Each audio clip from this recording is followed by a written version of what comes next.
gonna give it like 2 seconds because I know that it sometimes takes a little bit of time for the YouTube broadcast to warm up before I do the full intro. I think I was slightly late. So, yeah, today's stream is weird. I'm very pleased about this streak, but I have no real goals left. Like 300 wins is a very long way away. And I understand people want to see it, but I just don't think it's terribly likely that we get there without incident. But at the same time, for competitive integrity and, you know, to give other people a thing to aim for, we do need to close out the streak and play properly to get there. Message retracted. Anyway, it is the Battle Factory. This is the Battle Factory. It is the rental facility. So we're not using Pokemon we bring ourselves. You've got to rent Pokemon. When you first go in, there will be 6 Pokemon. We have to pick 3 of them for the team. Then we face opponents, and if we win, we can swap one of our Pokemon for one of theirs. The team I'm going to be using is in the bottom right. Obviously, don't know what the team is yet, but once I know what they are, I'll put them in the bottom right. And the opponent should appear on the right, above that. 250 would be a major barrier. So I guess something to aim for could be 259. The longest factory streak ever is 259 by Guma. But we're not reaching 259 today. That's 42 wins. If today goes well, we'll do 21 wins in a row, I think. Really well, that is. No type, no phrase. So this will happen throughout the stream. The upcoming opponent can have a type or a phrase specialty, which tells you a bit about what to expect on their team. 256 would also be cool, yeah. Okay. I'm not a fan of Raichu 2. There are, like, as an archetype, Endure Reversal Pokemon are quite strong, particularly when it's not level 100, so there's no enemy Tyranitar. But Raichu 2 isn't one of them. So anyone cheering for the streak to end, we're off to a good start. Credilli wanted in the draft to take it. Credilli 1 Revenge. Ooh, Raikou 2. That's also a very interesting one. Obviously, without using Rain Dance first, it's very risky to use this. But, you know, it is Raikou. We do have time to potentially set up Rain Dance on enemy special attackers. Ooh, that unhandled exception. That sounds dangerous. Doesn't seem to matter. Okay, Snorlax 5 is a very good Pokemon. I'm not going to complain about that, even though Mega Kick, obviously, not that accurate. Okay, we've got Electrode 3. I'm a bigger fan of Electrode 4. We could take Electrode 3. It's an interesting lead option. Yeah, so Tyranitar and Dragonite are only level 100. There's no way, like, what is this? Why is Registeel 1 showing up in every single stream? This has been insane. Like, we've obviously been streaming on YouTube for a while. I don't know how many times Registeel 1 has appeared in the drafts and the enemy teams. This is absurd. I'm not going to complain. I mean, it's not bad, but... Okay. Okay. We got Dojo 2. So Dojo 2 is actually quite good with the IV advantage. Just another thing about the factory is that the draft, the Pokemon we have in this draft, if you look at their IVs, these are all 31 IV Pokemon. The enemies will have 3 IVs, apart from the 7th battle, which is 6 IV. And Noland, who is waiting on 2-3-1 with 31 IV Pokemon. But in general, we have a IV advantage. Pre-recorded stream confirmed. Quit the streak now or it's pre-recorded. We do have a little bit of a ground weakness. Well, at least I don't have to take Raichu 2. Definitely don't have to take Raichu 2.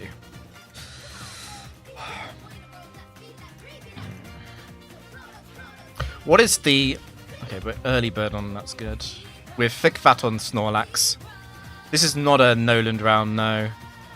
The round after this is Noland.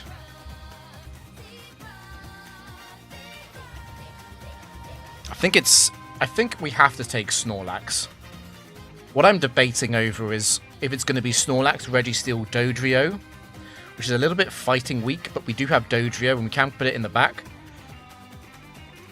Or if I want to take Electrode instead.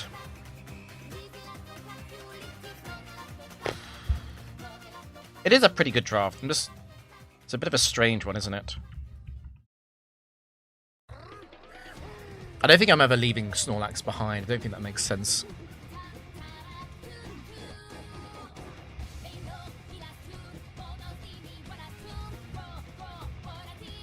Dodrio and Electrode, although they're quite different in some ways, they are also a very similar role as cleanup, fast cleanup. And they both make quite good leads for opposite reasons. Protect is quite a good move in the Frontier, because Protect tells you what their enemy set is quite often.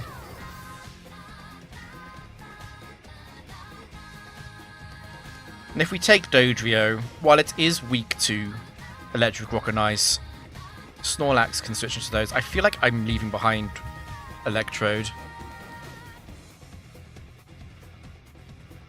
Bonanza. The issue I have here, I'm getting a lot of things. The issue I'm having here is that Snorlax and Registeel in the back as a pair, they do have quite a lot of shared weaknesses in terms of what they're afraid of.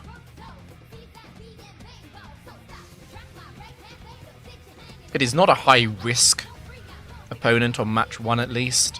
But we're not guaranteed. The thing about Gen 3 Factory instead of Gen 4 is you're not guaranteed to ever find something good enough to swap for.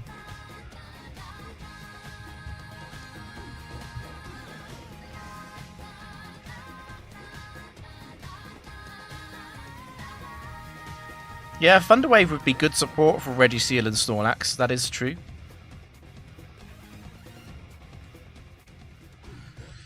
Yes, we do have a fairly big ground weakness, and a lot of the ground types obviously have coverage for Dodrio.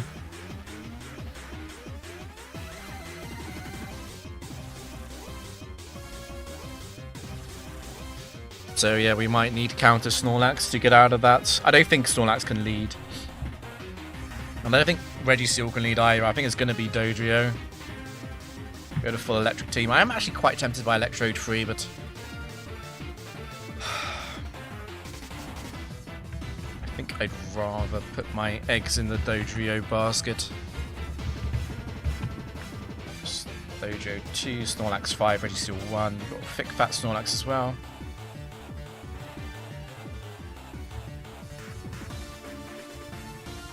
It's awkward, right? Because I don't really want to get rid of Dodrio, and I don't really want to get rid of Registeel and Snorlax. I think if I had to drop something, it probably would be the Registeel, just because this is not really a Registeel 1 team.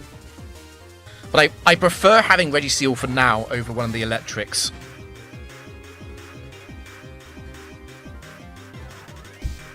Yeah, really. Let's go.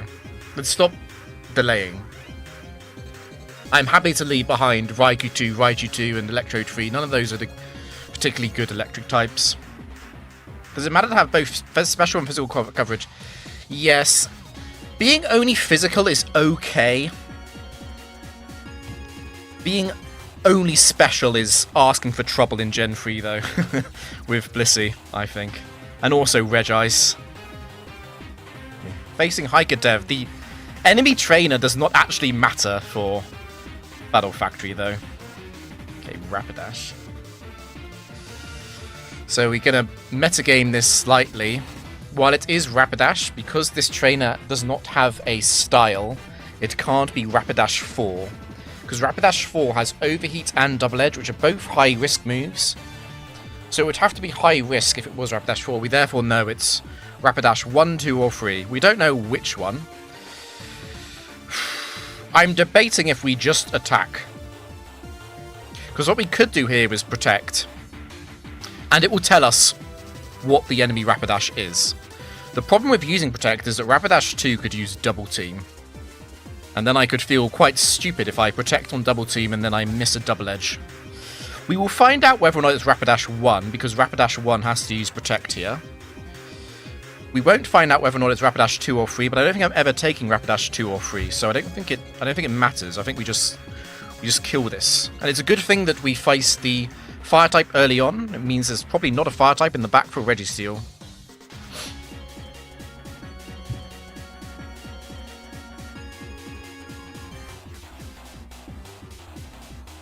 Yeah, also Sunny. I don't want to give the enemy Sunny Day, I don't think, no.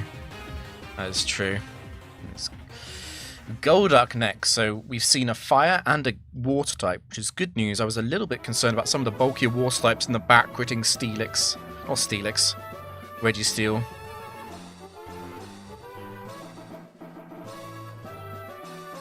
I'm very tempted to once again just double edge this.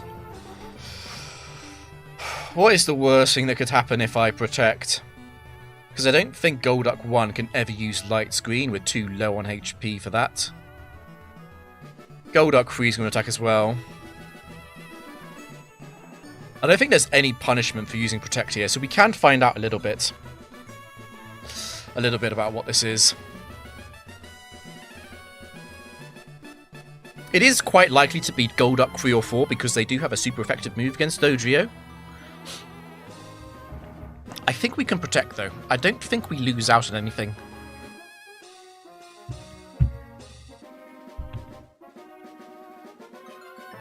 Okay, Ice Beam, so it's Golduck 4. That's not a surprise.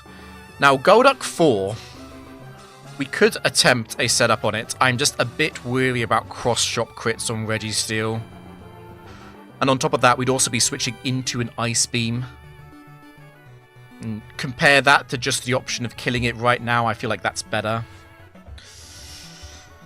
Just kill it now, and then it's a 3 versus 1. We know the enemy-backed Pokemon is not a Fire or Water type. I think we go with that. We can find a little bit more out about the phrase as well, potentially. Golduck 4 does not activate any phrases on its own. Yeah, there's more incentives. Okay, so it's Gengar last. Okay.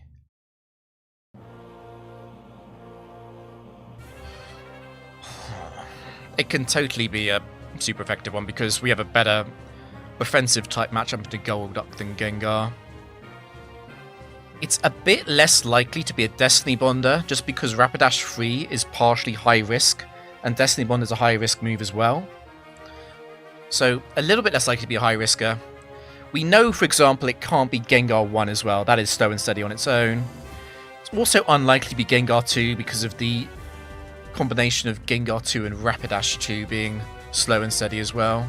They're also both leftovers.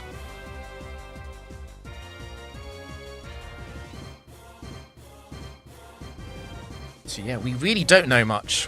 And I don't think we're swapping for Gengar. That's like the big insight, is I don't think we're ever taking Gengar. Like, Free Ivy Gengar, don't love it. Could we Protect and find out the Gengar set? Is that worth it? What's the worst thing that happens on Protect? I can't see anything wrong with using Protect.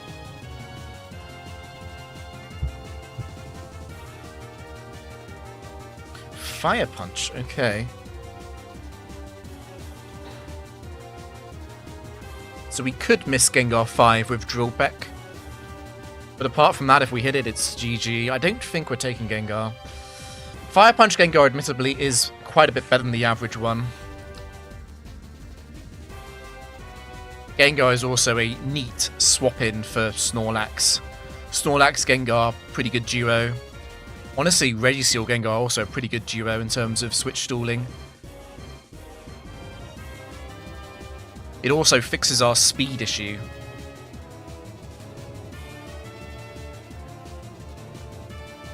How does the AI decide what to send out when there's 2 super active moves? So it goes off what your Pokemon has a better type matchup into. So if there was like a grass type with a super effective move, it would go that first because Dojo has got a good type matchup into grass, basically. Because Gengar is immune to normal type, Gengar having a super effective move and coming out after Golduck makes sense. So the logic on the... I'm pretty sure it's a bug, but that's just the way that the Gen 3 switching logic works. Does it matter if I Scout or not? Would it really affect my choice? I would much, much, much rather take Gengar 4 or 7. I think I might actually swap. Because I don't think Gengar 5 is ever going to kill me here. Like, I'd have to miss so many Shadow Balls. I actually want to find out what it is. And the best way of doing that is to go... It's annoying, though, because 5 and 7 are both going to T-Bolt. What I actually want to do is do damage to it and see if it Destiny Bonds then.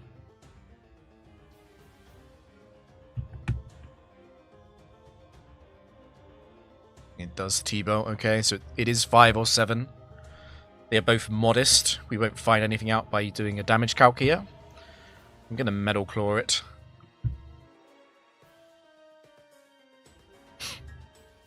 Don't play with your food, it's okay. So it's at this HP range at 69.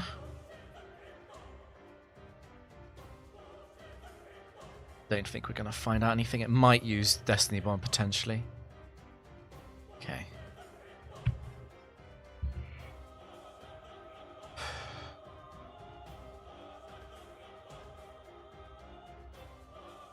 We can check for D-Bond, I guess, again.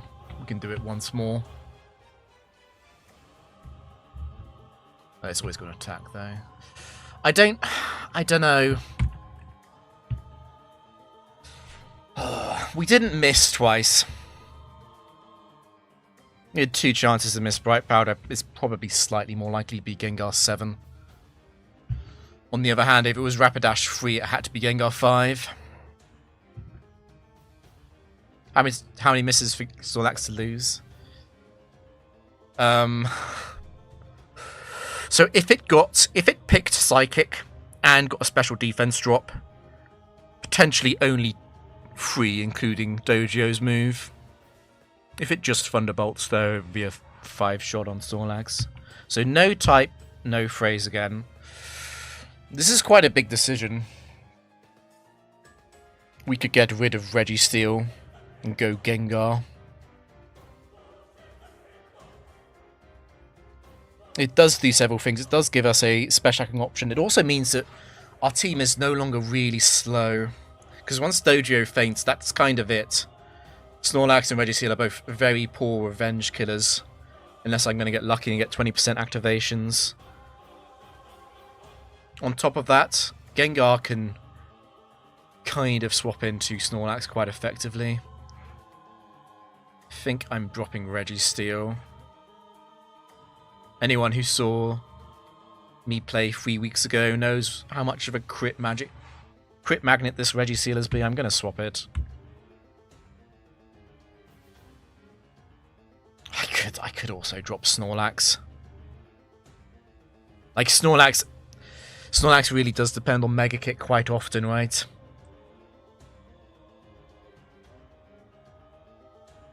I just think I dropped Registeel. I don't think this is a Registeel team. If we had some way of assisting a Registeel setup, like Thunderwave or Intimidate or something like that, then maybe. I don't think it's this though. Yeah, I'm a little bit worried about grounds. I'm still a little bit worried about grounds, yeah.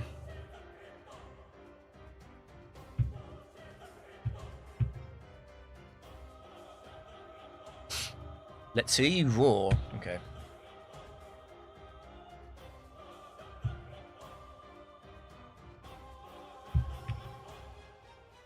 Just checking the set.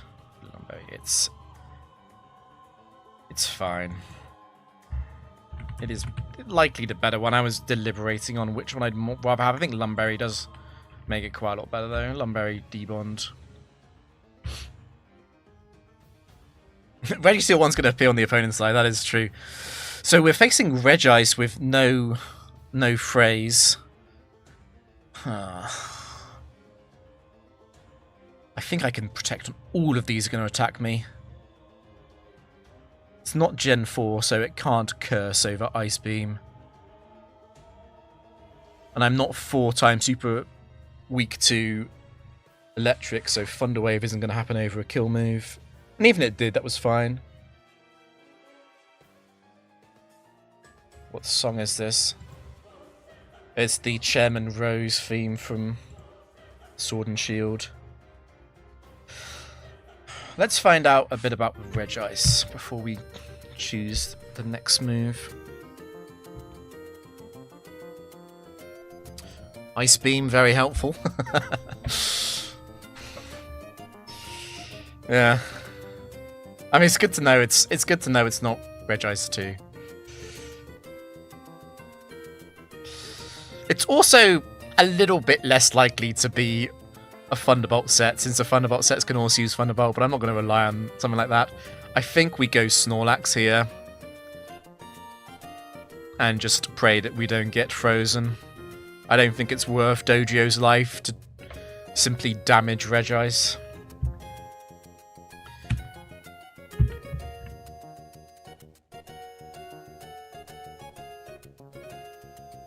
I am in huge trouble if this freezes. There is absolutely no doubt about that.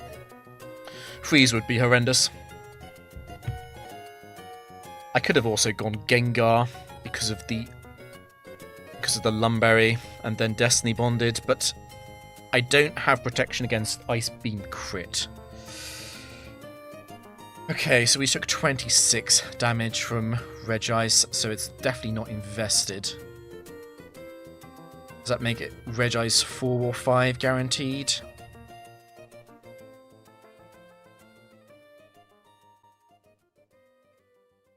We'll find out a little bit more. I'm a little bit worried about Regice 5. Oh, Regice 5 is also brave, isn't it? So Regice 5 is a speed tie with Snorlax as well, which is funny. It would be quite a big deal to win that speed tie against Regice 5 because of Curse. It's not that likely to use counter against Snorlax, so I'm happy to use Brick Break this turn. If it does counter, I can go and double edge it anyway. After Snorlax faints. Mr. Labs, or do you prefer Mac? You can call me whatever you want, don't worry. Not going to offend me.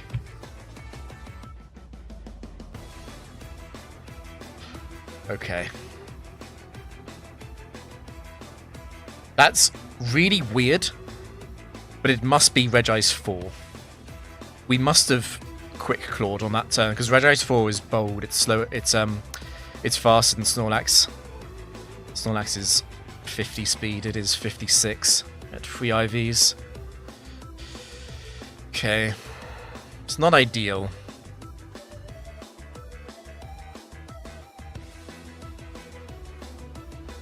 I think we just stay in. I'm a little bit worried about a long chain of paralysis into double team, but the best thing I can do is stay in anyway. And I don't want to Mega Kick this.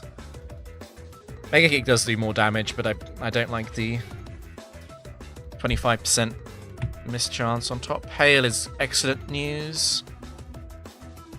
Okay. It's huge that it didn't use double team there. No Quick Claw attacks in Gen 3. No, that's right. Don't freeze me. Okay. Freeze into an extended period of leftovers recovery would have been cursed. Okay, so we beat Regice, but we have taken damage. So Regice 4 is Battle's Flow with Hail. It's also Slow and Steady and Total Prep with Thunder Wave and Double Team respectively. It does tell us quite a bit because this is a no-phrase trainer. Urswing comes out. That is not a surprise. And is not a surprise at all. It is quite likely to be one of the ones with a fighting move. It can't be Urswing 2. That's high risk on its own. Also can't be Urswing 6 because of total prep activations.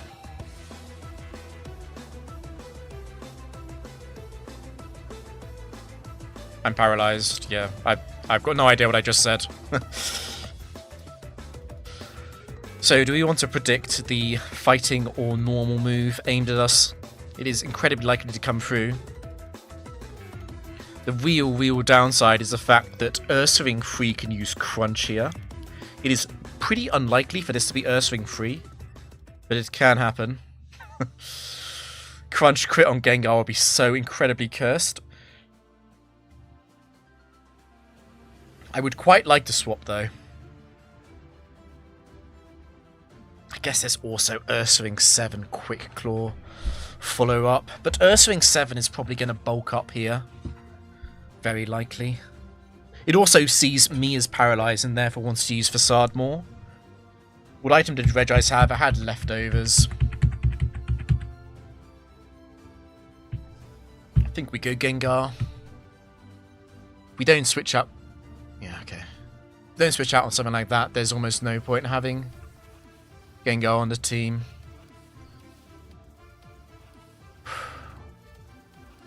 It is pretty likely that it is Ursaring 5, I guess. Ursaring 5 Mega Kick obviously does a lot more than Brick Break. I should probably play as if this is Ursaring 1. And it sounds strange, but against Ursaring 1, I actually want a Destiny Bond to make sure, in case it Quick Claws the following turn, it still feints to its own attack. If it's Ursaring 5, I can attack it next turn, doesn't matter. We take a little bit of Hail Chip, but who cares? The safest thing to do here is to Destiny Bond down a potential Ursaring 1, so we could enter a endgame in a 2 versus 1 scenario with Dodrio and Snorlax.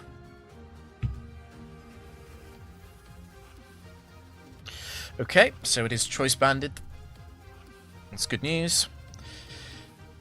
It really doesn't matter what we do.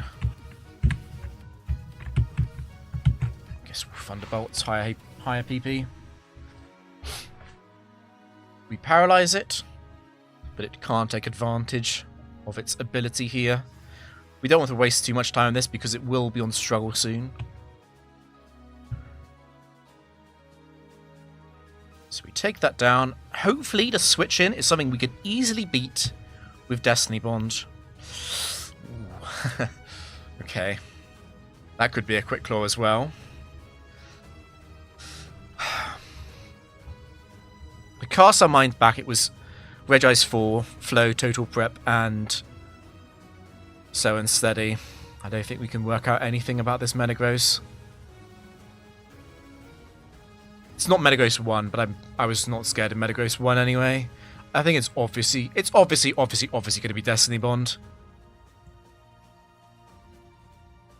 It's obviously going to be Destiny Bond. I just really hope it doesn't Quick Claw me as well. If it Quick Claws me, this match could be close, actually. Okay, that's huge. That's huge. Perfect. Okay. We won't ever know if this was Metagross 4 or 7. It is more likely to be 7 because 4 could have also used Meteor Mash or Psychic, I guess. I'm thinking about the Metagross. No type, no phrase again. Metagross 4 and 7 don't run any bulk.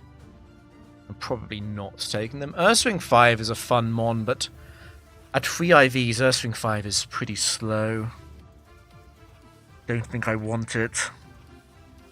At 75 speed, it outspeeds the base 50. It outspeeds the base 70. No, not 70s. It outspeeds the base 65s, which is quite significant. But at 3 IV, it's only 61 speed at level 50.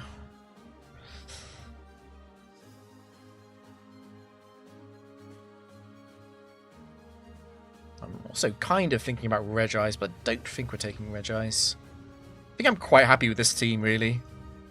What would be the way I upgrade this team? Obvious upgrades. There aren't a lot, really.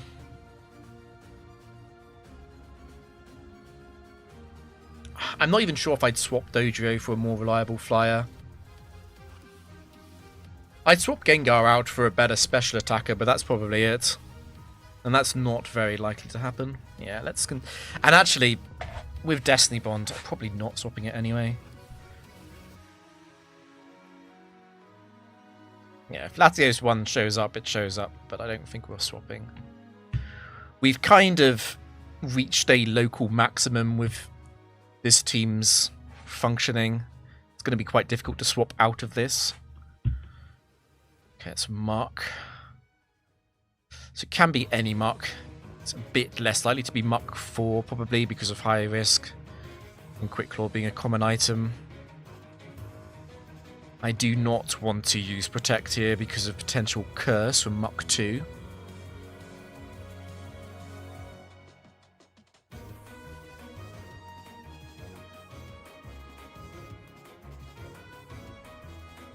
Just weighing up how much I like switching to Gengar. Obviously, Gengar is very good against Muk 4, which is the one I'm probably the most scared of. Switching into T-Bolt from Muk 3 would kind of suck.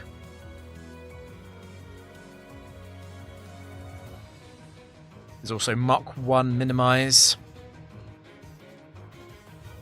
High horsepower Muk. Muk Horse form. This is, yeah. I think we always go we always go Gengar here. This is the reason Gengar's on the team, right? If we're not switching into Ursaring or Muk or something, why are we running Gengar? Okay.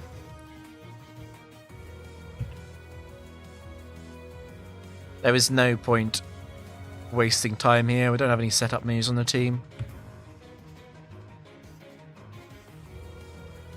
Perfect. It's done nothing. We got Gengar in. Well positioned to trade down. Destiny Bond is an incredible move in the Battle Factory. Granbull comes out. Okay. So Muk 2 was, because it was Curse, it was impossible to predict, and it was also Endurance with Rest.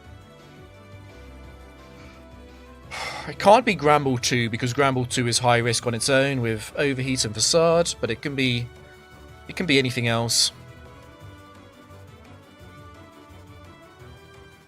Granbull coming out here is strange. It does kind of imply it's Granbull 4. I might want to swap to Dodrio.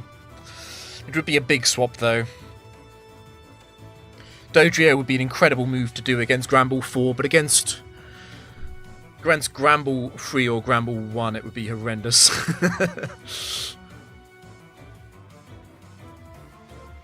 Oh yeah, smelling salt is I think it's because it's smelling salts in the Smogon JavaScript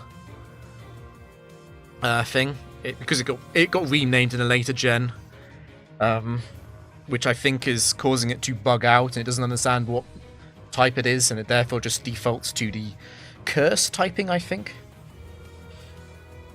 Yes, smelling salt is not a dark type move. I'm sorry for confusing everyone. I'll have to do a YouTube apology video. Yeah, I can't switch Dodrio into Granbull 1 or 3. It would look so stupid. What I could do is Destiny Bond. But against Granbull 4, I can just T-Bolt and follow it up with Drill Peck anyway. So I think I'm just T-Bolting. If it's Granbull 3, I can actually go Snorlax. Bring the ukulele. That's fun about it.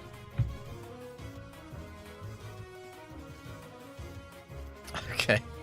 It is Granbull 1. Which is probably the best case scenario.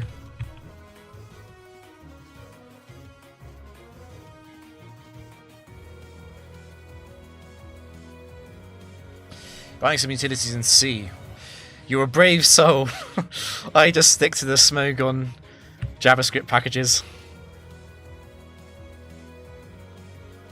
Okay, Heracross last. I'm very, very, very tempted to just immediately go Destiny Bond and stay there.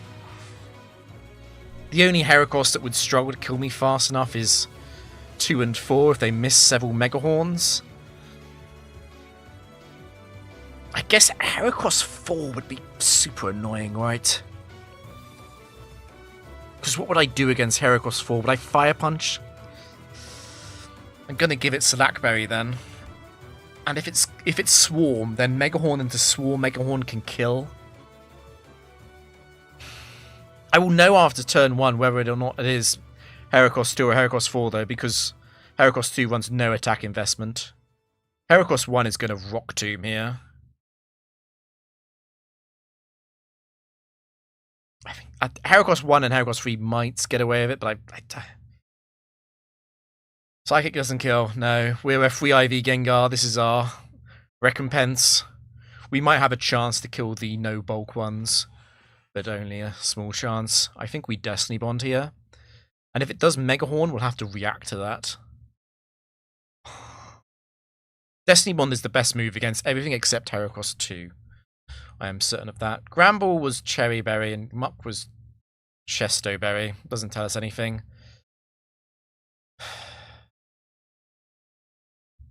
No, it can be anything here. Why is the music stopped?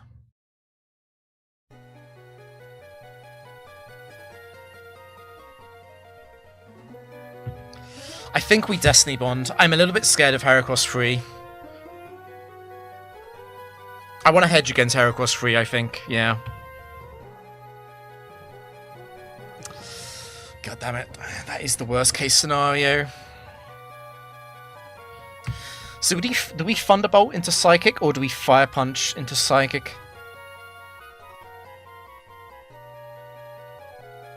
Basically, how much do I care about potentially giving this Swarm? I think if I Fire Punch it into Swarm, and it crits Mega Horn in Swarm, I can then... I don't think Dojo's ever choking, right? It's Heracross 1 and 3 that have the hacks items. I'm gonna win. Yeah, I'm gonna win.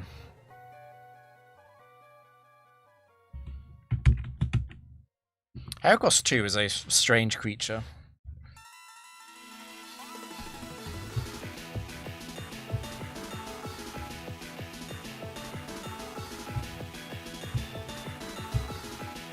No type. High risk. Finally, we got a battle phrase.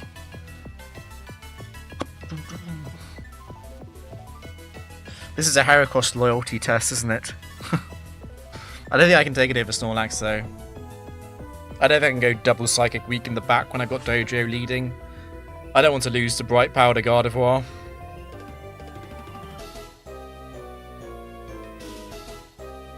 And I don't want to give up my...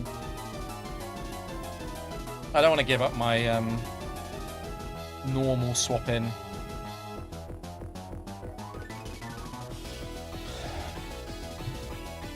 Nah, let's keep going.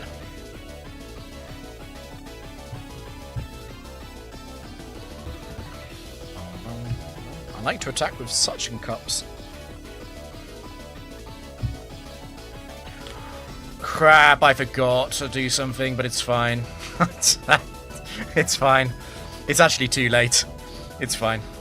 I forgot to do something ahead of the stream. God damn it. So, high risk Dusclops.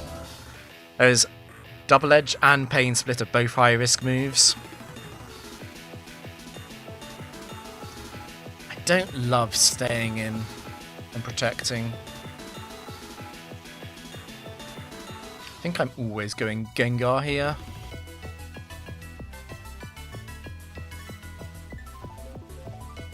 Could even make a case for going Snorlax, but I'm a little bit scared of Dusclops 1.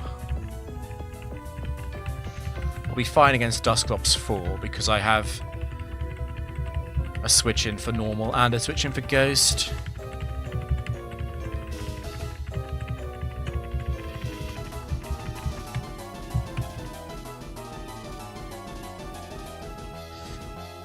Dusclops 2. That wasn't very likely. This might take a while. Because, obviously, Gengar is immune to Toxic.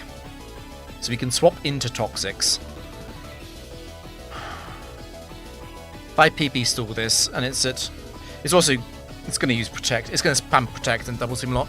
If I completely PP stall this, I'll have to hit... Because Shadow Ball from Snorlax will two-shot it. I'll have to probably hit... 4. Okay, either 3 and 7 or 4 and 12, but I won't get 12 because of pressure. I'll also have Drill Peck. I'm thick fat on Snorlax. I don't think I want to get toxiced.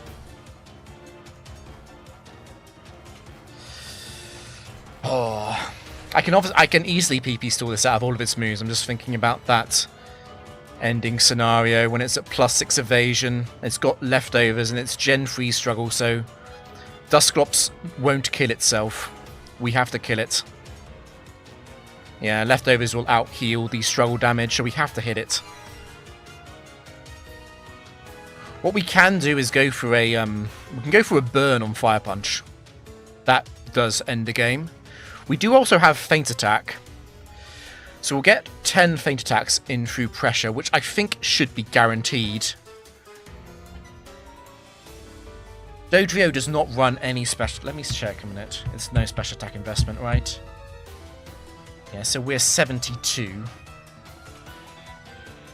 We probably do around 25 damage to Dusclops 2. And Dusclops is healing for 7. Yeah. Yeah, we'll get it. We'll get through it. In that case, we do that then. It is closer than I would want, but we can just about do it. So we swap out all the time.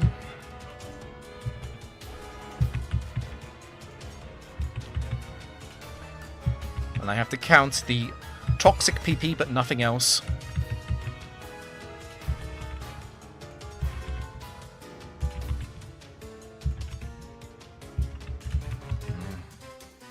Do I want to keep track of the Protect PP as well? Because it does affect how soon I can start attacking, right? I definitely can't afford to waste any Feint Attacks.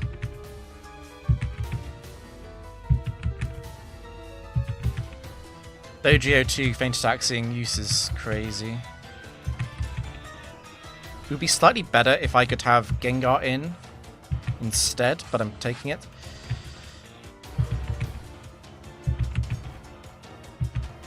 We can attempt it. It's like, it's not terrible.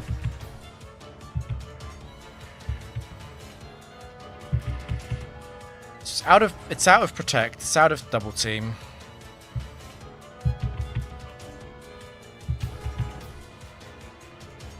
But I think keeping hold of the Lumberry is important, right?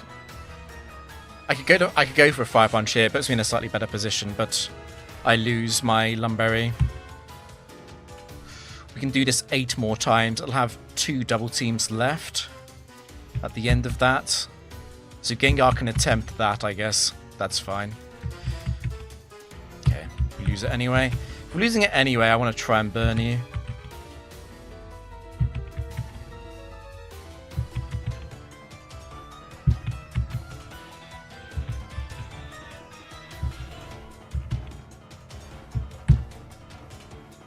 Arguably, the Fire Punch PP could potentially be a little bit important. I'm going to attempt the burn, since it would be better for Gengar to be in.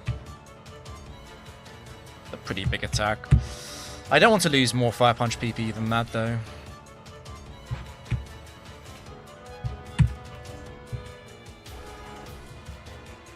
Yeah, looks like we do just over that.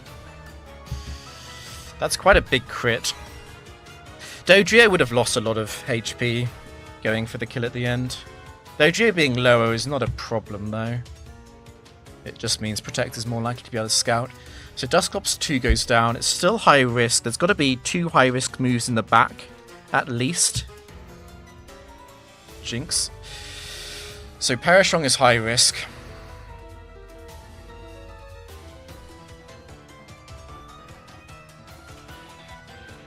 I really hate the idea of giving Jynx free a chance to use Substitute, though.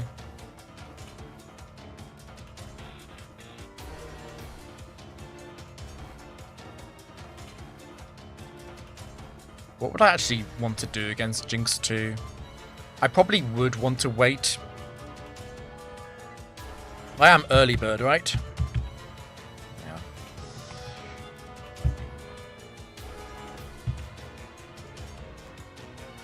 I think I like just double edging, actually. Because Jynx 3 is so annoying. If I give it a substitute. Can you just KO this with Dojo? Jynx 2 can survive, the others can't. I can drill peck Jynx 1 and 4, I know that, but Jynx 3 is the bigger concern. I don't think the recoil damage matters that much. No, Jynx 2 can survive Double Edge. It's impish.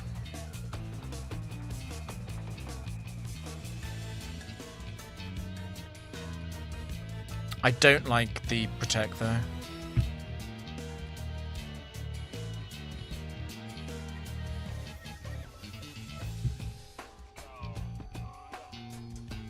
Odrio last. So that tells me that... Well, we'll know after Dojo attacks. It can't be Dojo 2 is the thing. And Dojo 4 is super effective, but that would tell me it was Jynx 1 or 4. Because they would have to have an ice move to switch in before Dojo 4. So this is a question of whether or not this is Dojo 3 or Dojo 4. There's no point wasting, right? Am I ever swapping on fishes? I don't want to put Gengar into a Rock Slide. I don't want to put Gengar into a Sludge Bomb either, really. Sludge Bomb easily has enough PP to... No, I don't think I'm doing that.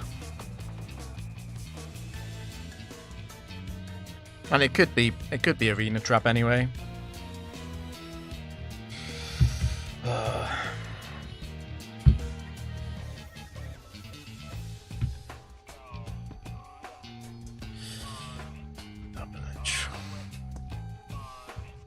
The recoil damage is good, it means that Psychic kills.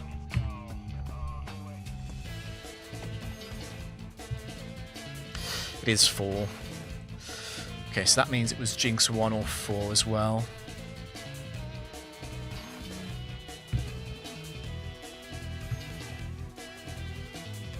I'd never take Jynx 1 or 4. It was Dusclops 2. Just borderline unusable at 3 IV. Due to how much HP it loses.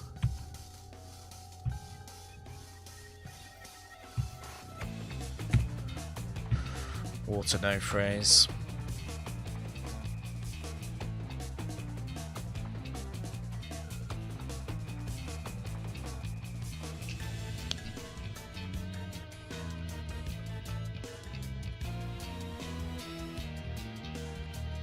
Just think about how many of these I'd have to swap out into Gengar 4 and pray that they don't freeze with Ice Beam. At least Swampert is less likely. Because it's no phrase instead of high risk. Let's keep going.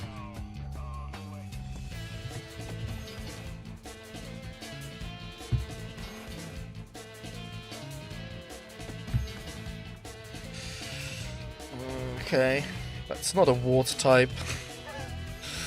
I think it's fairly likely to be Exploud 1 because the others are all high risk, and high risk is a reasonably common phrase to activate on water types.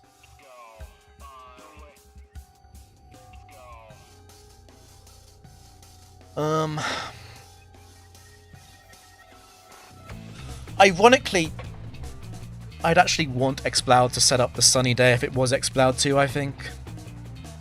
So let's see what it is. I'm happy to give it a turn. Overheat, okay. Well, I'll just one-shot you, that's fine. No bulk. It's only Exploud 1 that runs HP.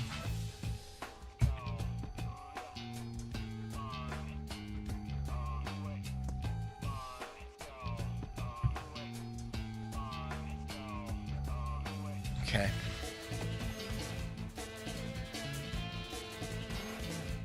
It's quite a bit more likely to be set 3 or 4.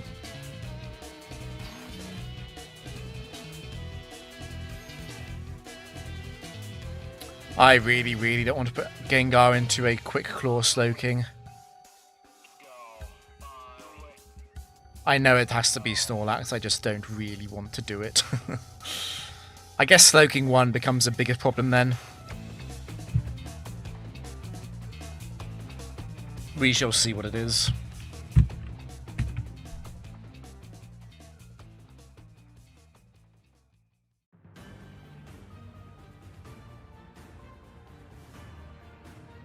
Psychic is weird.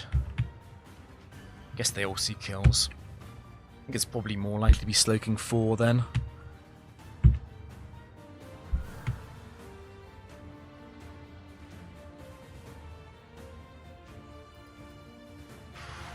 Okay, the crit. 127 on the crit.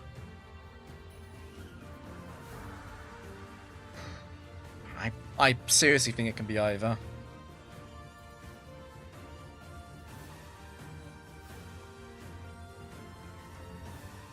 Being Quick Clawed would really suck.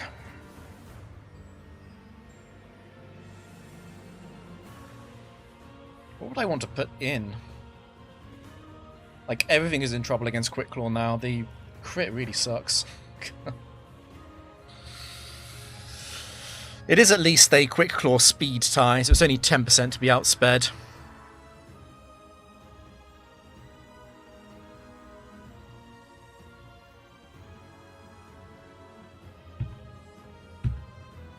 Okay. I like to pretend that it was the Quick Claw speed tie win. Final water type is Lapras. Okay, I'm very glad I kept Doji around. It's no phrase. So it's not high risk, which is great news. It means the unthinkable ones are not possible.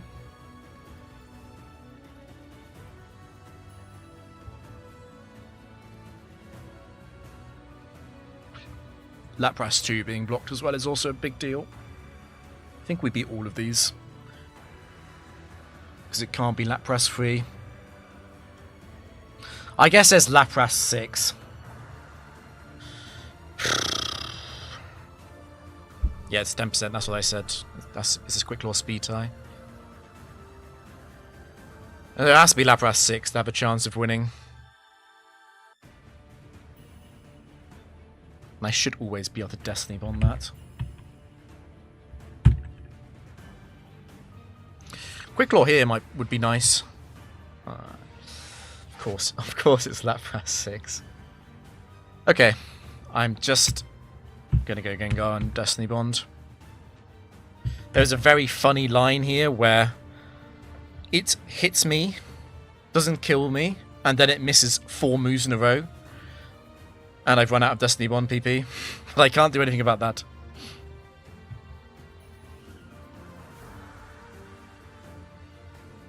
Okay, it's always going to see a Hydro Pump kill after rain.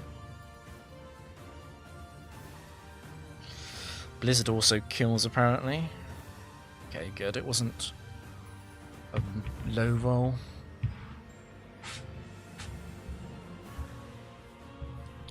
Yeah, Destiny Bond is like an incredible move. It's just... I'm just thinking how that match would have gone with Gengar 5. I mean, the match 2 matches ago is also a bit accursed, right? Back to no type. Not a big Slaking fan. Lapras 6 misses a lot. So Exploud used Overheat, right? Which means it has to be Exploud 4. Because Exploud 3 would have used Ice Beam. But we're not taking that. It's just... Yeah, you can stay on Destiny Bond for multiple turns. If you couldn't, it wouldn't be as good in Emerald. Miltank. High risk Miltank is never a surprise. Miltank and Tauros. Cow buddies on high risk. I don't want to give you a chance to set up.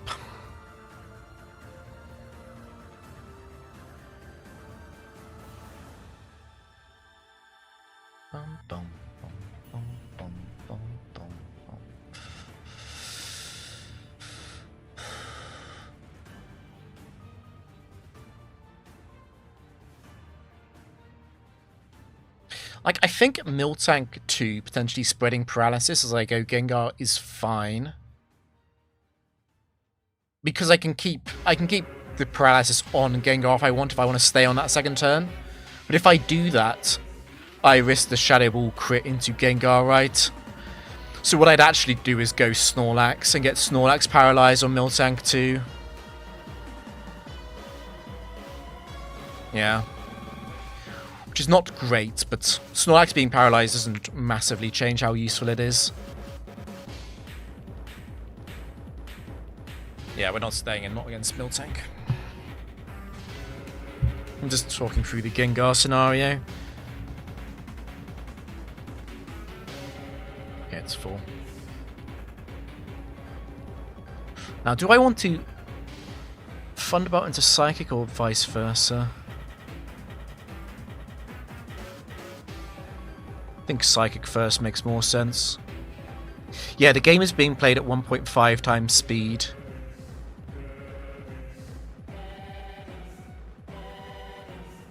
Alternate.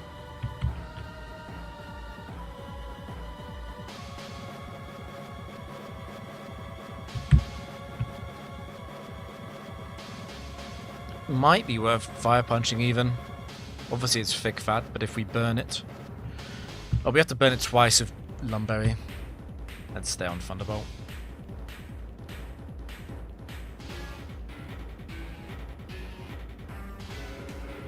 I actually want to Thunderbolt again. It's only a 5 power difference, but that looks pretty damn close to mattering here.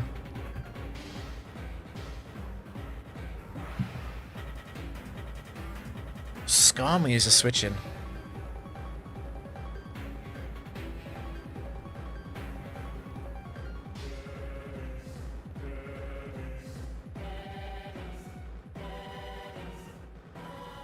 Curse is not considered a ghost move on Switch AI, right?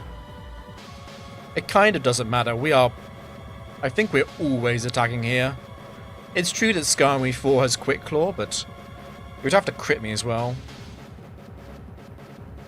Is Factory your favourite facility?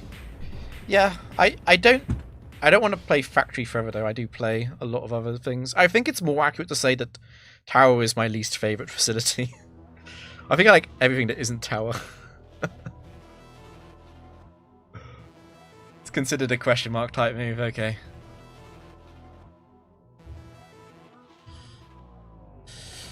Okay.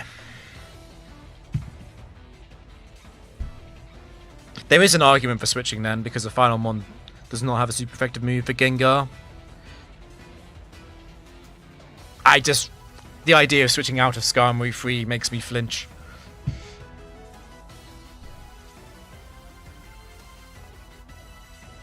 Okay. Could we one-shot Skarm 2? Or is it just Skarm 1 and 4? Let's check that on the damage calc.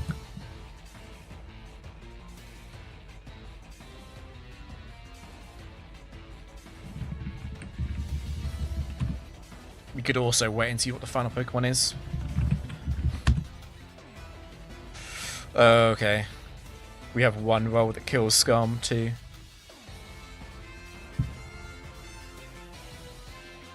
Victory Bell. So Skarm 1 and 4 are both high risk. So I don't think this Victory Bell has to be high risk. We're not losing to Victory Bell 1, that would never happen. Bright Powder could happen though. We're still not going to Destiny Bond yet though.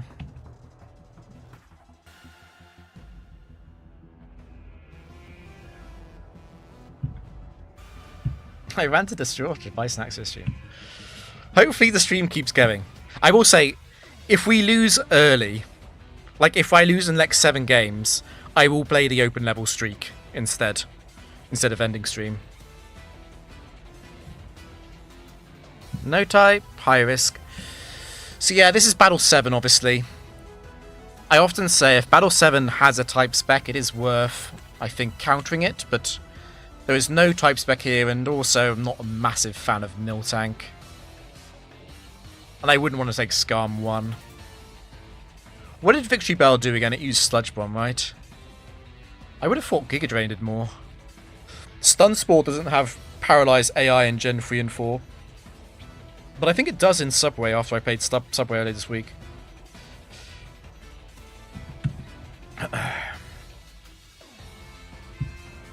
I want to enjoy this battle. And send out Ursaring.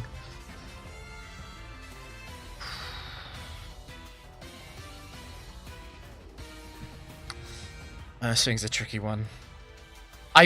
I can't help think, but I have to go Gengar. Like, it's just... I think not going Gengar is insane, right? How do I feel about staying in and Ursaring potentially uses Sword Stance, Double Team, or Bulk Up? Like, Bulk Up doesn't matter. I think it actually doesn't matter, right? What is the punishment for staying in? I don't actually see it. I think we do stay in. Because Gengar... I guess... Okay, the punishment for staying in... No. No, there is no punishment. Could it be Freddy?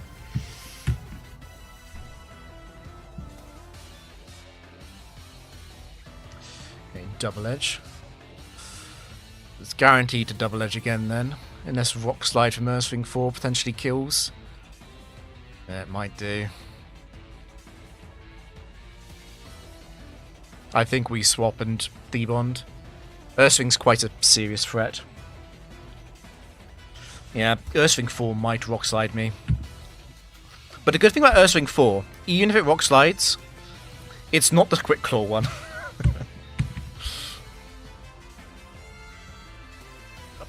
The thing about Freddy is that Freddy gets destroyed by Gengar. So do I want a Destiny Bond in case Ursaring 4 crits me?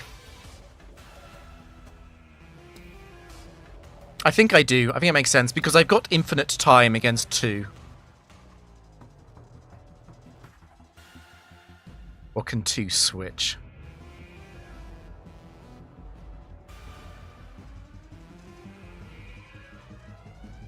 It's just the nickname. Ursaring 6 is known as Freddy Fazbeam. It's just what the factory community has decided. Do I Destiny Bond to cover for a Rock Slide crit? Because if I Thunderbolt and it crits me, and then I potentially miss Bright Powder when I try and revenge kill it, and then it kills Dodrio, aren't I kind of dead? This is weird. Why are you getting stuck?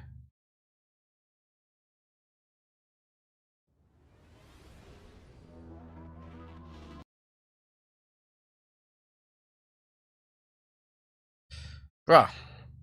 Music.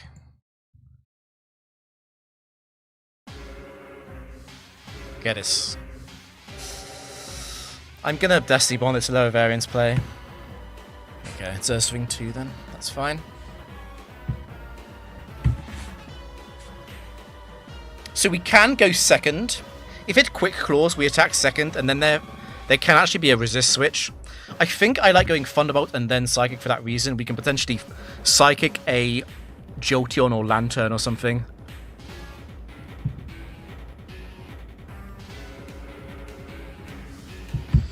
Switch, go on, make me look like a genius. Could also switch this turn into a Dark type. No. It was worth fishing crit. Rapidash comes out. Okay, so we're scared of Rapidash 3, right? Because it's modest and it can one-shot me. The downside of going Snorlax would be being crit by Rapidash. No, the biggest downside probably would be being burned by Rapidash 1 or 2, I guess. I think I do switch though. It's just one of those common sense things, right? I switch to Snorlax. It means that Destiny Bond is active for the final Pokemon. Iron Tail. Okay. It was more likely to be 4 because of high risk. No. Ursaring was already high risk. No. It's already completely wrong. Let's Shadow Ball. I don't want to hit Mega Kick. I'm happy to take an additional Overheat. Never mind. Please don't crit me again. Revenge crit. Revenge crit. It's probably double edging here. Because double kick is seen as a 30 base power move, even though it hits twice, and Overheat is discouraged at low HP. But we Quick Claw, and it doesn't matter. Nice. Right, who was in the back? Okay. So Jolteon 1 would be a big threat here because it can outspeed and one-shot Gengar. It also outspeeds Dodrio.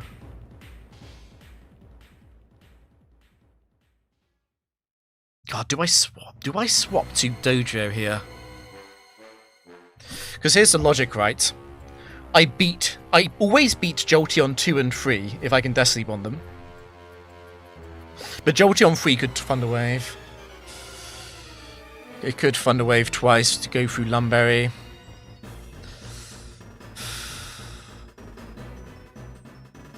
I'm okay against Jolteon 2 and 3 though. So Jolteon 4 should be fine unless it crits Gengar. But Jolteon 1 is horrendous, right?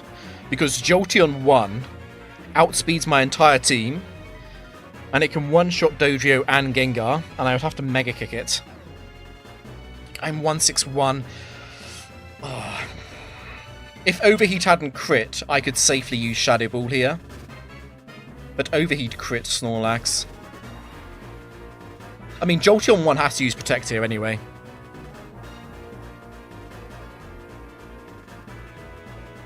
So I guess I stay in. Or do I take the opportunity to swap?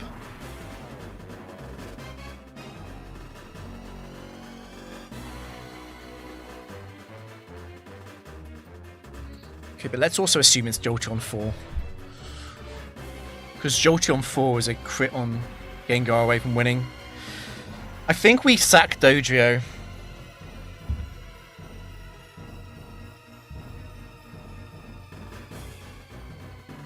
This is very close.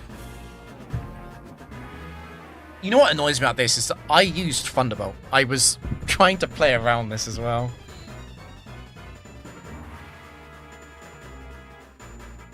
The game doesn't base its switching decisions based on a true damage calculation in that way. No. I'm gonna go Dodrio.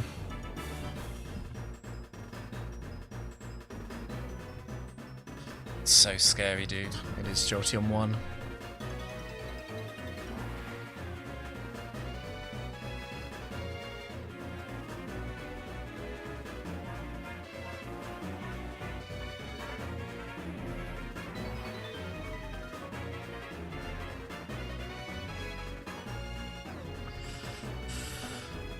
Okay.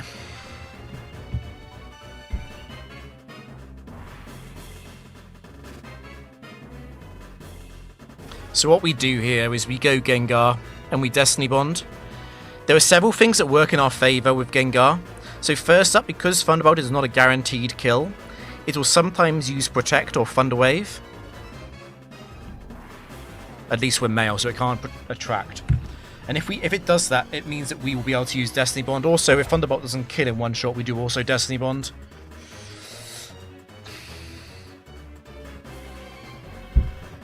It can't be Jolteon 4, that's correct. Yeah. It would have switched in with a super effective move.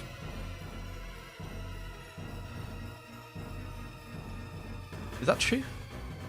Yeah. Because Rapidash came out against Dojo. Right, please, let me Destiny Bond you.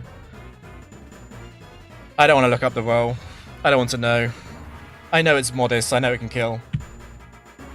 That's huge. The really cursed follow-up now is that it doesn't attack for another 3 turns. Please kill me. Okay, should be guaranteed to kill now though. Obviously. Okay, that was a lot scarier than it should have been. You could say that Gengar was important in that round, but on the other hand, Registeel also handled that situation quite well. Registeel would have been scared of being crit. It would have had 11 chances to crit Registeel before it had 2 low PP to beat Snorlax as well, I guess.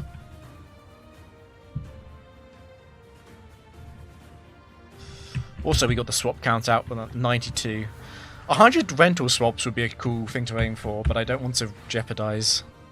So this is a Noland round. This is This is round 33. It's Noland 11 on 2-3-1. So we do need a good draft here to hedge against Noland.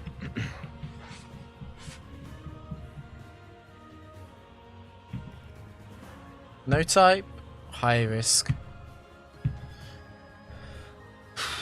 Okay. We could have snuck it out of Snorlax. The problem Snorlax had is that I would have to have used Mega Kick. So if Jolteon had killed Gengar, what I would have done is use Mega Kick instead of going for the 2-shot. I actually quite want this to be Granbull 4, to be honest. We are adamant. We are Granbull 3.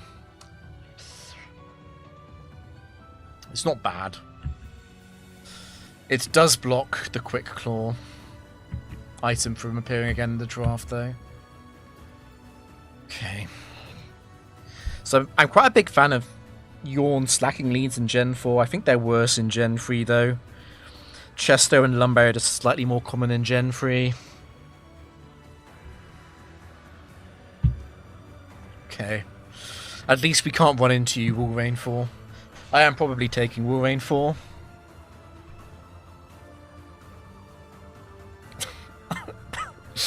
Oh, Hypno. Twisted Spoon, Hypno 1 with the useless Twisted Spoon.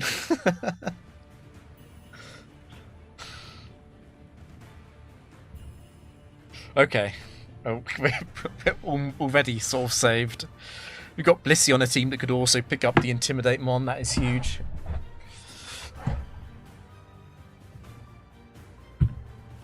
Okay. This draft turned around quite fast, so we have a very slow draft, but it's not a bad thing. We can. Do we really want to go Regice, Wolverine, Blissey, and be triple weak to fighting? There's no close combat Lucario this gen, obviously, but there are plenty of fighting types with Cross Chop and other fun moves.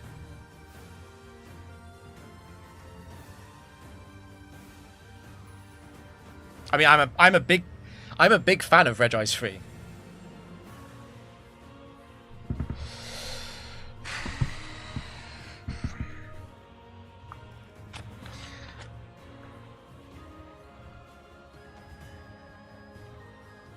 What I'm wondering is, does Hypno come just because it's not weak to fighting?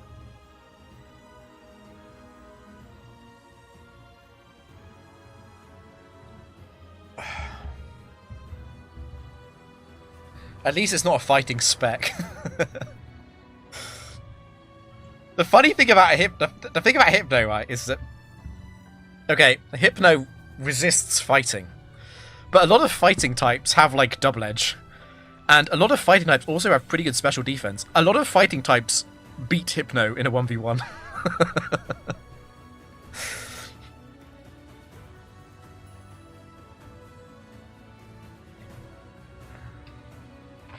Oh, I don't know about this. We can go Slaking. Slaking is bulky enough to be hit. The problem is, what are we doing in return? Because Aerial Ace is it's not a real move. We can Yawn. We can Swagger with them. That would be cinema. Yeah, Hypno takes too much damage, even though it resists. We could also go Granbull. Be proactive with the Intimidate.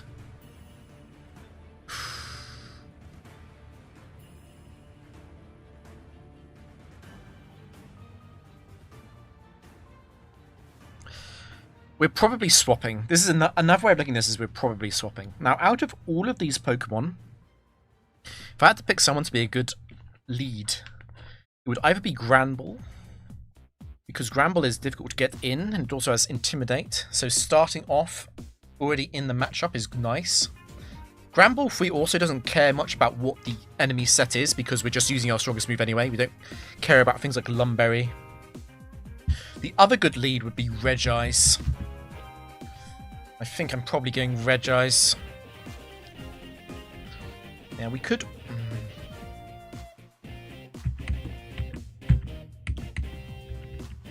Something in my heart is telling me to take Wolverine over Granbull, I'll be honest.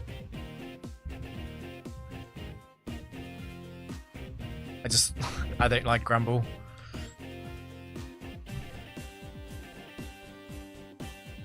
I mean, Walrein outspeeding while we speed type base 70s. That's so cursed. Why are you quiet?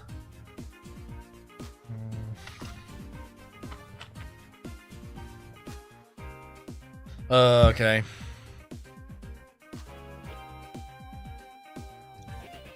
We have to take Blissey, I think. Blissey is the most flexible one. We definitely need a Granbull for Intimidate. Maybe. The thing is, we only Intimidate if we switch in, right? And if we switch Granbull into a fighting type, it's getting hit on that turn. And then if it's not fast, it's getting hit on the following turn. And then if that is a strong fighting type, it's dead. Because it's probably switching into a fighting move because the team is weak to fighting. So to make Intimidate work, we've got to like sacrifice another Pokemon. And then put Granbull in for Intimidate. And even then, Granbull is praying not to get crit, right? And if we double edge, we're taking potentially life-ending recoil quite often, right? I just think it's Walrein, Blissey, Regice. We could lead Walrein. I would rather leave Regice, though. We're a little bit vulnerable offensively in terms of our only good attack on all three Pokemon being ice. I mean, I have to put Walrein in the back for that reason, right?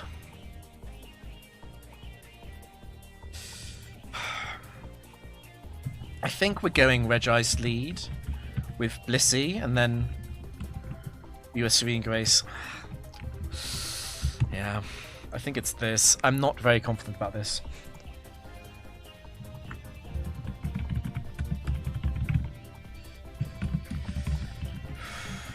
I would really, really appreciate the not Serene Grace, Natural Cure here.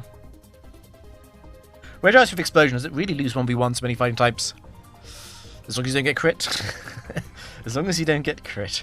Just believe in the Regice.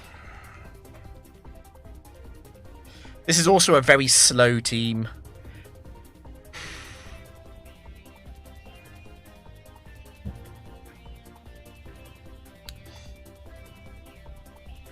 Yeah, we definitely have to swap out Walrein, but it is what it is.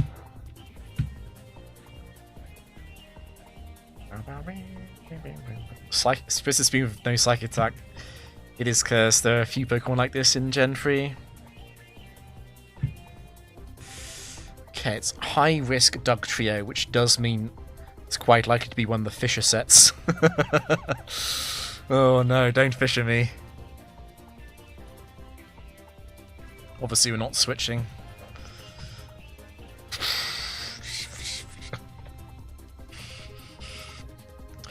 I'm very glad that thing is dead. Okay. Yeah, Sheercold is not high risk for some reason. Okay, Nidoqueen comes out. I mean, I'm just going to Ice Beam you as well.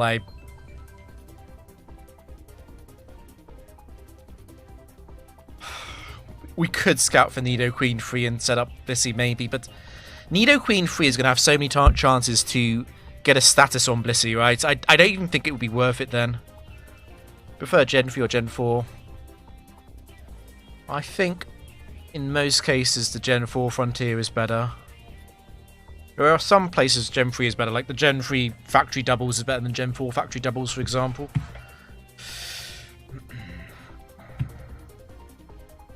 So the fact that this switched in, it is quite likely to be 1 or 4, since those have the super effective moves. Sludge Bomb, okay. Poison, but there goes Lumberry. Yeah, it has to be a poison type in the back, because there's no type spec. And Nidoqueen and Doug Trio, both obviously poison type, ground types. So in Gen 4 this would be a ground spec, but in Gen 3 it's a tyre is considered no spec. Okay, so do we want to Thunder Wave, considering that there are 3 Gengars with Lumberry? Or do we want to just go for the Ice Beam kill? I might actually want to Thunderbolt as well. Because I don't think Gengar's going to win from here. Go for the Thunderbolt and learn a bit more, because it's going to encourage the use of Destiny Bond from the Destiny Bond Gengars. And we might take Destiny Bond Gengar here. Do we know anything about the item? So, Nidoqueen 1 and 4, Focus Band and White Herb. And Dugtrio was King's Rock. So, no, we do not. Gengars with notorious fighting resist. Or immune, yeah. Right, let's get a little bit of info. Let's go for Thunderbolt. Psychic. Okay, so no Fire Punch. It also didn't use Thunderbolt, but Psychic and Thunderbolt can overlap in damage rolls sometimes. The Destiny Bond sets are incredibly likely to click it. I can go for the Paralysis here, because that'll also help narrow it down on a Destiny Bond use.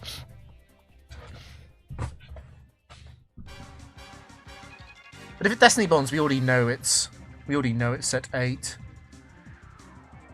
Do I care about the difference between 3 and 6? I think I do.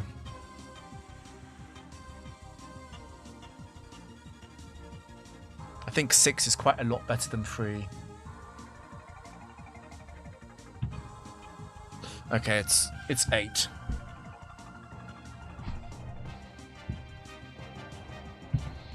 Yeah, it's 8 because it didn't Fire Punch. Yeah, so I think Gengar 8 is coming onto the team, right?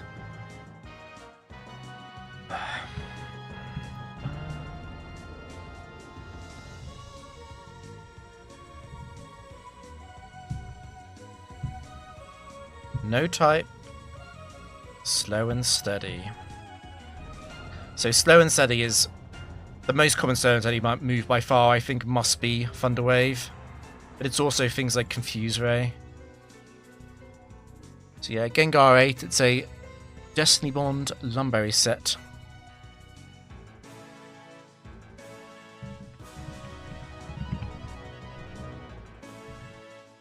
And I think Ice Punch is better than Fire Punch. Particularly on... well, not on this team actually. I was going to say not on this team though. We would rather we would probably rather the Gengar 7, but it's fine. I think Walrein is the weakest link here.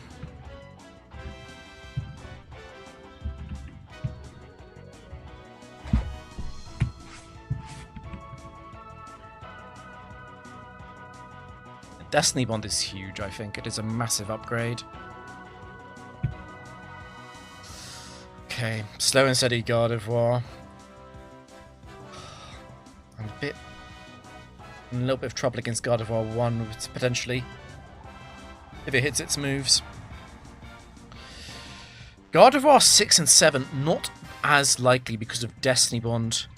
Gardevoir 8, annoying, but I can handle it.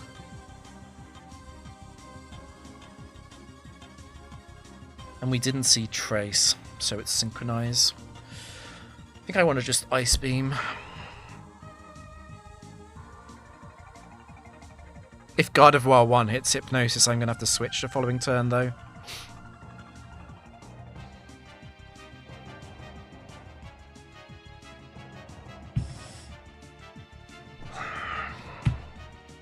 Okay, Psychic. Modest damage.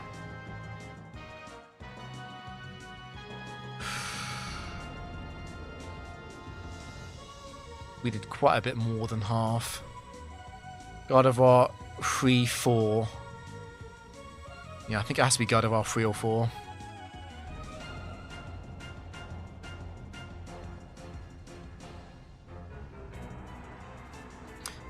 Potentially... no, I think it's got to be Gardevoir 3 or 4. Potentially 8, question mark? Gardevoir 8 not using Double Team on turn 1 is unusual.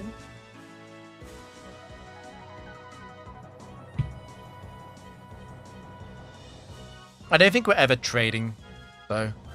It's the Destiny Bond Gardevoirs that would have interested me. It's Fire Punch Burn, okay.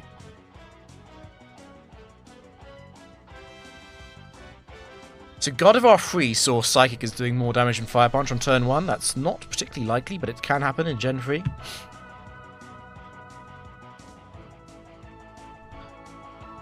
Slow and Steady Flareon. There's no... I guess Flareon 2 as a tract.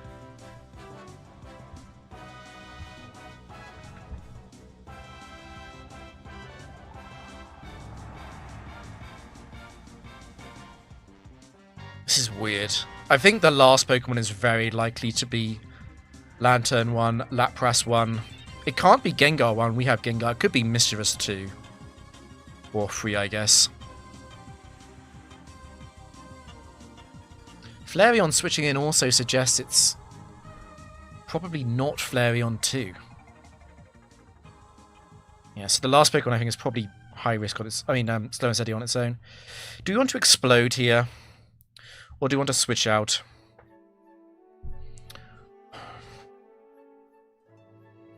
Like Flareon 4. Flareon 4 is a freaking speed tie, isn't it? Because it's quiet as well.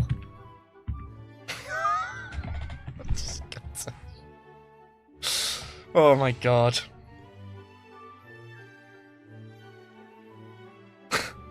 So it's 60% to be outspared in one shot. Could Regice tank an overheat? We can tank the Flareon 3 overheat, but not the Flareon 4 one. Flareon 3 is weird because it's jolly. Flareon 4 is quiet and overheat would kill. Flamethrower probably can kill as well because Flareon 1 is modest.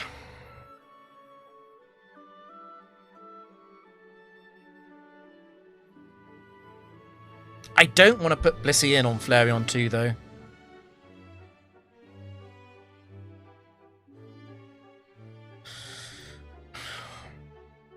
Like Mischievous, Lapras, Lantern. I want to Explode on these Pokemon, I think. Yeah, so Quiet Flareon is 63 speed, the same as Regice.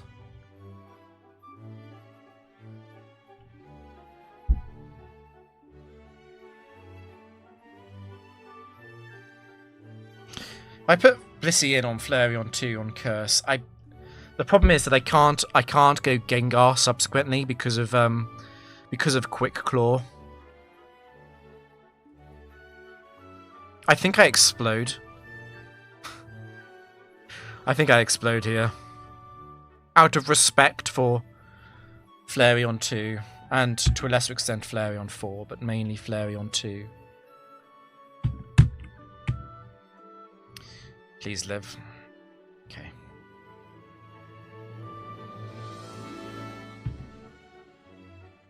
So the final Pokemon has to be Slow and Steady on its own. There are very few Pokemon in the factory that can do this. Lapras 1, Lantern 1, Mischievous 2 and 3. Could be Xatu 2 as well. It has to be one of those Pokemon. Like, there's nothing else it can be.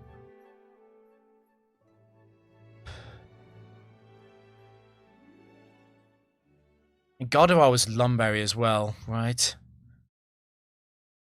Yeah, anyway, it doesn't matter. Let's go Gengar first because of Destiny Bond. Okay.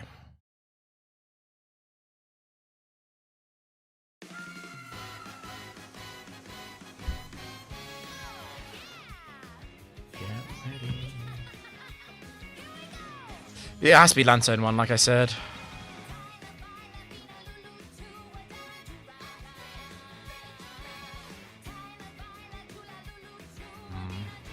I think we can just stay in.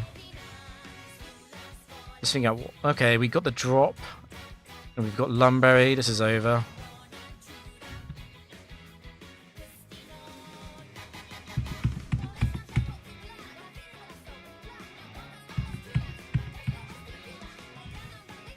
God, this song is way too catchy. Oh. I think we're kind of trapped once again. Can there be shinies in the factory? There can. Shinies in the factory are obviously full odds. There are no shinies in the Gen 4 factory unless you play on multis or you rest, though.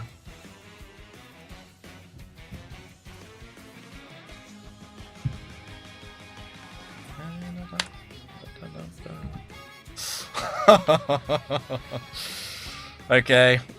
We were talking about fighting types, and here is one. So Adamant Max Attack can kill Regice.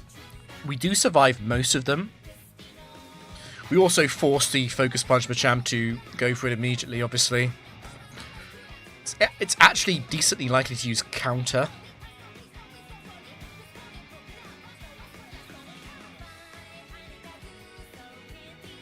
I think we're always going Gengar, obviously. I'm just like trying to make sure I think about this a little bit. Rock Tomb is not on the cards because Machamp... Does Machamp see Clear Body? Fuck, I'm gonna check that actually.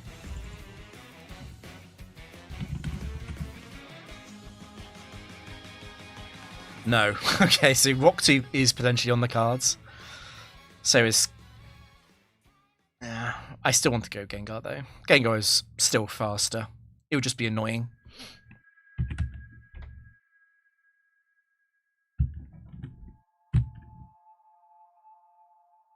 Oh, it's Hollow Knight. I was wondering what this music was. Okay.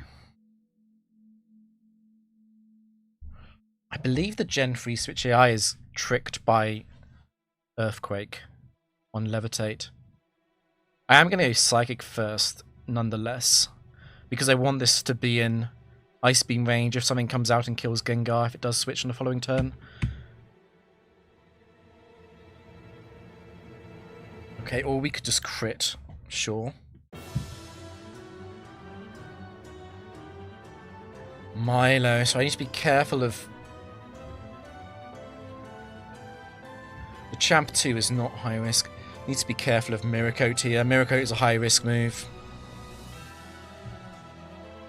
Obvious thing to do would be to go Blissey and stall this out. I think we are going to do that. It's also quite like to be Miracote because those are considered a super effective switch in for Gengar. Okay. So we stall it out of Surf or Hydro Pump. And then I'm going to have to think about the Ice Beams because I don't think I want Blissey to be frozen. We're not Natural Cure.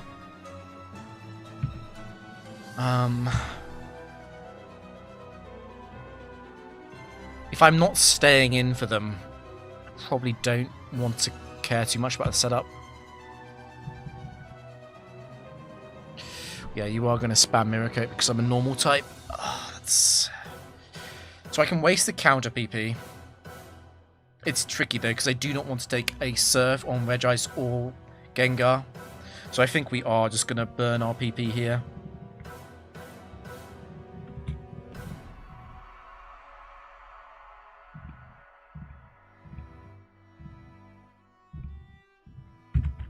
Burn some counters.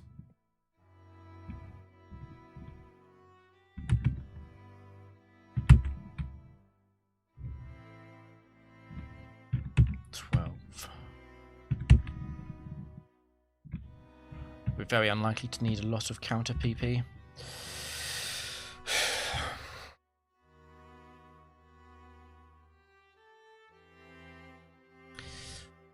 The final Pokemon is also high risk.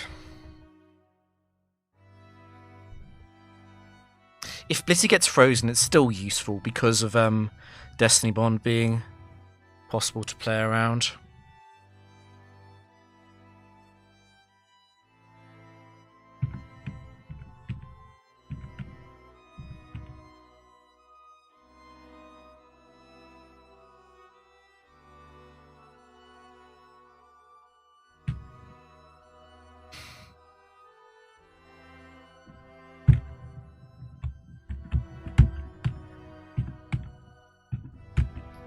Burn an Ice Beam. Go down to 3. We don't need 6 Carmines as well.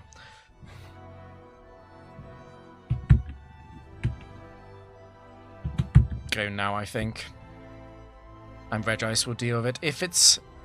What if it's Milo 4?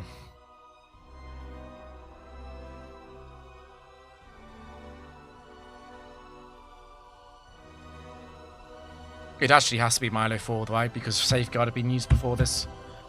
Yeah, let's not get Blissey frozen. Let's paralyze it.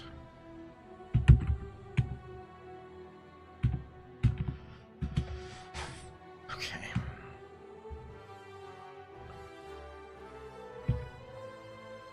It's got to be high risk, but they're all high risk. Do I just explode? Or am I afraid of Tauros 2? Tauros 2 can't touch Gengar.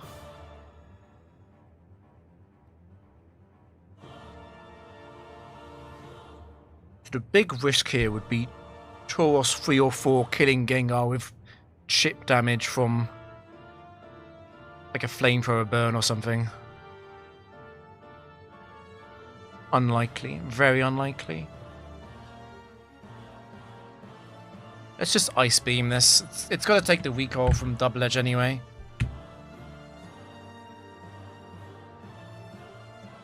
Okay. And we killed it in one shot, so that's not Tauros 2. It's also not Tauros 3 because of leftovers and item claws. So it's Tauros 4.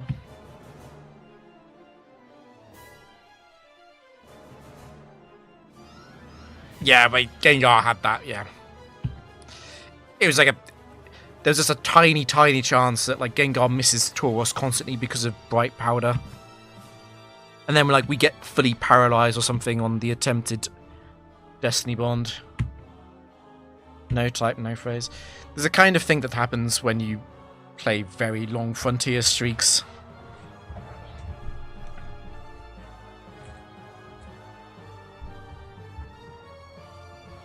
I've seen worse than that happen. Tauros 4 is an interesting option. I might want to go Tauros 4 over Blissey. That dramatically changes how my team works. It becomes a lot more offensive. Gengar also appreciates the Intimidate.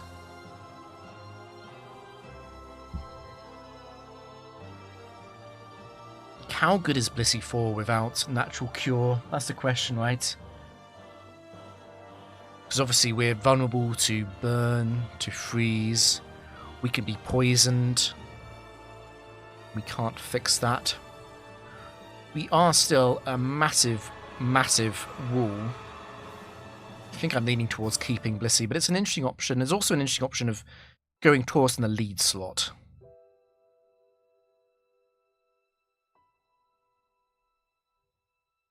But Tauros will get slightly exposed by Noland on the IV advantage.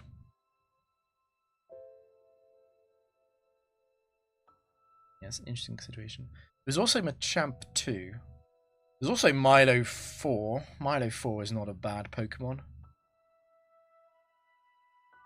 I do think Milo 4 gets exposed a bit by the IV gap as well. Milo 4 would be a great option if I wasn't already so solid into special attackers, because a major attraction of Milo 4 obviously is that you mirror coat a load of problematic special attackers, but we have Blissey for that, and we also have Regice. I think the appeal of Milo and Tauros is lower than it usually would be. Yeah, we do have Serene Gaze Blissey. Like, it's not a bad thing to have 20% chance on Ice Beam. Obviously, the chance that they stay frozen for more than one turn is 16%, because it's 80% to remain frozen, but that's still a lot. You know, you add on crit, you've got like an above 20% chance of hacks. Anyway.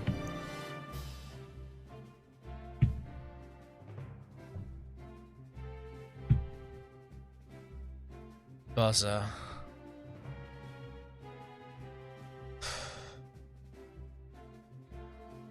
I've played easy enough tower to know that I can't go Blissey here. Until I know what it is. Just weighing up whether or not I want to Thunderwave into potential Cherry Berry or Lumberry. Or if I just go for the immediate Ice Beam.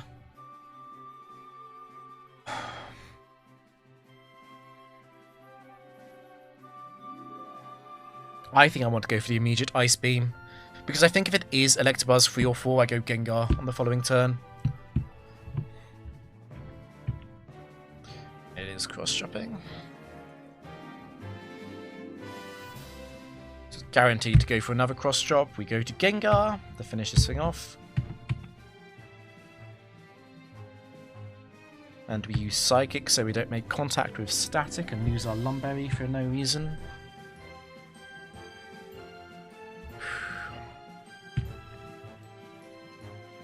Slacking. So we took 65 damage. That is very, very likely to be Electabuzz free, I think.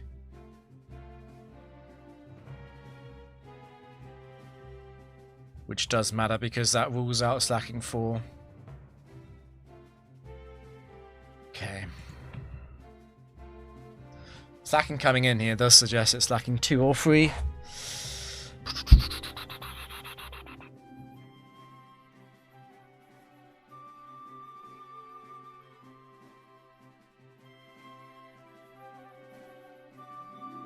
I'm not sure how I feel about getting Regice.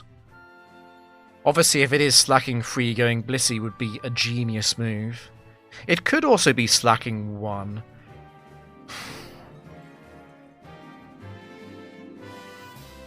Switching out of Slaking 2 might be a mistake, but I can switch back into Slaking 2 and use Destiny Bond. That's probably what I would do, actually.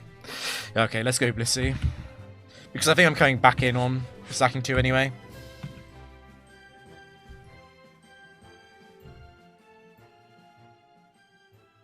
Okay, Shadow Ball. That is expected. It is obviously possible for it to be 2 or 3. I think what I do here is I Ice Beam to check for leftovers. If it does have leftovers, I'll go back into Gengar. If it doesn't, I'm staying in and using Calm Mind.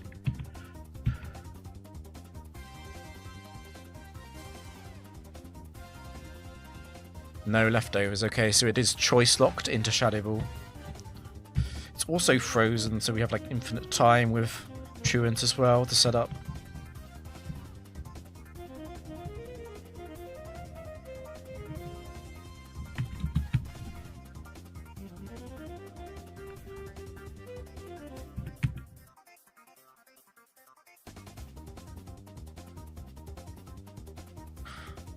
So Electabuzz 3 and Slaking 3. And Typhlosion in the back.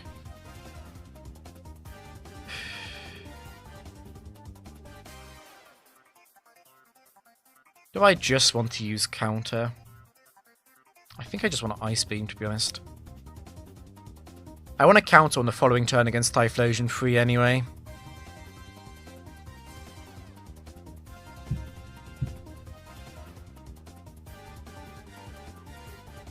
Okay, Typhlosion 1. Okay.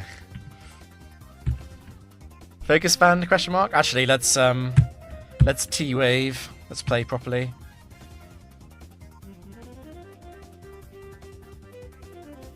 Play around the focus band activation. Nice.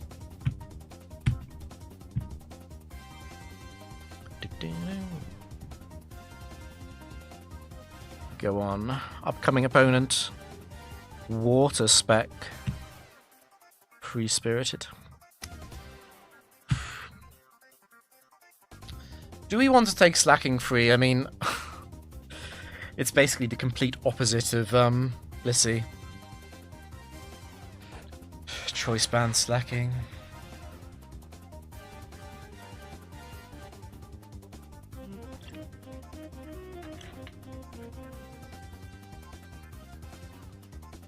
What do I want my approach for Noland to be? It is very tempting to put it in the front as well. Yeah, I'm a little bit concerned about the water types, and having Regice lead off against water types is actually quite nice. I don't really want to get rid of Destiny Bond. I also don't really want to get rid of Blissey. I think I actually pass on Slaking free. Because we can't lead it very easily here. Yeah, let's continue.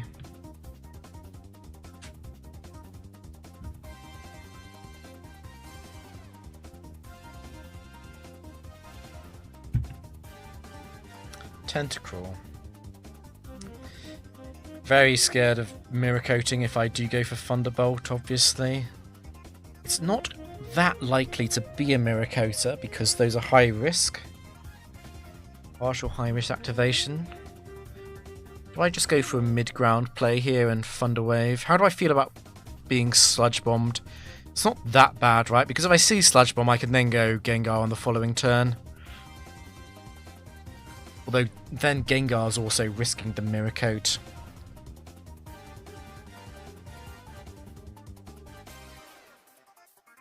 Let's Thunder Wave.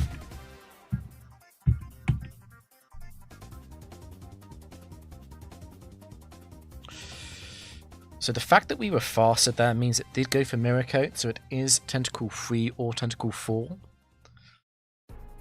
Few options here. One option is to just Explode, which sounds a bit silly, but it would get rid of them. I think I'd rather just Thunderbolt though. Could also go for the Ice Beam and hope that Ice Beam into Thunderbolt kills. I very much doubt that, but it's probably possible. We could also double Ice Beam into Thunderbolt. That might be the best play. I don't like going Gengar, because Gengar takes too much from Hydro Pump Surf. Would Sludge Bomb into Hydro Pump kill Gengar? Probably would, right? I don't think I'd ever want to do that then. Let's Ice Beam. Let's Ice Beam. It's not that bad.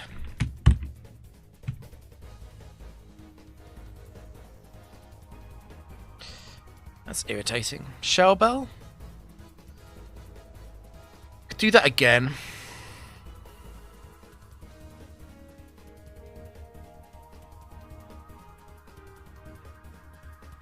Could also quite seriously consider going to Gengar and using Thunderbolt. Gengar's Thunderbolt is slightly stronger than Regice. Right, we're 167 and Gengar is 184, I believe. Yeah. It's a 10% power difference. But if Tentacle does go, particularly if it goes for Surf here, Sludge Bomb wouldn't heal enough, but Surf would heal enough from Tentacle 3 with the Shell Bell. I think we stay in an Ice Beam again. It does kind of suck that we're forced to do this. That's annoying. That is annoying. But we can at least kill you now. The crit.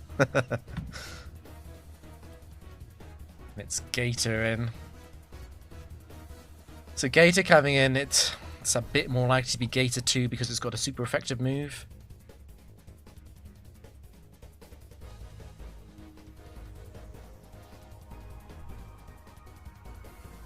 I really don't want to switch into a water move. Gator 1 is going to use Rain Dance though, right?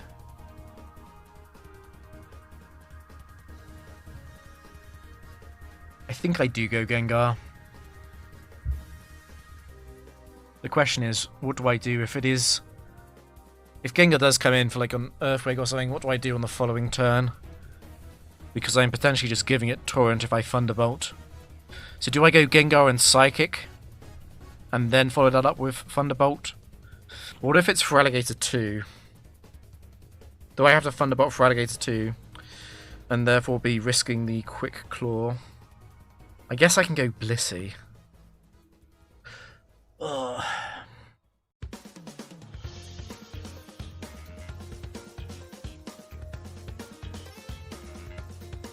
Gator 3 is super...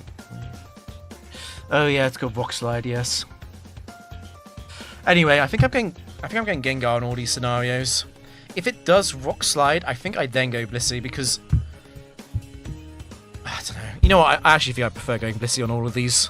We'll go Blissey, and we'll recover, and then counter, I think. Okay. So, Blissey and Feraligatr 2 is a speed tie, but the Feraligatr also has a quick claw. What I'm going to wait for is I'm going to wait for it to hit me, and then I can heal, and now I can go for the counter.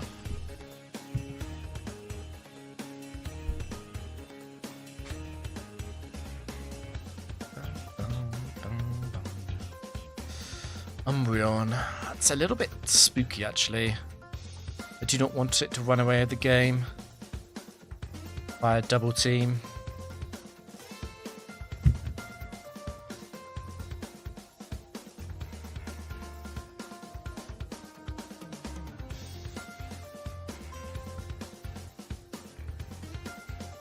I think I like going Regice first, since we're so low. Blissey is indeed unfair. Okay, that was not unexpected. What I could do here is Explode, but I think I want to let it boost up more. It's going to make Destiny Bond more likely to succeed against Umbreon 1 and Umbreon 4. In the meantime, I can keep going. Paralyzing this does not help. I do not want to get it to get paralyzed against Gengar when I'm using Destiny Bond.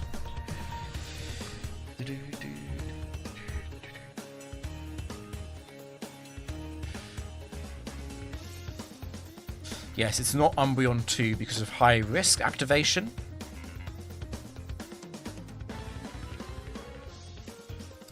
And because of weakening. Right.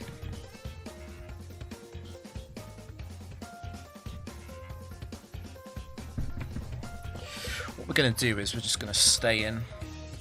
It's actually quite a good thing if it does waste a lot of double teams here. What's going to be scary is Umbreon potentially rolling Toxic on Gengar. Unfortunately, I can't switch stool Umbreon if it is Umbreon 4. If it's not Umbreon 4, I think I'm fine. Because Umbreon 1 will be beaten by Blissey. I really hate how much I can't play around double team though. It is Umbreon 4, that's horrendous.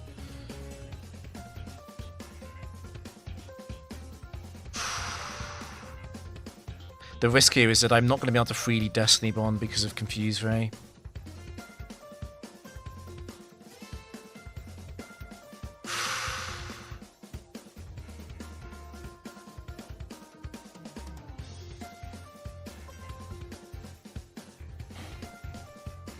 Let me check Toxic AI. I could easily lose to this. I've lost to this in doubles as well. My highest ever doubles level 50 streak lost to this thing because I missed every single move against it. It doesn't go up, it doesn't go up, it's just at 0. So that means if Gengar gets confused through Lumberry and I'm at below half and I switch to Blissey, I could easily be switching back on Feint Attack again. Ideally, I just crit Ice Beam right now, obviously. That's the best idea. Another idea is that when Red Ice is about to die to Feint Attack, I could switch to Gengar, take the damage on purpose, and then I can Destiny Bond and kill it. I lose if it crits Gengar, otherwise it's a really good idea because it plays around the Confuse Ray. I could also Explode. Yeah. Explosion would kill when it's this low.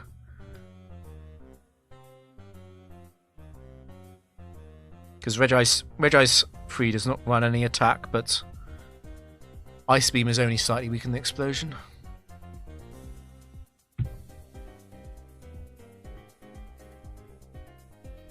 Oh, I kind of want you to crit me, I'll be honest.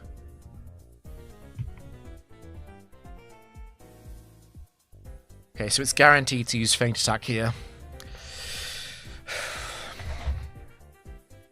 I think I switched to Gengar. I switched to Gengar on the Feint Attack.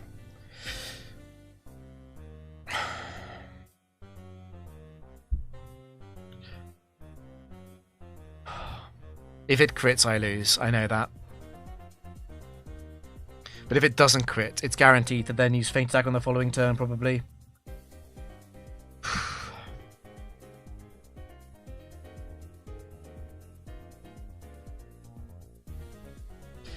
Gotta go for it, I think. If I have Gengar at full health, it's just so likely to mix in a Confuse Ray. Go through Lumberry and then use another Confuse Ray.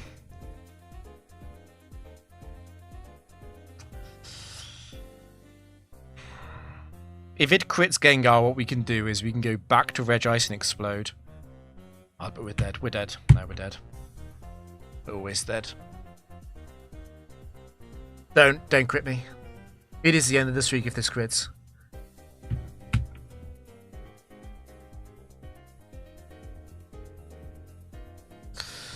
Perfect. Okay, now it's guaranteed to go for the attack, and we win.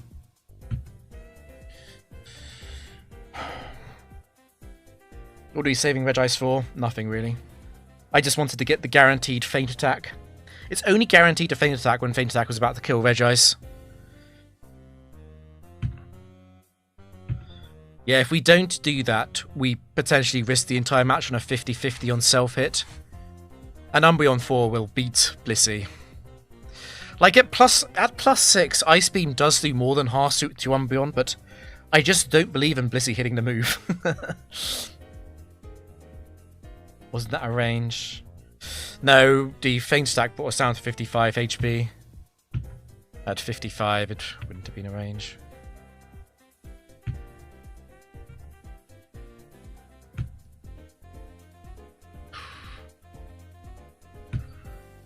I mean, if it crits Gengar there, it also has to dodge a lot of Blissey Ice Beams. But it is rather scary if that happens.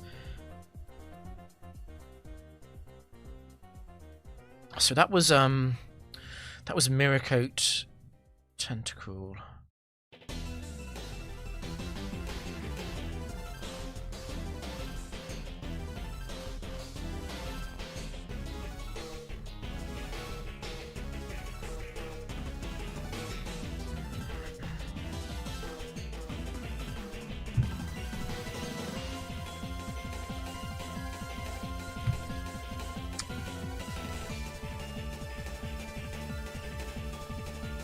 I like to imagine the people who designed the factory sets are watching the stream now. They might be watching Rabi as well, the Japanese player. I think I have to go Blissey on every one of these. Blissey versus Jolteon is not as free as it seems, but there's no way we stay in against Jolteon. That's just madness.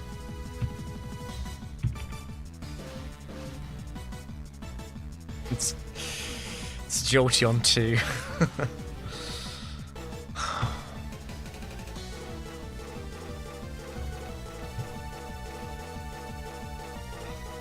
The scope lens Thunderbolt question mark. Although after we Carmine, shouldn't want to use Dig or Double Kick more.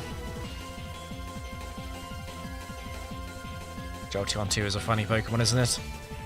I would like to kill this without Roar, and I would like to kill this without being paralyzed as well.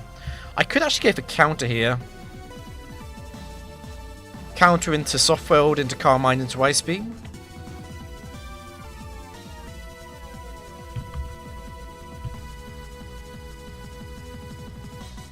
Or I could just attack now. I can't boost above +3 because Jolteon will use Roar. We'll go to +3 though, there's no reason not to really. It used Roar there, that's why we were faster. Of course, Lapras comes out. So Jolteon 2 does not activate any phrases. It's not Lapras 1 because that's slow and steady. Unfortunately, Ice Beam does like nothing to Lapras. unfortunate, but it is what it is. What we need to decide is whether or not we stay in and potentially use counter. Counter would be nice against the physical sets. There is also the potential of the supreme meme, which is Horn Drill into Focus Band into counter. You get bonus points for doing that. That counts as 2 wins.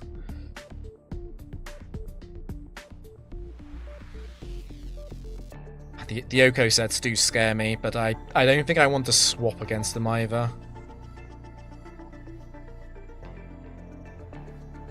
Get Sheer Cold incoming. Let's counter, because, let's counter. This could easily be a physical Lapras. Lapras 2, for example, would Body Slam.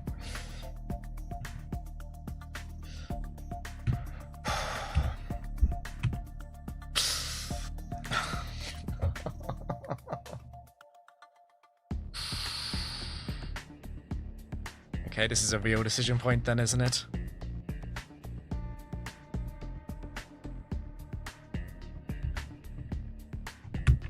It's a female Lapras, which might matter if it is Lapras 8 with Attract.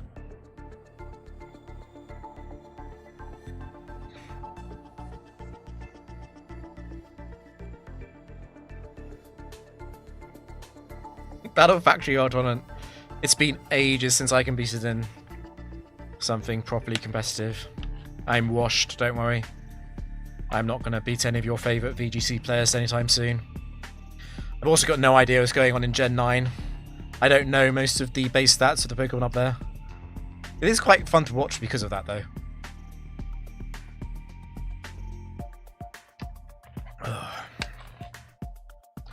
I really want to go Gengar. I really hope if I do go Gengar that it uses Horn Drill. Or Sing.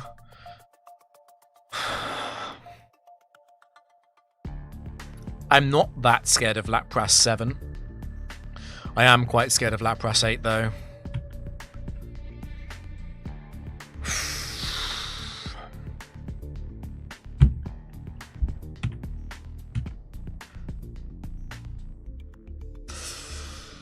Oh my god. When did you start playing Pokemon?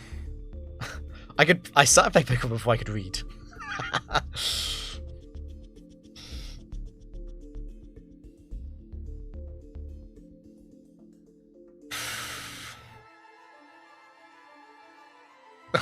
At Any Cost comes on at a time like this. Do people ever play competitive? Yes, the competitive scene for lower gens is still fairly active on Smogon. You can play in older gens. Does Sheer Cold work on ice types? It does. The fact it's used Sheer Cold twice in a row, it is more likely that it's Lapras 7 than Lapras 8, which is a very good thing. Do I want to just Destiny Bond?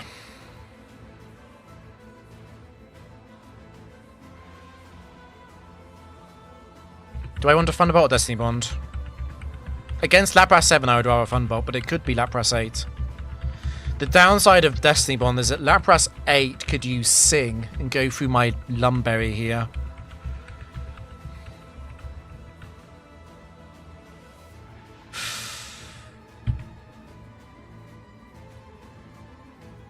Okay. I'm so glad I did that. Jesus.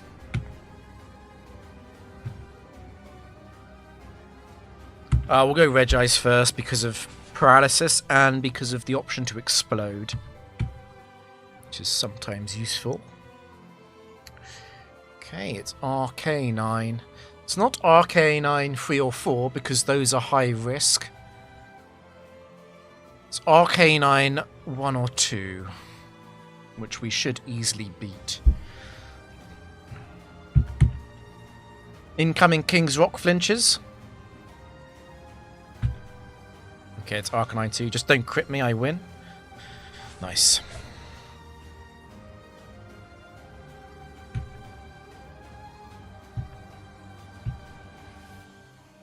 I don't get how suction cups work. What a great quote that is.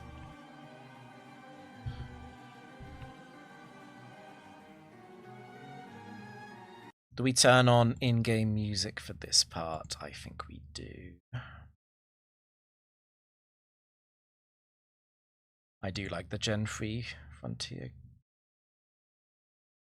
Ray music.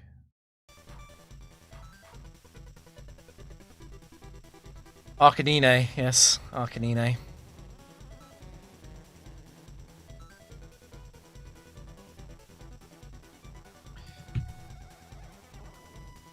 Does Regice lift? Regice 3 doesn't lift, it has no attack investment. I need to restart this to make it count the win just then. Because we're at 230.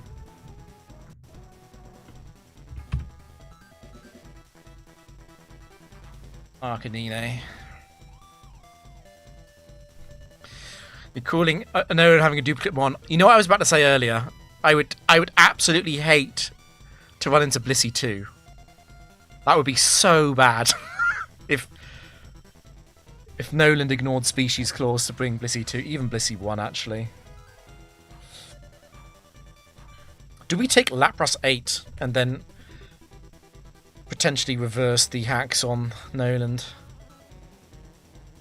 Did we actually find out if it was Lapras 7 or Lapras 8? I think it was probably Lapras 7, right?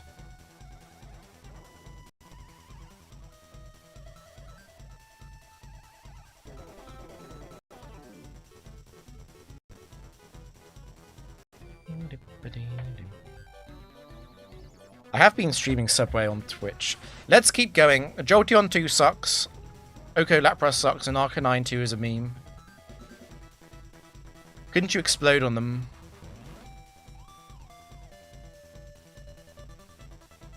I could, but Blissey could double team.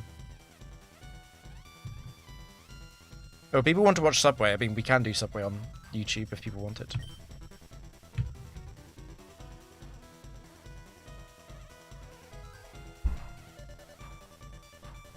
It's true. Sheer cold ignores the IV advantage. It's okay. Surely Noland 11 wouldn't stop me.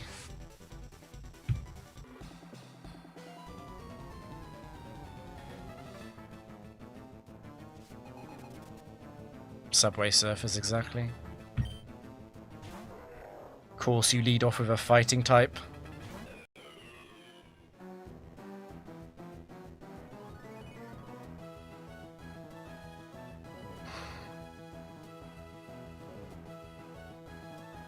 So the only Hariyama that might be a bad idea to switch on is Hariyama 3, I think.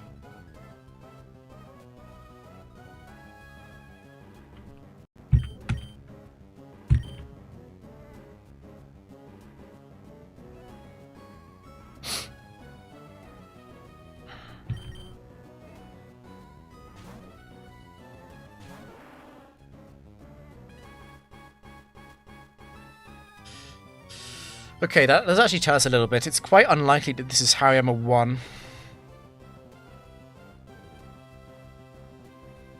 Because that was so likely. I mean, cross-chop is 50% to get the +1 score, and tie with fake out, and then it's a 50% to win that tie. But it can also use counter, because cross-chop wouldn't crit from our Hariyama 1. But I'm stalling, right? Do I want to play around the Quick Claw next turn from Hariyama 3? I don't think I do. If Hariyama 3 Quick Claws me next turn, I do lose, though. How much do I believe in Regice and Blissey?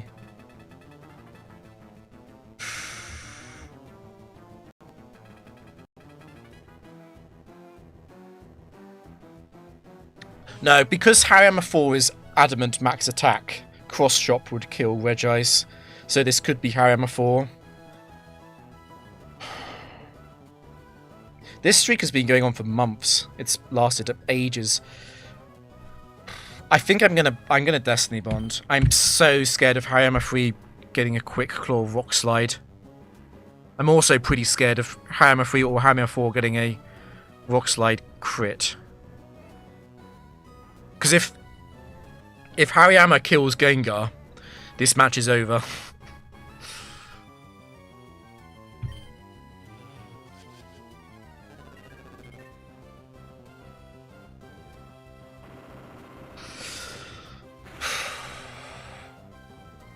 It's definitely 3 or 4.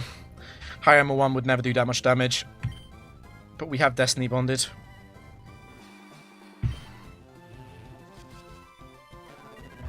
Didn't get the Quick Claw. Okay. There was an incredibly cursed timeline there where Rock Slide misses 4 times in a row. And I'm forced to go off Destiny Bond. Because I run out of PP, but it didn't happen.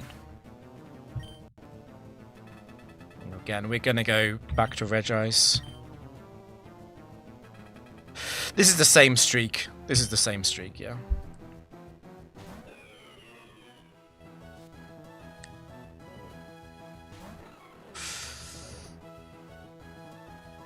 Should be very good news.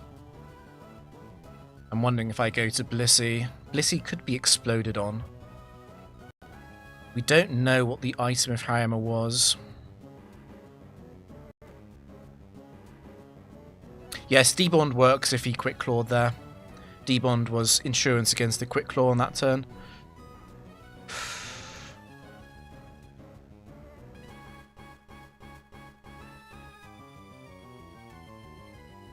I think let's T-Wave. If it's... The thing is, I'm swapping quite a lot on the second turn, right? I'd only potentially stay in against Glalie 2. I don't even know what I would do against Glalie 2.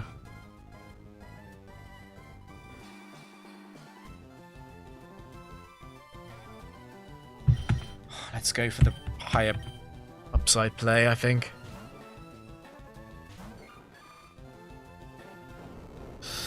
Okay.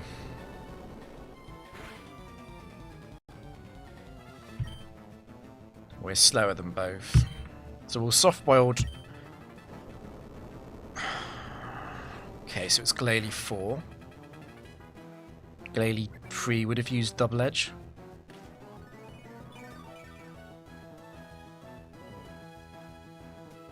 Yeah, it could be a nasty ending. Is it worth doing setup here? There's a few problems. The first one is that Earthquake can crit, obviously. The other one is that once it's out of Earthquakes, it can start using Ice Beam, and I'm not Natural Cure. We could PP Stool Earthquake, and then PP Stool Ice Beam on Regice. Regice would lose a lot of HP doing that, but we can do it. I just don't think it's worth it. We can go for a single Carmine.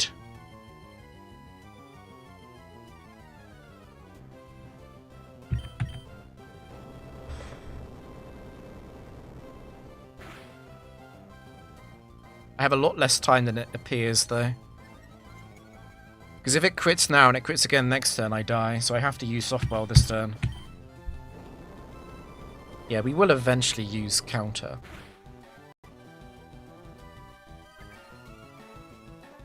Like, Glalie 4 is 170 HP. At 31 IVs, that's 16... No, I almost memed. It's 176. So it would be a roll on counter killing or not.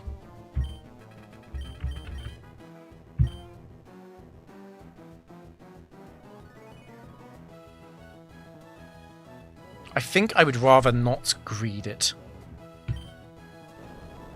Yeah, I think we're unlikely to kill with counter, but it's probably possible with a high roll.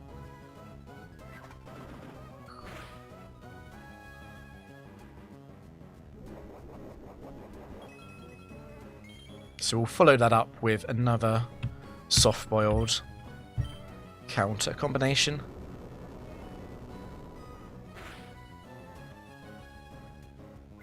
It would be funny if the final Earthquake crit would be very unfortunate if that did happen, but...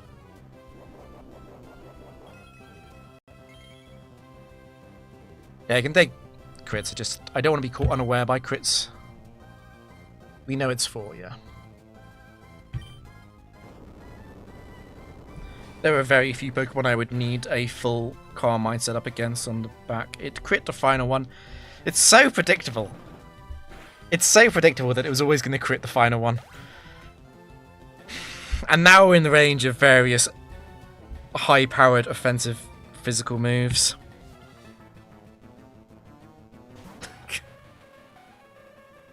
Should be GG.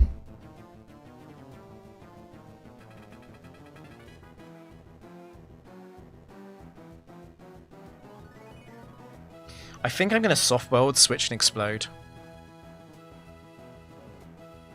Jynx 2 we automatically beat. Jynx 3 I would wait until it puts me to sleep before swapping anyway. Okay.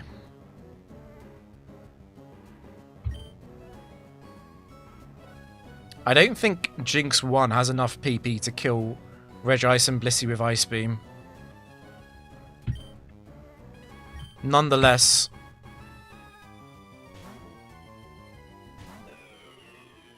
let's not give it the chance. We can't be frozen with an ice type. It does crit. That is the start of how it has enough PP to kill me, but we have Lumberry still.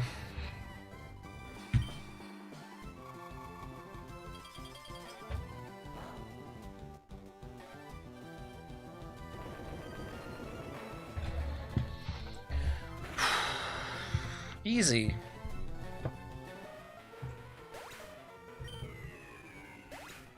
The Battle Frontier doesn't cheat after all if they roll these ones. True. That was a pretty bad team. I mean, Hariyama did scare me a bit, but the other two were terrible. Right, let's turn the music off.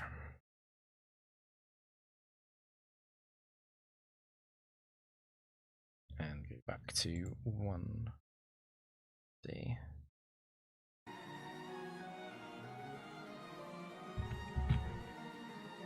Keep going. We're only 2 hours in. I need to restart overlay as well to get the right win count.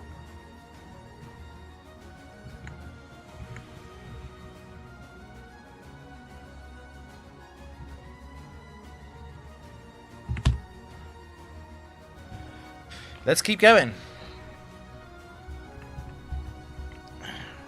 He's starting to believe. I mean, we are one bad draft away from losing. That is just how the factory goes. I don't think 300 is very likely, no. I think we're now close enough to 259 that this might end up being the longest factory streak ever. That does seem a bit more plausible now. Water. Slow and steady. Lantern Lapras.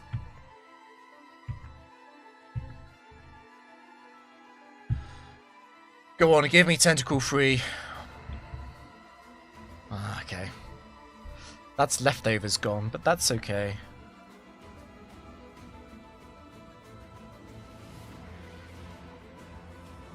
What's the worst Nano team in the streak? Probably 189. Okay. Leftovers and Quick Claw gone, but they're on 2 good Pokemon. Hypno really wants to be on the stream, doesn't he? But Hypno 1 and Hypno 3 are not the Hypno sets that would ever be features. Statistically, it's going to end at some point, yeah. Okay, it's Gengar 5. Is Gengar going to appear in every single set? Amphi.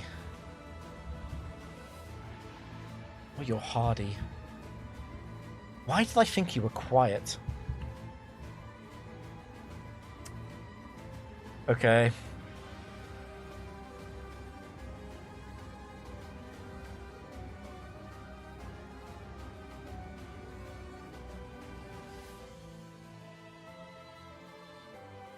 I'm a bit worried about enemy psychics. It is the Gengar stream, yeah. I think we can lead off Gengar 5. If we do that, we do need to have something fast in the back as well. So it might have to be Slowbro as a compromise. Slowbro, Gengar, Amphi.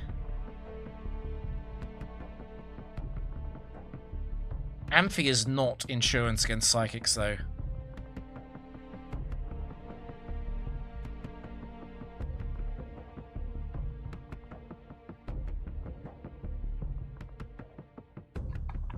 This is a bit dangerous.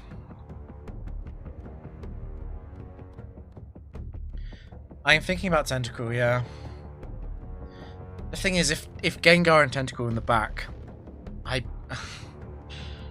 I'm begging for a certain Pokemon to show up and kill me, right?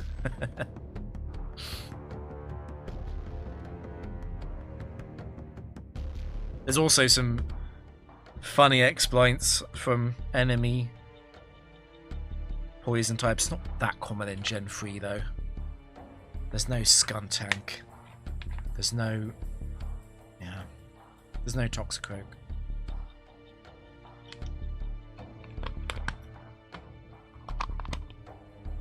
Well, Ampharos, it's not a good Pokemon, right? But we have got a big stab move. We've got this. We've got a special attack invested Thunderbolt. That's a big deal. That's much better than this thing, which doesn't have any special attack. It's much better than this thing, which doesn't have a stab move. I think Tentacle 2 in a vacuum might be better, but I don't really believe. Hear me out, Hypno, Slowbro, and Altaria. The memes will carry it.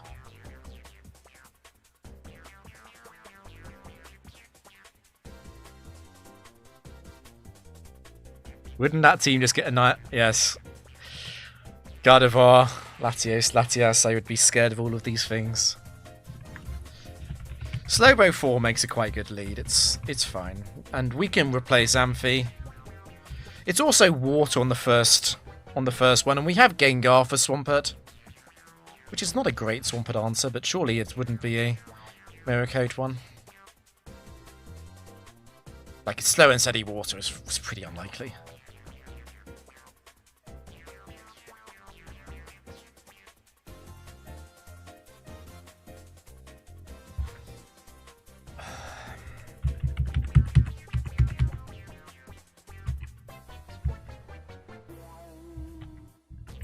So we're leading Slowbro. I said this before, but for anyone wanting to learn, Slowbro is difficult to switch in because it's slow. And it doesn't actually have a great list of resistances. And it draws in some relatively predictable moves.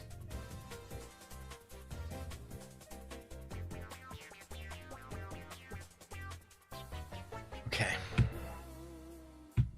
Take Hypno 3 times. We haven't been hit by the species clause on the draft, at least. That happened twice in the last stream. Giga Drain is 60 power. Slowbro. So, Slow and Steady Lantern is very, very expected. Lantern 1 is incredibly likely here. But if it's not Lantern 1, we're getting smashed by a Thunderbolt or a Thunder. Is Lantern 3 forced to use Rain Dance here because of the broken AI? It is. Okay. So that makes it less scary. It's only bad to stay in against Lantern 2 and 4 then. Are we giving Lantern 2 Salak if we Earthquake it? We can go with Psychic though. There's practically no difference. We could also go Amphi.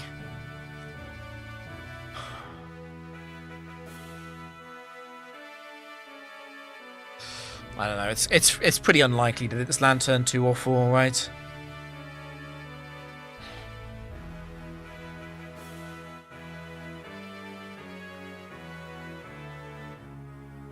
Let's Psychic. Yeah, the draft can offer you multiple of the same Pokemon, but you can only take one of them. So if the draft offers you Swampert 3 and 4, you can't take them both.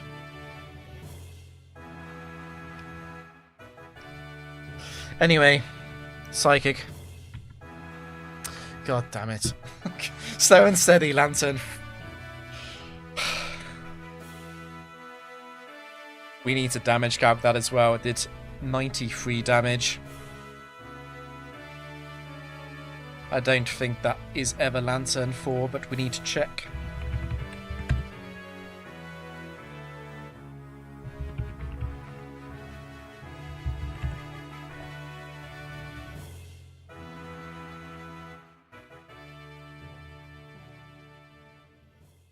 No, it has to be Lantern 2. Yeah, I was right. Okay.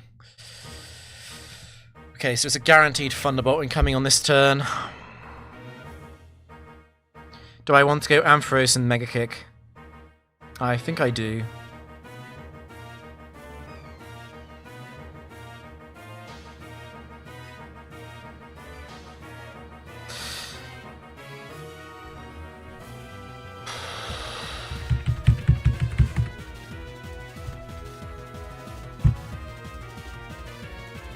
Please don't paralyze me. God, that must be so bad.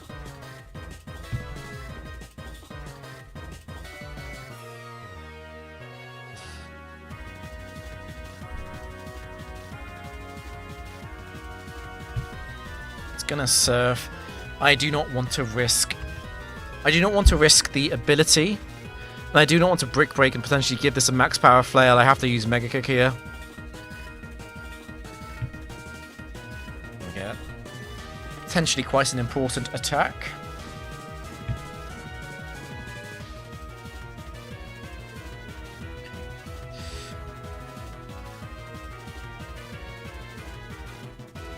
Slow and Steady Golduck is Golduck 2.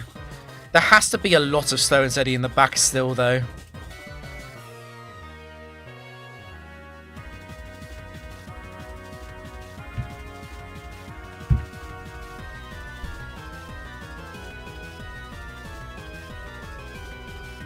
I don't think I'd ever regret keeping Ampharos in here.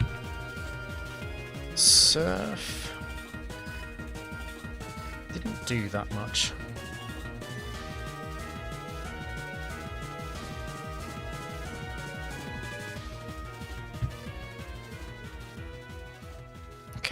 Surely it's Xatu 2, right? There's nothing else, yeah. It has to be Xatu 2 because of Slow and Steady.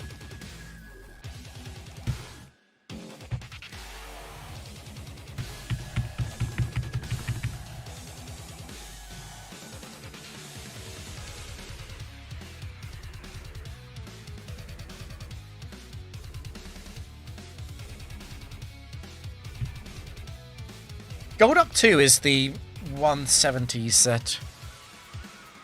I'm never taking Golduck anyway, though.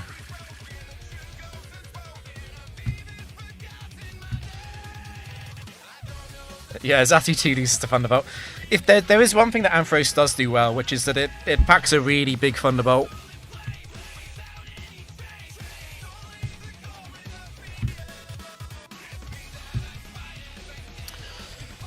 Okay.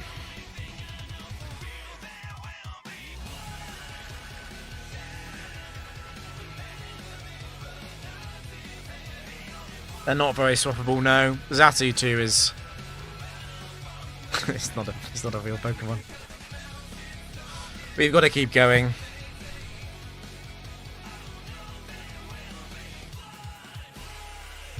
I'm a little bit scared, I'll be honest. This is the shakiest team we've had this stream.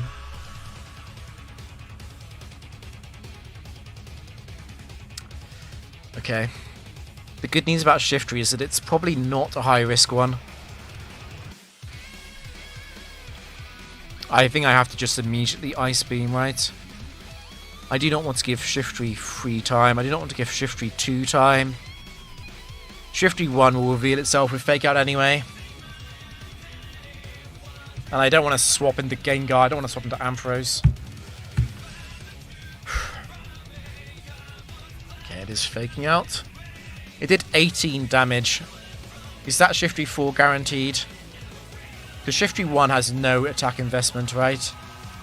So it's 106. What are we? 130?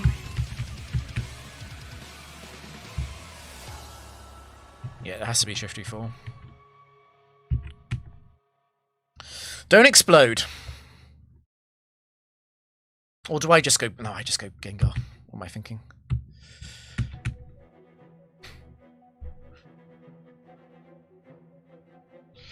Outplayed. Okay. Focus band on the Fire Punch. Okay. Slaking.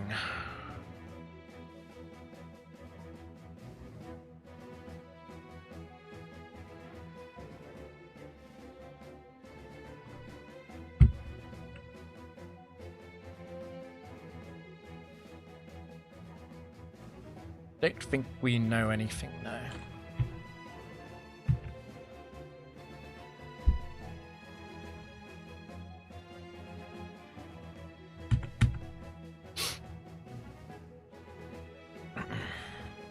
Okay, Psychic, that's not a surprise. 26 damage.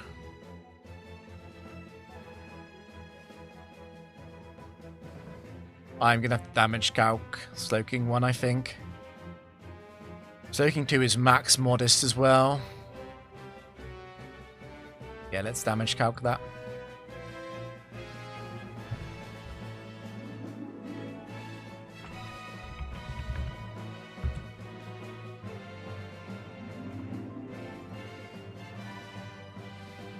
$24 max from Slaking 1. 27. Okay, that's incredibly helpful then. Wow. So it has to be Slaking 3 or 4.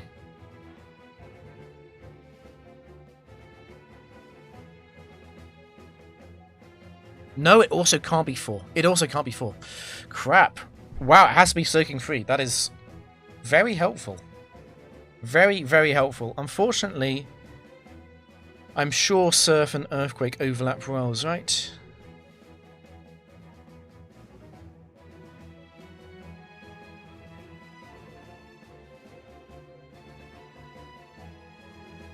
You don't think you've seen... I've seen a Focus Band activation in this streak.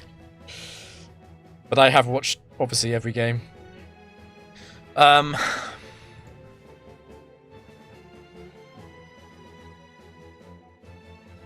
would love to swap, but I can't. Let's just stay in. Let's just... Is it worth going for the Spadef drop? Probably makes absolutely no difference at all. Raichu Alola in the back. Let's go for the one drop.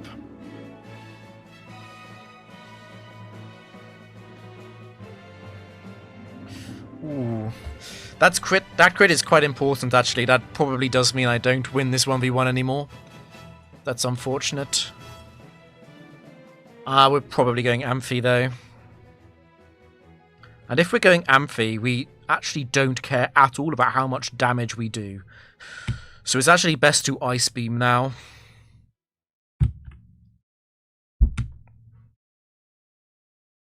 The only way we get out of this is by freezing.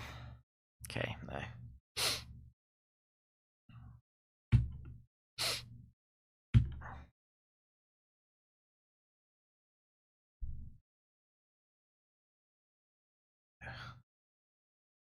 We could have gone for the crit back, but freeze is more likely than crit. This song's got blank at the end for no reason. Okay, if Ampharos gets Quick Claw Earthquake crit, that would not be very funny, but it would make this match much closer. Okay.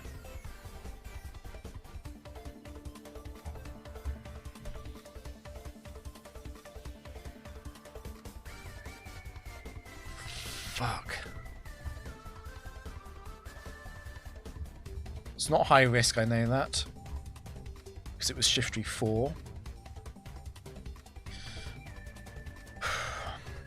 I should always beat Flygon free. There's no way it survives 2 Psychics. Yeah, I'm fine. It's Flygon 2, ironically, has a better chance of winning this. Flygon 2, best way to win probably is to go Mega Kick anyway. Or double Brick Break into Psychic. Okay, it is too.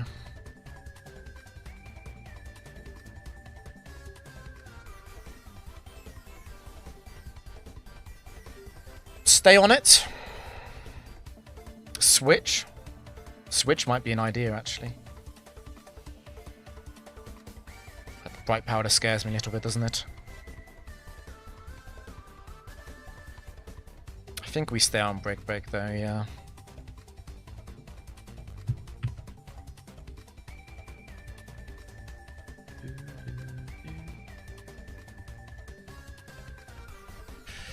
Okay, well, that's fine.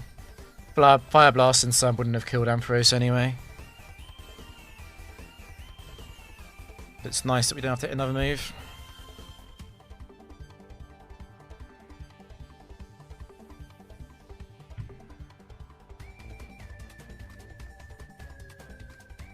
What does Switch do? Switch to let us know whether or not we have to risk the Mega Kick to win or not.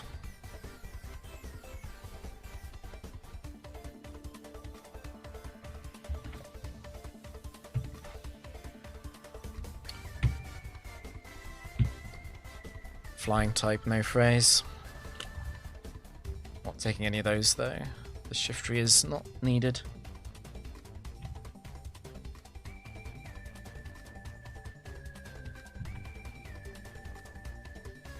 Amphi doing a job.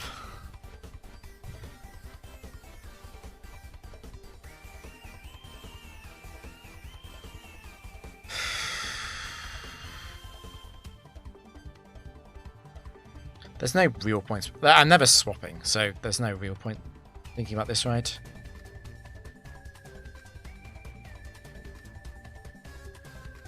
Yeah, we're pretty good against flying. Aced.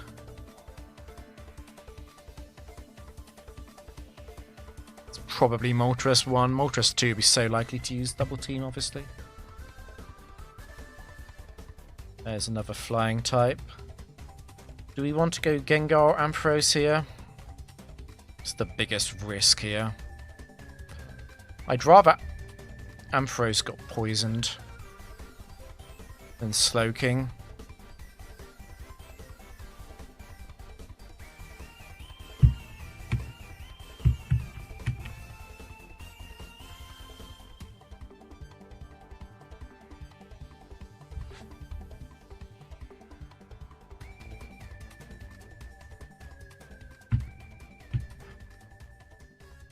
Okay, Scarm 2.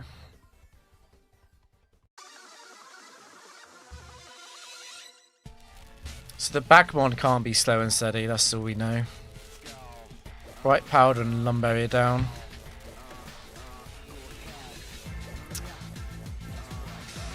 Oh, this thing's back again. How many times has Lapras appeared on this stream?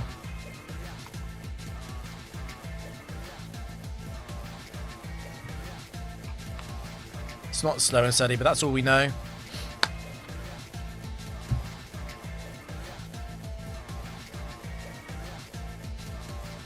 It's a bulky one.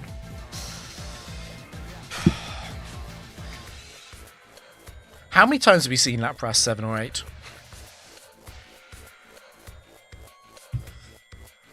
The Lapras 8 game earlier was so scary. I'm so glad we went for the Destiny Bond line back then.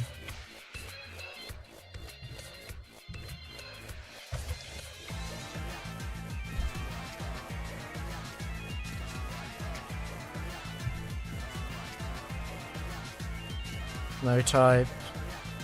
No phrase.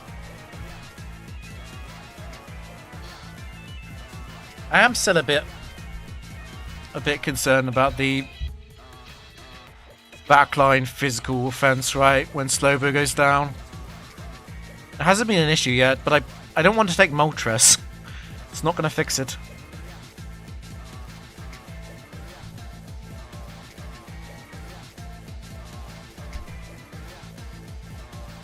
Eat my invincible attack.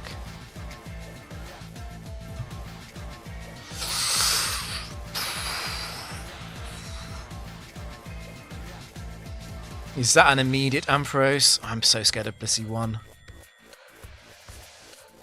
I do not want to Earthquake on potential counter as well. I think this is an immediate Ampharos.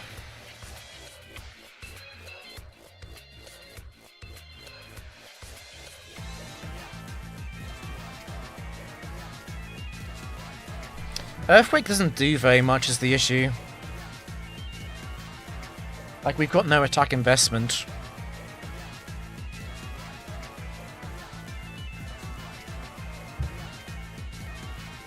We're definitely going straight around for us.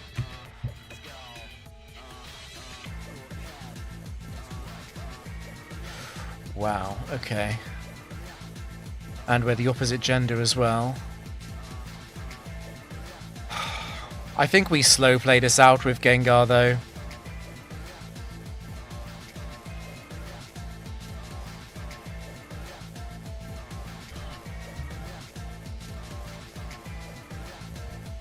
I'm just thinking whether or not I can guaranteed remove that sleep.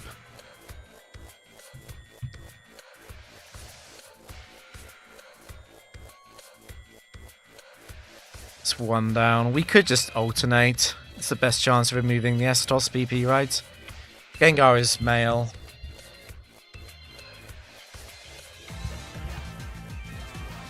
Yeah, no, I know it's all in good fun, don't worry.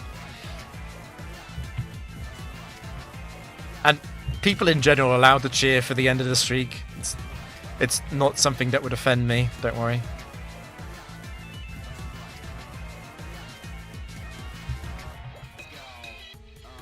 Estos is 20 PP. This is going to take a while.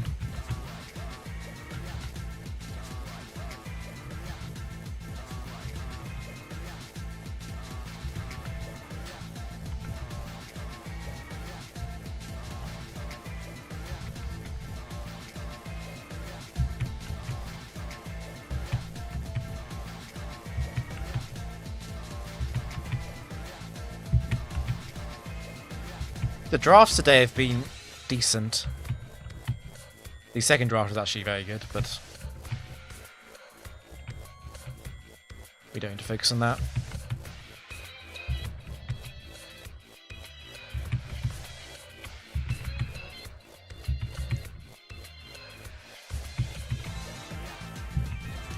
Yeah, we need to wake up Ampharos once Estos is out of PP, that's correct.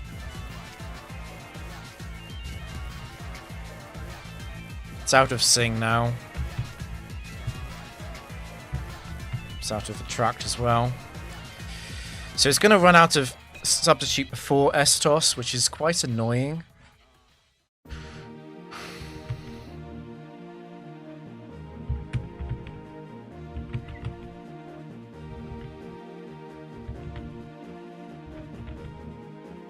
It's static.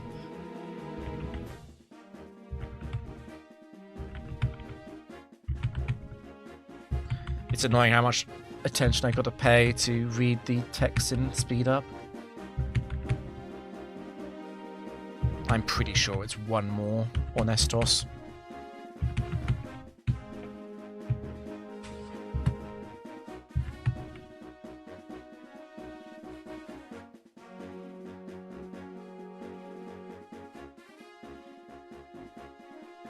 Let me think about this.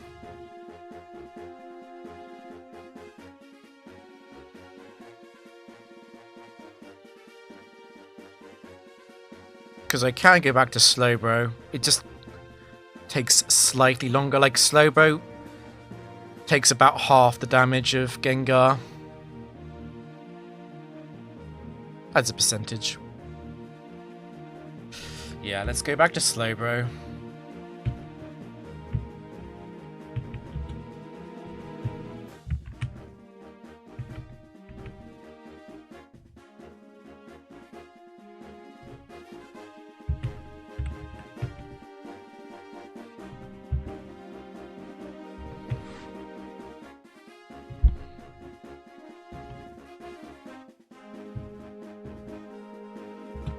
It is the Phantom Hourglass version, yep. Ments comes out. Well, I already know what I'm going to be doing. So it's not slow and steady. Blissey 2 is almost slow and steady on its own. So it's not Mence 2. It's not Mence 8 as well. That's Attract.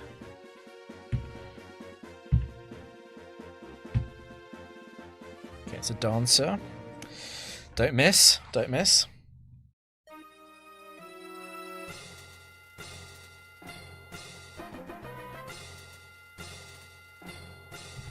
Yeah. Okay, sure.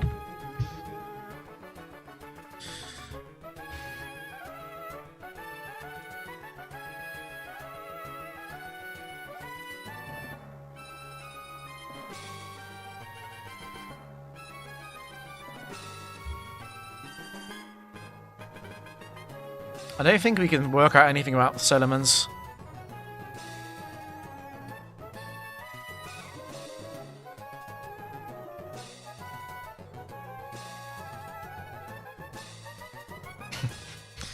I don't think we can work out anything about it at all. I was kind of hoping that it would be Magmar 3 and it would tell me everyone was Mence 4, but... I mean, low-key, the Dragon Dance Mence are Trap at 3 IV.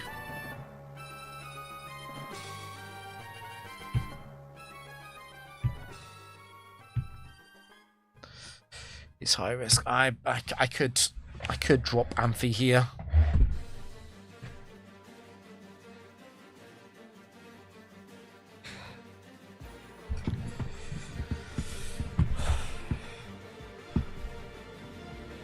I think Mence 6 is so bad. I don't want it, actually. I could take Blissey 2.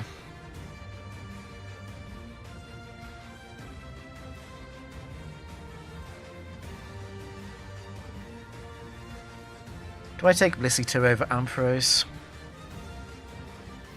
It is upcoming high risk, which is not what Blissey really wants.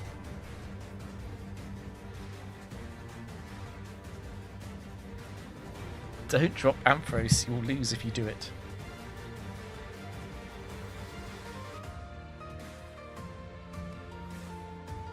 It is high risk next. I mean, high risk is Double Edge, Oko moves, counter, Mirror Coat. It's also the reversal Mons. And Explosion. I feel like there's quite a lot of them that are ground types, obviously. Blissey 2 just loses to a ghost type. Yes, but it's Gen 3 and I have a Gengar already.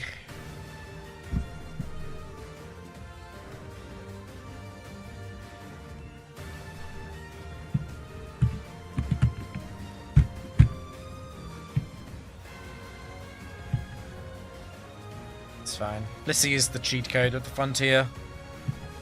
Blissey 2 would never let me down.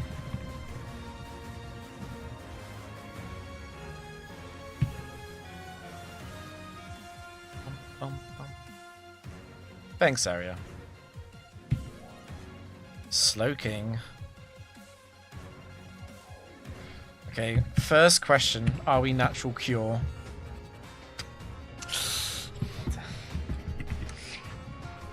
It would be too easy if we were, I guess. I think we still go Blissey. The worst case scenario would be Slaking 1.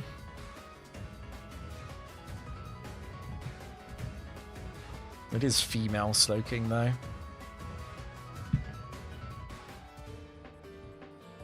So we don't need to worry about the oblivious lines. I think we go. We go Blissey. Against a slow and steady opponent, this is probably Blissey's best chance to do something. Already punished. It's T-Rays, it's Slaking 2. That's not actually great news either.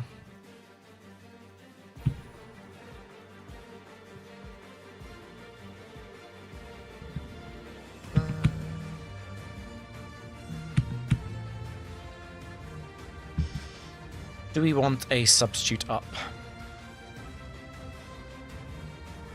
It's It's going to be a high-risk Pokemon switch again, almost certainly. And Substitute would be useful against those. The downside of Substituting is that we can just fully paralyze and then it's worth nothing anyway.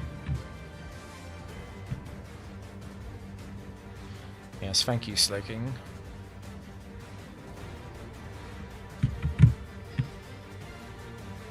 Don't crit me. Don't crit me.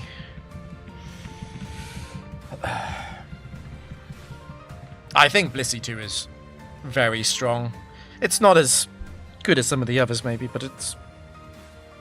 I mean, I was kind of hoping it would be Natural Cure, not gonna lie. Okay, so Regirock comes out. Regirock is not a surprise at all. It is most likely to be Regirock 2 or 5, since they're both double high risk, with Counter Explosion and Hyper Beam Focus Punch, respectively.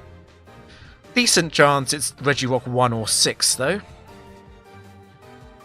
Oh, Ario is your friend, Elixir, from Discord. Surely that's not a coincidence. Mario Kart 64, right?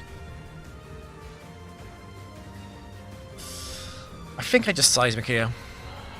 I do not want to give this time to double team if it is 5. Honestly, could you sing? Blindfolded Blissey 2 sounds fun.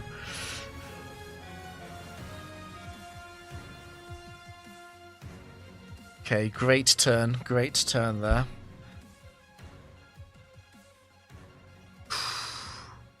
I kind of want to use Sing.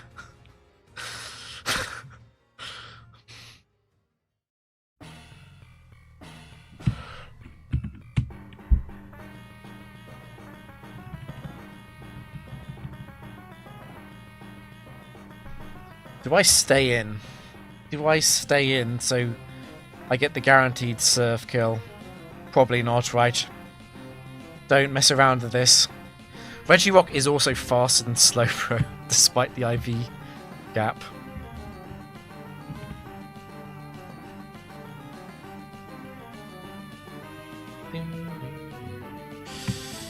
Come on. It's 10%. Okay, it's now quite a lot higher than 10%.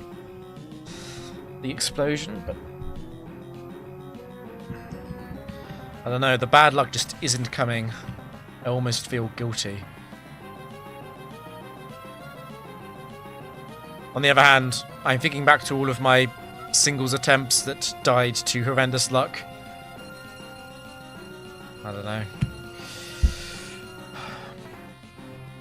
This can be anything. We already saw high risk.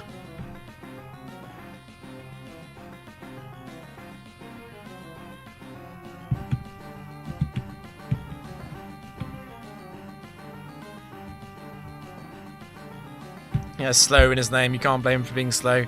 That is true. I can blame him for being sassy, though, because sassy is a silly nature. It's a Battle Palace nature. Psychic? I'm glad I have Reggie. I'm glad I have Blissey.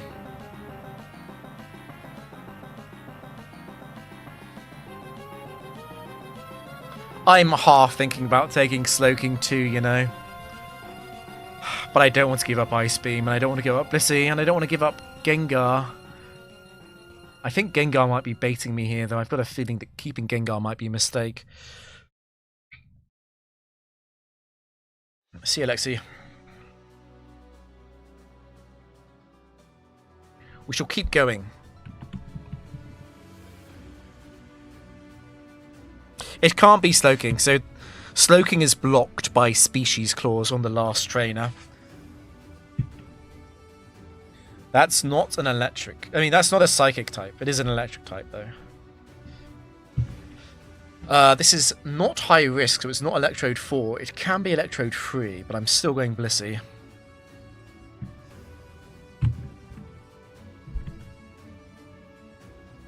Does Gengar Shadow Ball do, like, anything at all? Not really. We could use against like a Lati, since they have much higher special defense. But in general, no, the Shadow Ball is not particularly useful. We could finish off a damaged Psychic. So it's going to protect again because it's failed, and then I substitute. So because protect failed, it has to use it again, and now it can do anything. We're probably getting staticked, but that's fine. Ironically, it's either soundproof, which blocks Sing, or it's static, which screws over Estos.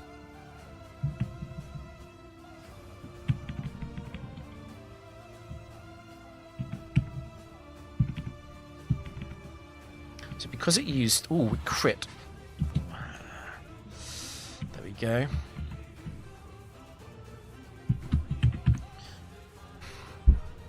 We don't kill it on this one.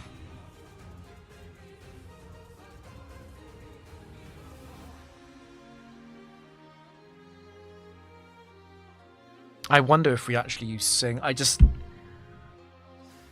don't feel like it's worth it. We probably do need Blissey for the final Psychic.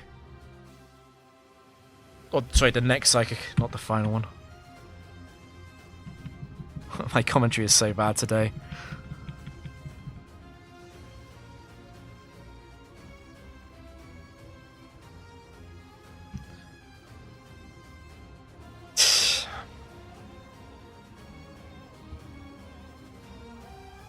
So Electrode 1 is... it's Endurance. Light Screen and Protector, both Endurance. So it's not Latias 4 or 5. But that's it. It could be anything else, right? How do you learn damage calc? Because that is my literal next video. It's also not Latias 3 because of item clause.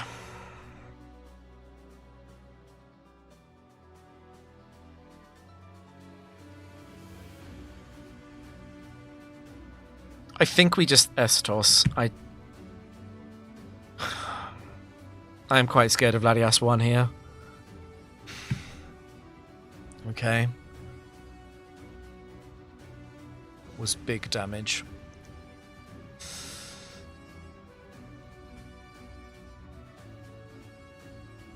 It's not 7.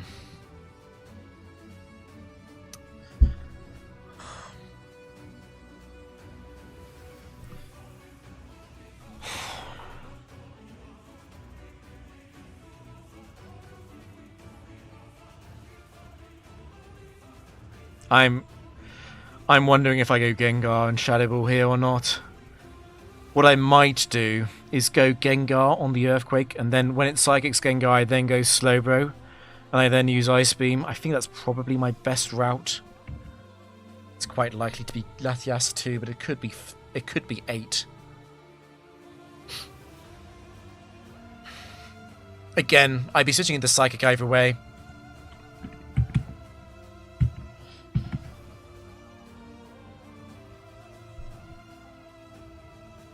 So it's now going to Psychic. We're not going to stay in for that. We're going to go straight to Slowbro so we can Ice Beam. If Ice Beam doesn't kill, I might be in quite significant trouble. The crit, but no drop. Please say I'm not in Thunderbolt range because of the crit.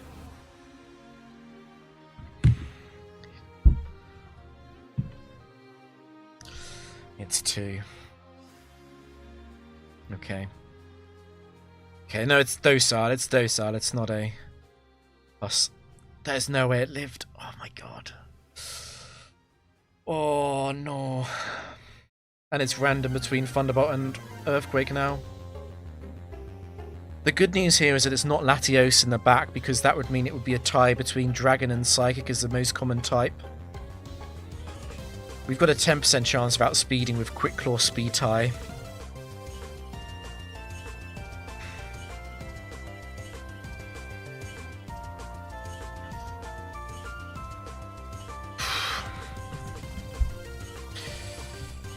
Gengar is faster, but the Latias has Quick Claw.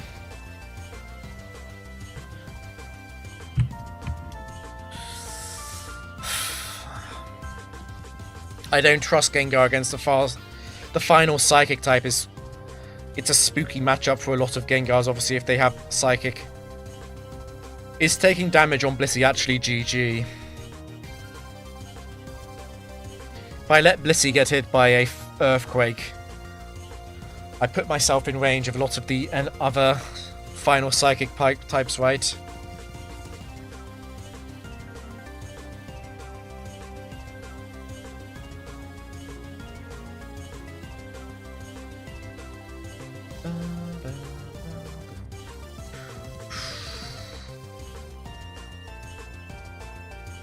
If I go Blissey here, I do also get leftovers on this turn. So even if I want to go Gengar, I go Blissey first, because Gengar can switch into the Earthquake, and that gives Blissey more healing. Blissey can also get paralyzed, yeah.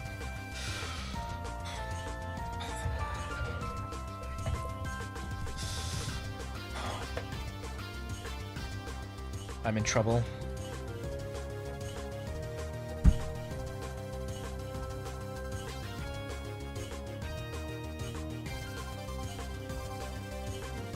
My gut feeling is to just go Blissey and Seismic Toss, though. One thing I often say in the factory is you play what's in front of you. We're scared of a lot of things in the back, yes. But we should be more focused on not losing to the thing right in front of us right now, which is a Quick Claw Latias.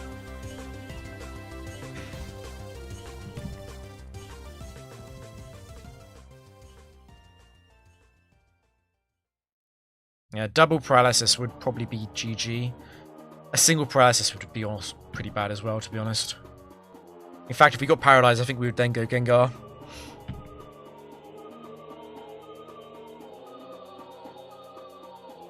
God damn it.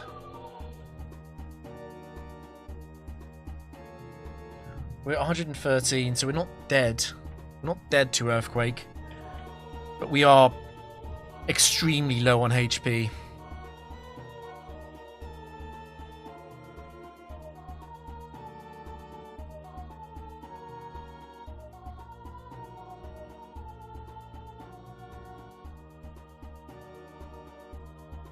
Might be dead here. There's also a crazy idea, which is I sing. I sing to try and get some HP back on leftovers. I think that's nuts, though.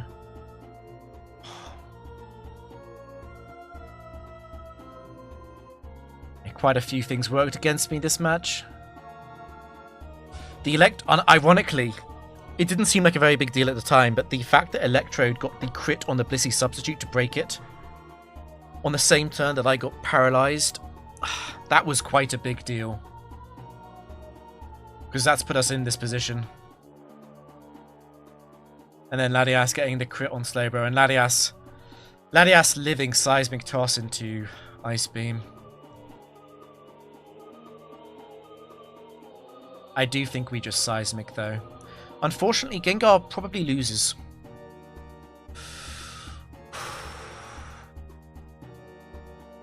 What would I beat? I would beat, like, Jynx. Hypno. Gardevoir would be horrendous. It can't be Latios. I'd beat Medicham. Metagross would be pretty bad, but I do have Fire Punch. I have a chance there. Executor. I got Fire Punch for Executor 4. I lose to the others. Actually, no. Only Executor 4 has Fire Psychic. Executor would be one of the best ones. I've got Xatu covered as well with Thunderbolt. And I've got Thunderbolt for Starmie.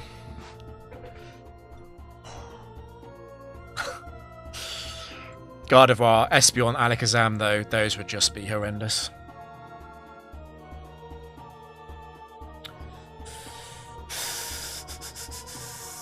There are plenty of Starmie sets without Psychic as well.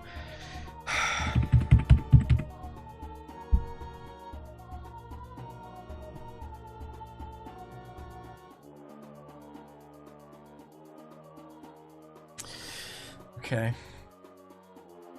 Where's the fast forward button? We can actually beat Alakazam.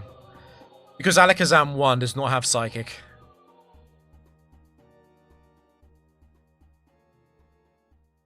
The worst thing that could come out here would definitely be Gardevoir. Okay.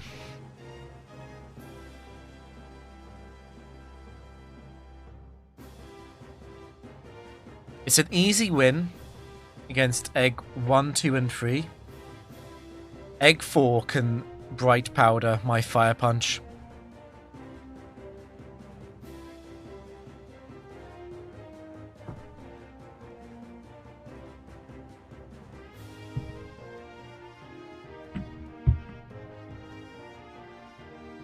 There's a chance it uses Giga Drain, right? We're at 44, we're probably out of range, actually.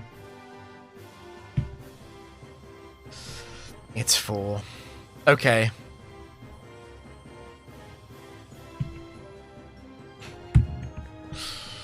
%, then.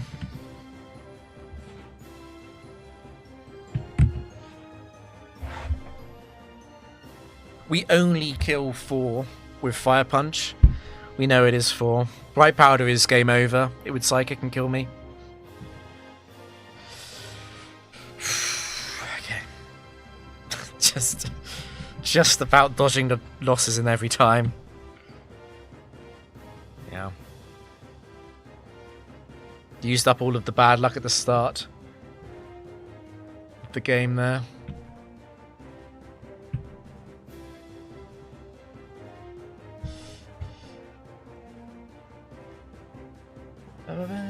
True, it was 9% because we could Bright Powder its Psychic. True. Do we take Latias 2 for the final match?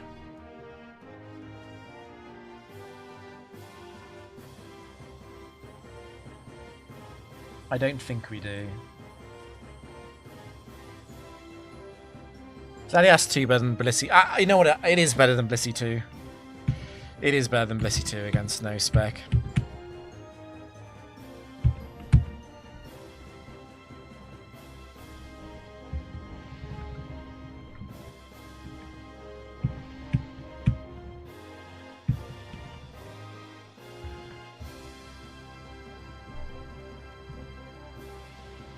Latias 2 is not as good as you might think it is because it is max attack and max special attack. But it's still... So it's not as fast as it should be. It's also not as bulky as it should be, but it's usable. It's Quagsire. It's no phrase Quagsire. I really just want to use Psychic. I also kind of want to go Gengar. I'm a bit worried about being frozen from Quagsire 4. I'm also a bit worried about giving Quagsire 4 a turn at all.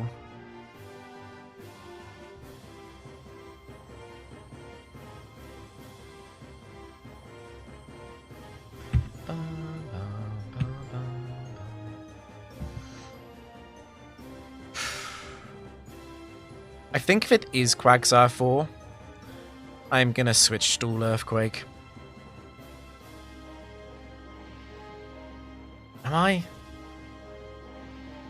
It's going to be risky until it uses the third Amnesia. Do I have to really stay in? I think I have to stay in. I think Quagsire 4 is too much of a threat, actually. I hate this.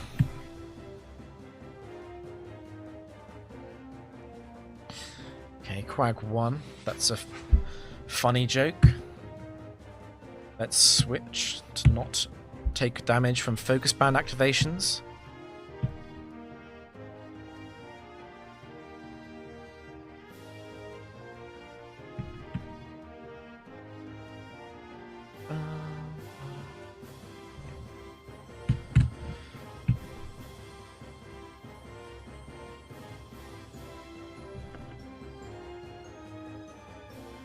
Espeon. So it could be Clado on the back. Could also be Starmie in the back. But in general, we've got a very good chance that we've now dodged the worst of it. It's very tempting to put Latias in. Unfortunately, Latias does quite poorly against Bite Espeon. It's also quite tempting to put Slowbro in, I guess. Slowbro won't be switching into a Calm Mind, since they would all be going for the kill. Slowbro versus Bite Espeon is also a bit bad, right? Particularly Espeon 4.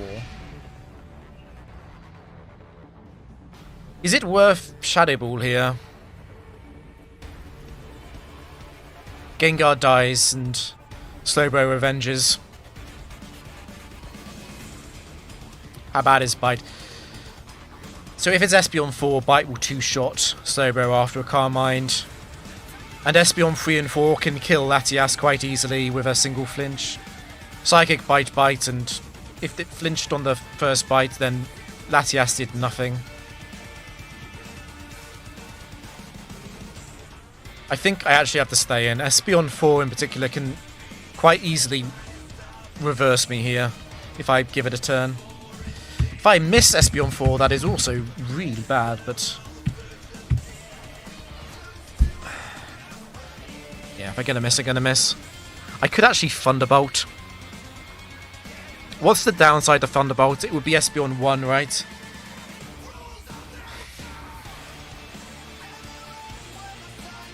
I would hate to not kill Espeon 1 because I Thunderbolted and surfed. It is 6 IV. We don't kill with Shadow Ball, no, but we do a good amount of damage.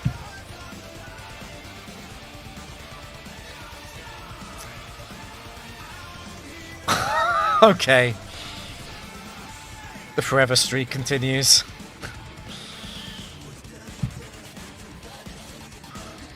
It'll never switch because it's got a super effective move.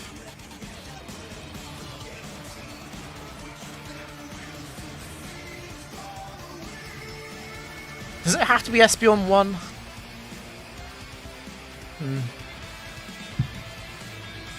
The brightest powder.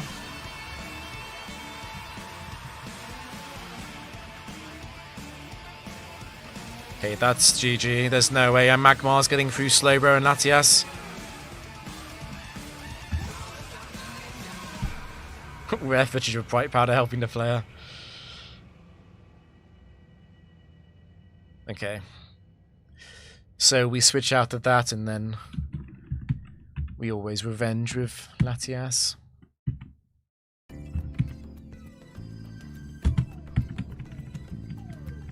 Good job with the RNG manip.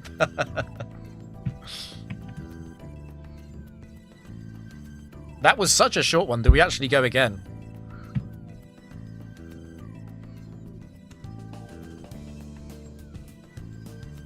I'm up 95. I'm up 97. Oh, because I took the Latias one, yeah. Keep going. It's not a Noland round.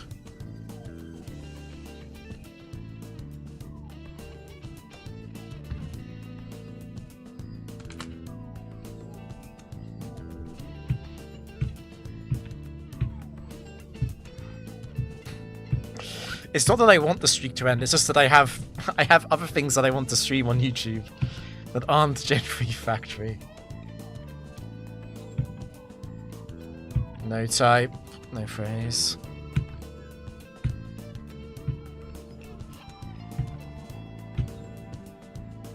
Adamant, oh my god, okay. That is one of the better Snorlaxes for sure. Don't overextend. It's fine. Okay. That's already a pretty good team. That's not.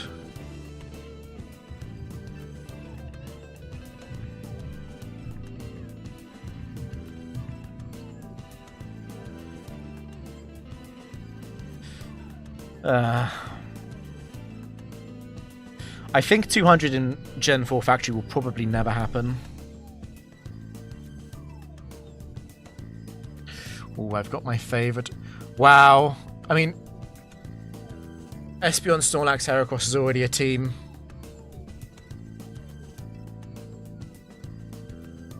Okay.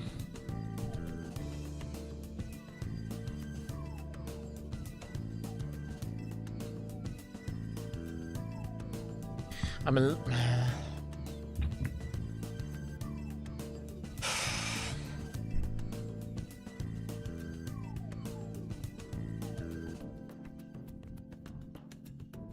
Just pause the stream. I've done it in the past. I've got a lot of streaks that are on hold. The thing is, right, my Gen 4 Tower Doubles is on hold. That's currently world record.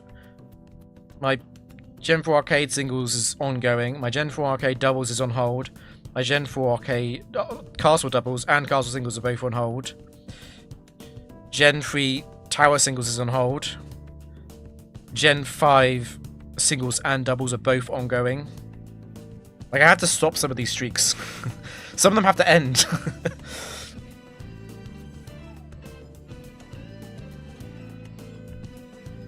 I'm wondering who leads. Because Dark is relatively rare in Gen 3. It's not. I'm not playing level 100, not scared of T-Tar.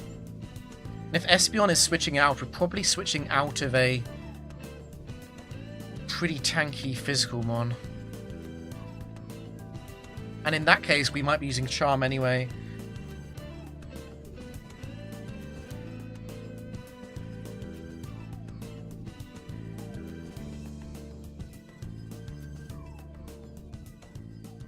Yeah, I'm also playing.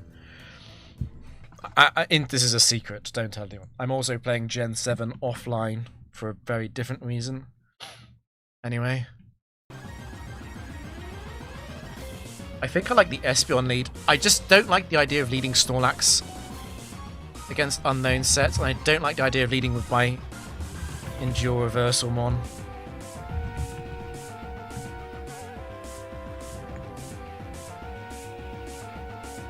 What is this thing that says message retracted?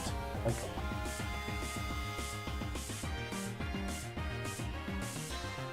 what is that? It's a secret to everyone. It's a secret to me as well. I'm gonna lead Espeon.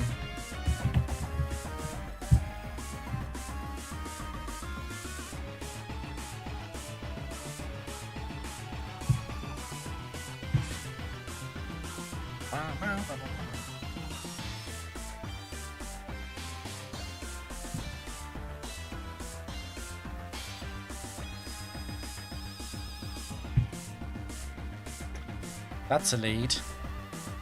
That's a lead that forces out Espeon. God damn it, I knew I should have led Snorlax. I have to go Snorlax here, I'm pretty sure. At least I'm immunity. That's better against Registeel 5. It's not very likely that it is Registeel 5 though, because of the partial high risk. Registeel 1 would be a disaster. Let's not pretend. Let's not pretend that this isn't Registeel 1 actually. Anyone who's been following this streak for a bit knows that it has to be Registeel 1. It's always Registeel 1.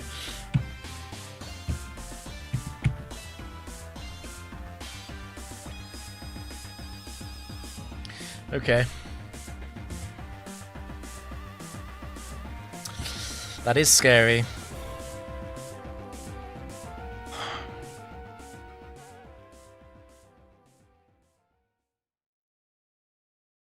Theoretical question. What if you baton pass instead of straight switch to test for Registeel 3?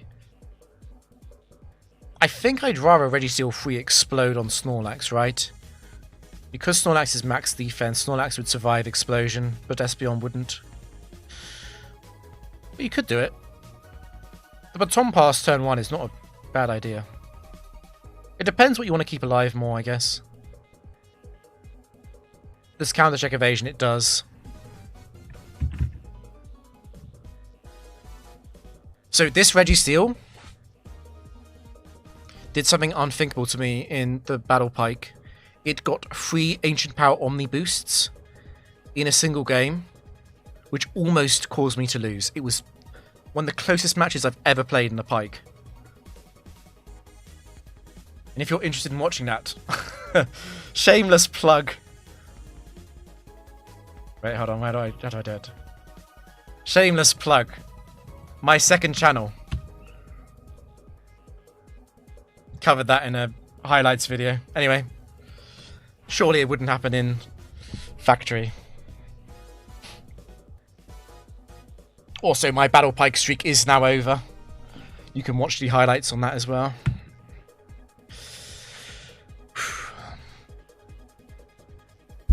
Hitting it early would be a big deal just because it prevents the Double team spam.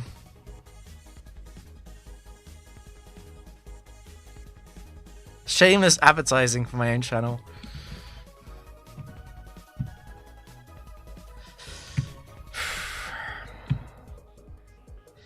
This is really bad.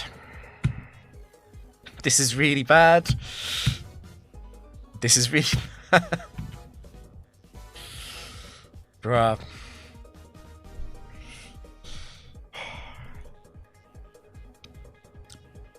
I mean, Heracross is...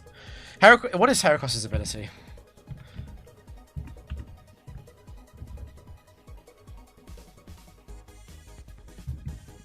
Do I want to get paralyzed on purpose?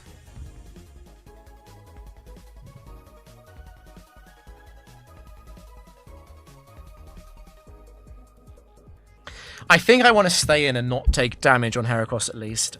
Oh, this is so bad. Oh dear.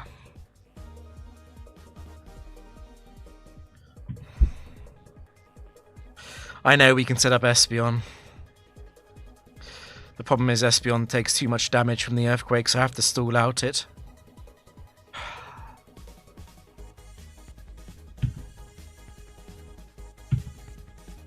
I'm gonna move to Brick Break.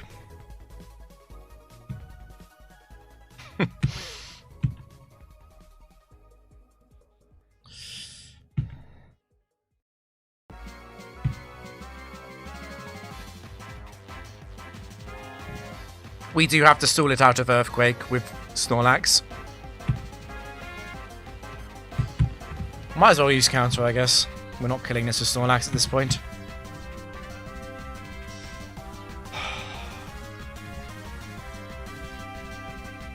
Can counter miss? It can. It can miss.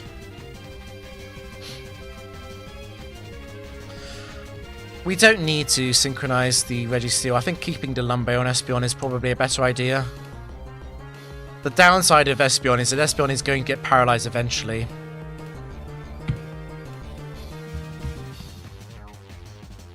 Okay, it is now going to start Ancient Powering, so an Ancient Power Spadef boost would be a massive deal. I really hope it doesn't happen. At the same time, I can do absolutely nothing about it.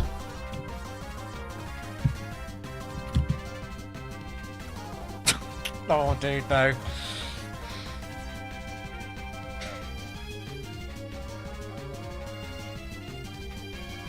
Christ.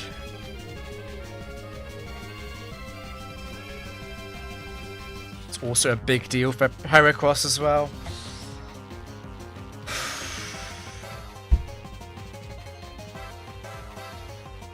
Do I want Heracross to get hit by Ancient Power on purpose?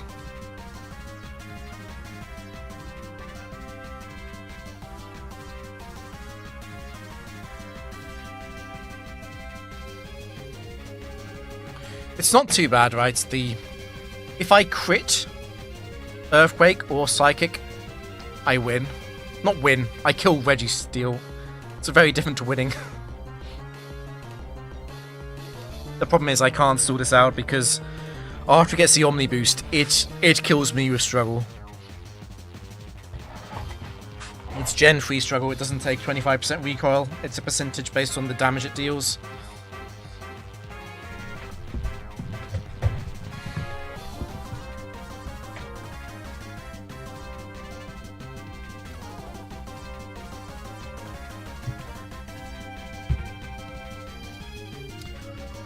We might need to crit this.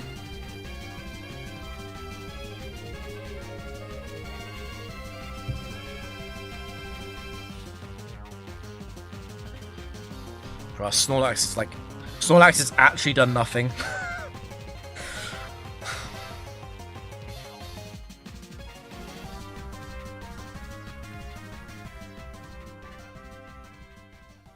Once it runs out of Ancient Power, yeah, it will, but it's at +6 evasion, and it's at +1 defense and +1 special defense.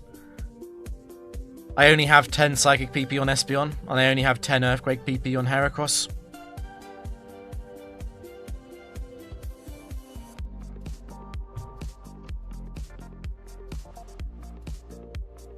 Bruh, Snorlax, you're so fired.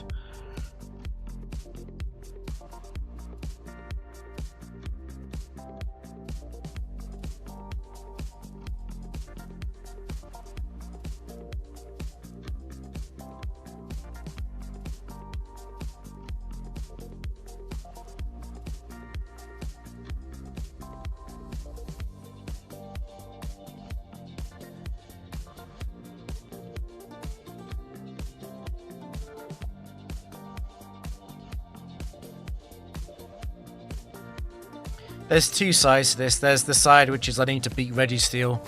There's also the side that is I need to win the match after Registeel faints.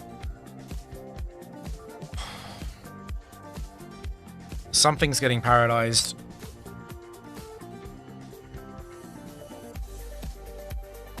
I think Heracross is getting paralyzed.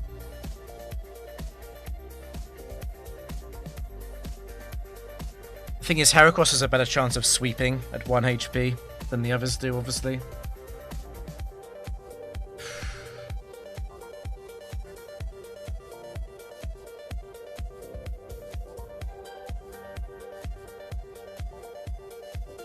Do I stay in and use my remaining Earthquakes on Snorlax? I probably do.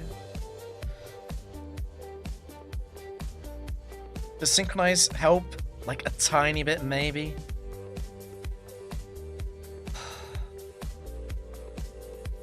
We are Guts on Heracross, so we do get the Guts boost on Earthquake, but it's got +1, so Earthquake probably only does about half anyway. I think we probably do Synchronize Paralyze at this point.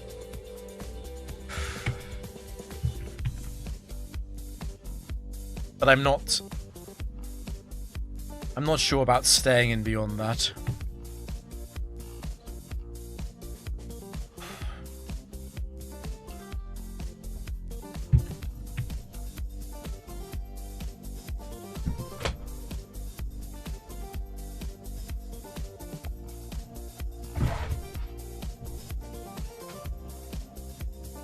I cannot use Endure for a while, obviously I've got to wait till it's out of PP on Double Team and Thunder Wave.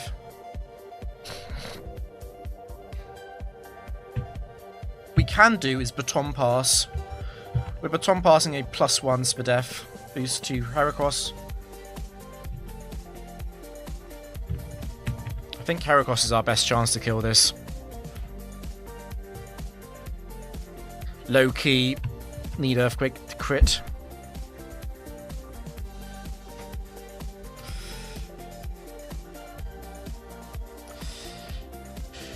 Oh boy.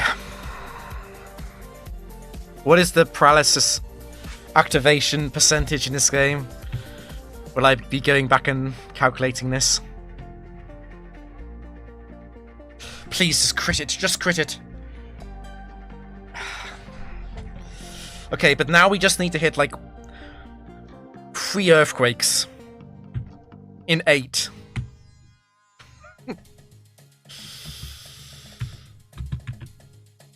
Please. Please.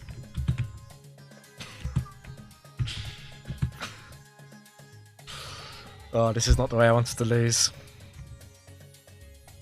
That's huge. Okay.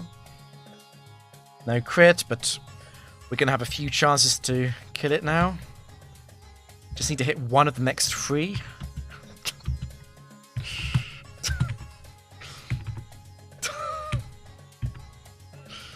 Hit the last one.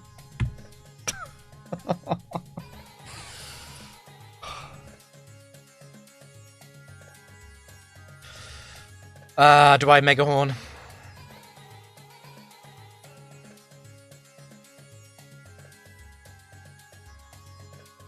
Do I go back to Snorlax? I think we go back to Snorlax.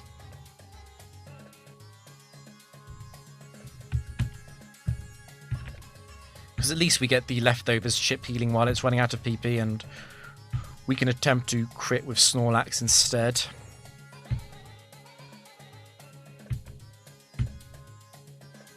Come on, Snorlax, just hit it. Just hit it. 2 more. This. My god, okay. Okay, it's not over. It's not over, but it's not all good news. Snorlax is out of Earthquakes, and Heracross is paralysed and out of Earthquakes. We were very likely to crit it, I just didn't want to say that and curse it. It is the, it is the first Pokemon.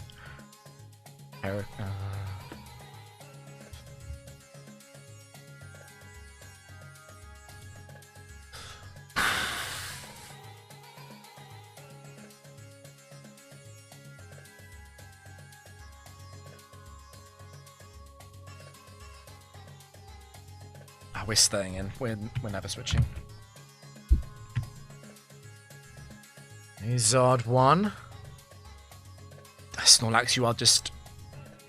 There's a disability joke in here, but I don't want to make it. Snorlax is like hyper paralyzed. Okay, so we're dead to 2 Fire Blasts. It is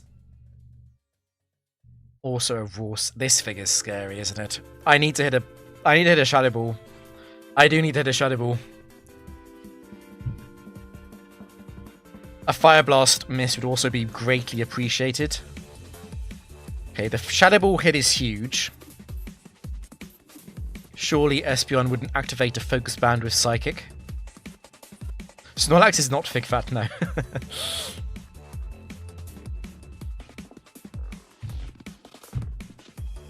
Okay. Obviously, if we Focus Ban this, we are incredibly dead to a Sun-boosted Blaze Fire Blast. I guess I could endure. I could endure and Fire Blast through Paralysis. Do I just go Heracross and endure? But isn't a full health Heracross probably quite useful? We've got Guts boosted Megahorn for the final Pokemon. We've seen a Fire type and a Steel type and a Flying type. So the final Pokemon is not one of those. Well, a Flying Pokemon could be Moltres, I guess, but it's not very likely. No, I think we have to go. We have to go for Espeon.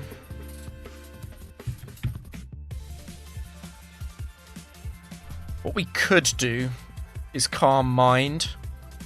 We live the Fire Blast after Calm Mind, but if Charizard crits or burns, we die.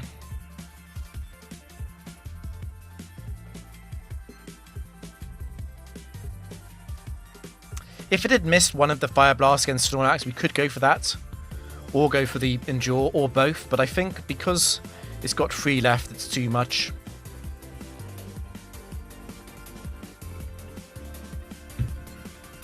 Just don't Focus Band. Just don't Focus Band. Just don't Focus Band. Okay.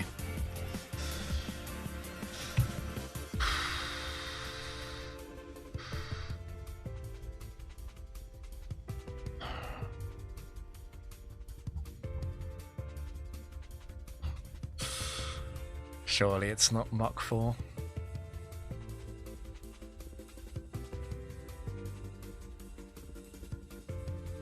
Muk 4 is so scary because it can live Psychic.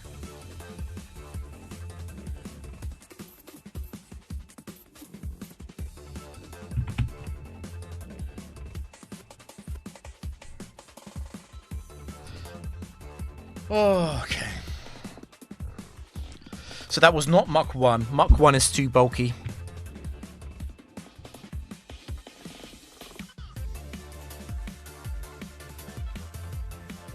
What if it Quick Claws?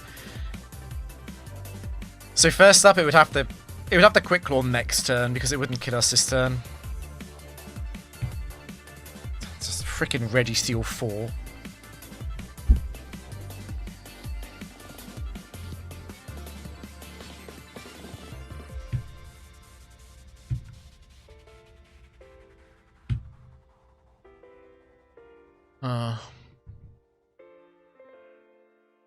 I mean, Charizard 1, Registeel 4, they're not actually good Pokemon. They look scary, but they're not actually good when you use them.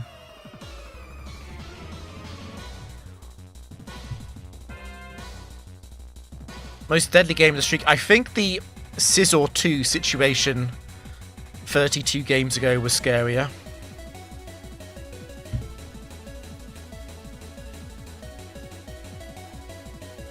But yeah, that was pretty damn scary.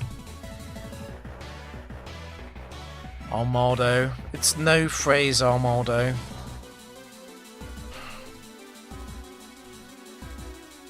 I can't swap though. I can't swap because of Armaldo 4 still being possible. And I don't want to swap onto a Sword Stance from Armaldo 3. I don't want to Charm.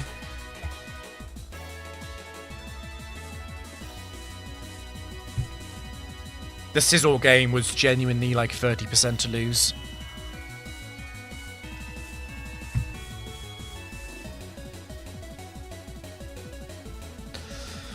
Holy shit, that's scary. Okay. Quick Claw Rock Slide kills me.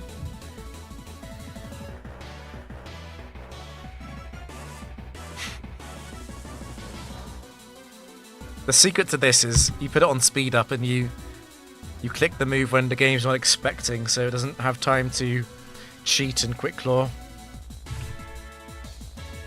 Why not Charm? Because Charm against Sword Stance is a bad idea. Sword Stance has 30 PP and Charm has 20. So if you both use it forever, you end up losing out. Hariyama comes out. We're fine against everything but Hariyama 1. It can't be Quick Claw because Armaldo 3 is Quick Claw, so it's Hariyama 1 or 4. They're both going to fake out. I might go Heracross against both.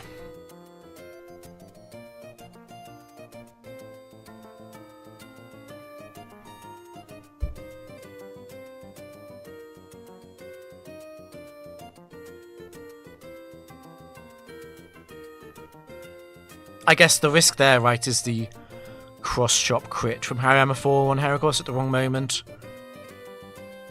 Because fake out, cross-chop. Fake out, and then I Earthquake on cross-chop, and then what do? Do I endure because it's 25% to crit me? That seems wrong.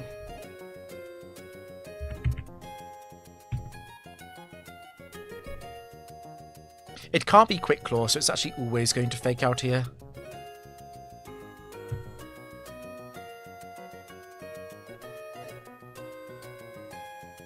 I'm pretty sure that's Hariyama 1. Because it only did 22 damage. Hariyama 4 is max attacks, max attack adamant. It's 173, right? What are we?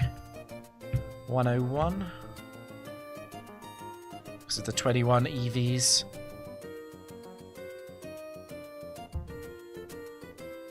$40. 16. Yeah, it needs to, it's at least a 50% bonus. On 16, it's impossible for that to be Hariyama 4. So it's Hariyama 1, so it lives the Psychic, so I might as well go for Calm Mind. It's going to counter anyway, most likely, yeah. And then we won't be greedy. Gonna Focus Band on me. Nope.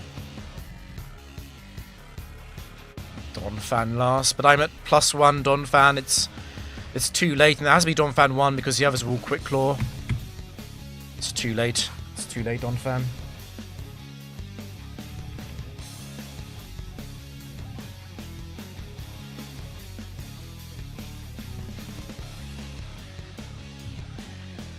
No type, no phrase.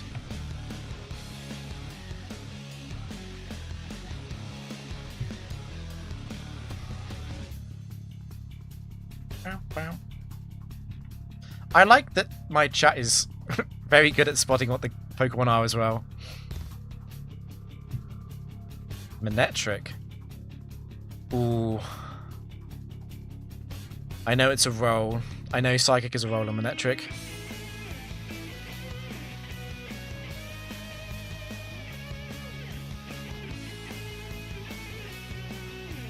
I have the Lumberry for the T-Wave. It is quite tempting to go for the Calm Mind, but it gets badly punished by a Thunderbolt crit. Yeah, let's get the high roll.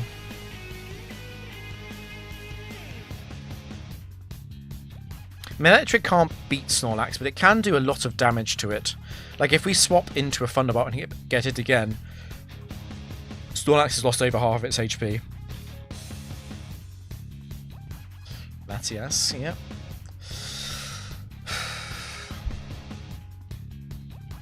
It might be correct to Charm here.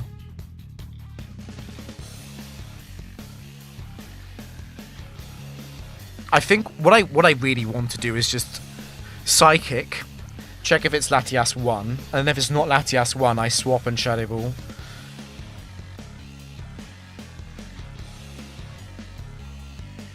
I could also just go straight to Heracross, if I really, really believe it's not going to be Latias 1 here. I mean, 2 of the Manectric sets are Lumberry. It's not that likely it's Latias 1.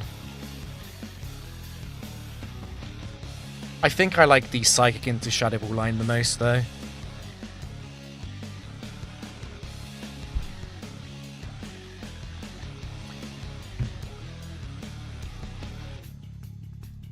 We crit. That's a huge amount of damage.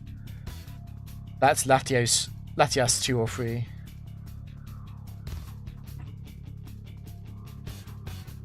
That has to be. Can 8 do that much damage to me? Should we calc that? 50... There's no way, right? Because to do 53, it has to have more attack than I have defense. By a significant margin. And we're 101. Right. Just checked, yeah. This is Latias 2 or 3.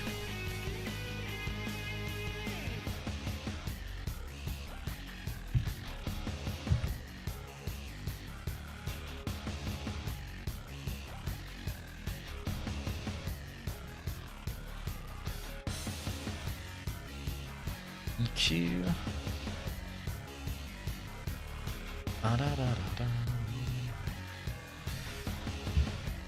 They both die. Well, Focus Band lets it live. Okay. Okay, it's 2. And he gets the drop. I hope that drop isn't too annoying. What's last? Mucker.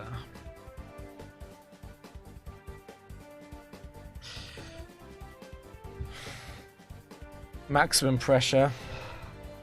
I don't think it matters which one it is. Unless it's 1. Okay, it's 2. That's fine. After Curse, we're faster, so we 2-shot with Earthquake. Even through +1 defense. I don't think we're taking Latias, no. Muk Revenge. Muk learns high horsepower. It's on the Horse Council. Yeah, Muk was never going to win from there. Outside of absurd minimized luck.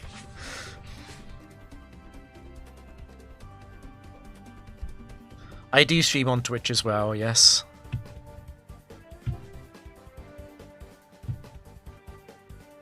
No type high risk. What am I playing tomorrow? I might not be around one of tomorrow or Sunday. What I want to do is I want to play Gen 4 Tower Doubles on stream. So I'll probably play that at some point in the next 3 days.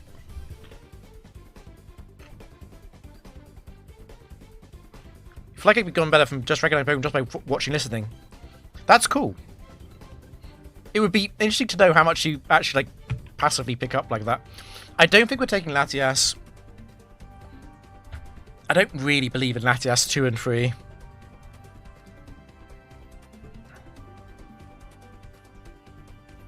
Everyone here is a Jimothy Cool fan, surely.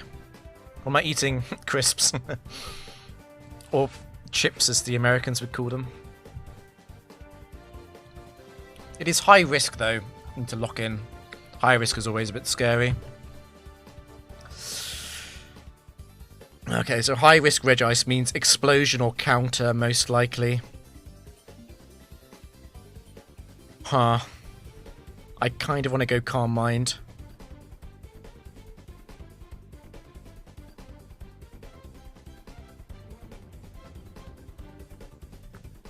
What's my biggest punishment here? Probably Regice 4. Surely it wouldn't be Regice 4. I don't think I play a lot better when I slow down. In fact, when I slow down, I often tire myself out and I start overthinking things and going for fancy lines that aren't actually as good in terms of expected value compared to just the obvious play. But if, you know, some people like to play faster or slower than me, I think that's totally fine. The nice thing about Factory is you can do it in your own pace. Like, if I wanted to, I could not play this streak again for a year. Heracross succeeded. I'm a little bit scared about Heracross getting paralyzed by Thunder Wave. I'm also a bit scared of Heracross getting crit by Ice Beam or Frozen. I think I'd rather stay in. If I Calm Mind on Thunder Wave, what am I doing then? I might then be going Heracross. I might be going Snorlax. I think that's more likely. I think if it doesn't go for Amnesia or Thunder Wave, I would then attack. Unfortunately, the item clause doesn't apply between your team and the opponent's team, so this can be Regice 4, even though Snorlax has leftovers. Yeah. I think I like Calm Mind the most. Yeah, I synchronize Paralyze. That's true. Okay, there goes my Lumberry.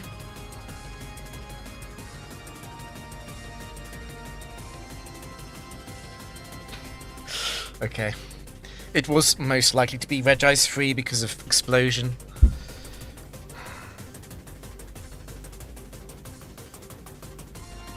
I think I like baton passing Snorlax in here. Because, as we learned from match 240, Snorlax never gets fully paralyzed.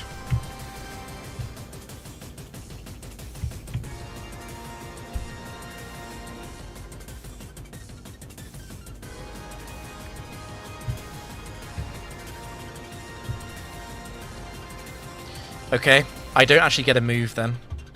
And you've crit me. God damn it, Snorlax. Do I swap Snorlax just because it's getting so unlucky?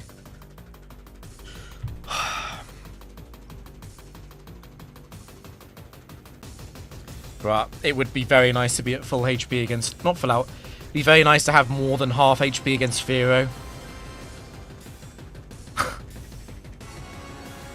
I think Snorlax dies here and I revenge of Espeon.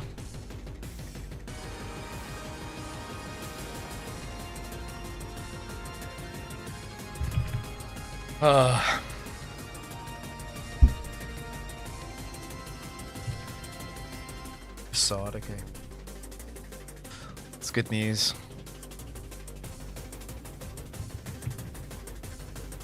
Is Snorlax a fraud? I think this Snorlax is a fraud, yes. Yeah, we can wait on the Enduro Vessel. Oh my god, we didn't kill. And it crit me. What a massive punish for not calking. What is the chance of that living? Jesus.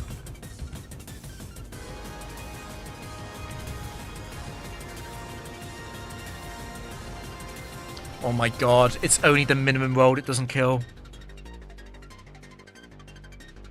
We do 125 to 148. It has 126 HP. So we min rolled. And then it crit. It also got a high roll crit. Jesus. Oh no, I don't want to lose to a misplay though. Fuck. Its special defense is dropped, it's fine.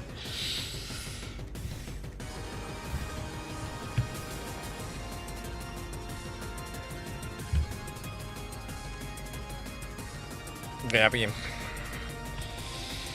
we're fine.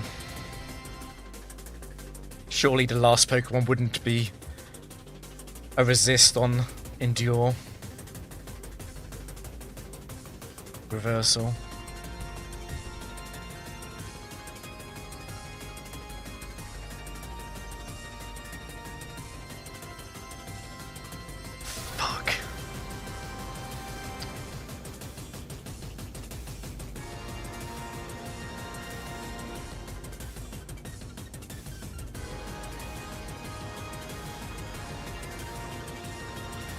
It's literally, it's not even 50-50. Because Vileplume 4 has Quick Claw. I have to hit Mega Horn, obviously.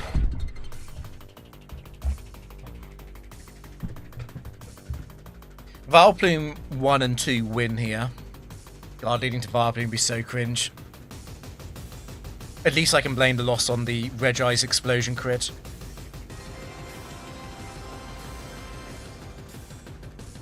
We don't have Swarm, so we only kill Vileplume 3 and 4.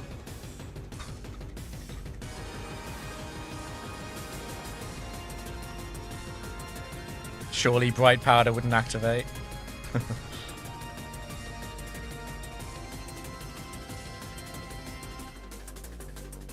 Calc reversal won't kill.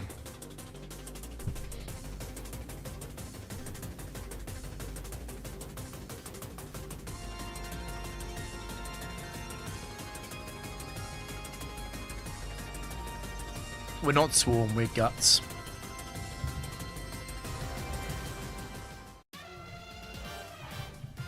Finally a good song to end on.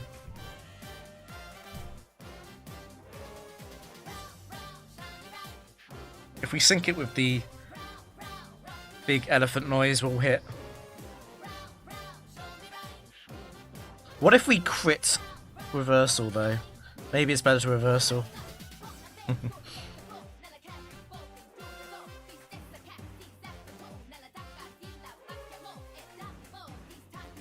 We don't want to endure, because if we endure on Sludge Bomb and Sludge Bomb poisons, we lose.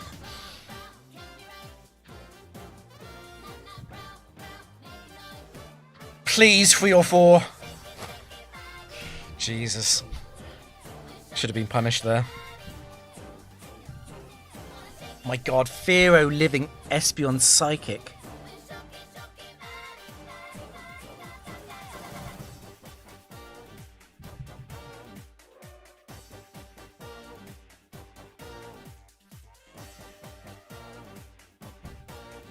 The open level world record at the moment is 210, which is basically the same tier of difficulty. No type, slow and steady.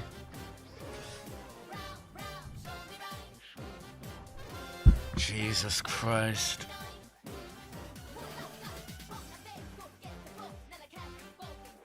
Did we take the Regice?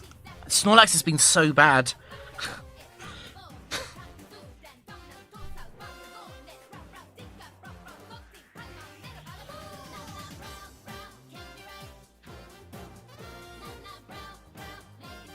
Seriously, why didn't you go Heracross on Fearow? Because I thought Espeon killed, and I was like, there's no point ripping the Endure early, because Endure Reversal is not a safe line against a lot of final Pokemon. Like, against a lot of final Pokemon, I would just want to Earthquake them. If I had known, if I had done the damage calc first, I would have gone Heracross before Espeon, though. Like, Fearow is... Fearow living that is insane to me.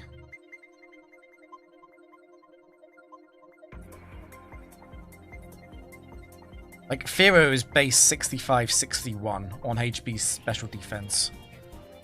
I know Espeon 1 has no investment, but we're still with 31 IV Espeon. It's actually insane to me that it lived. Anyway. We're keeping Snorlax.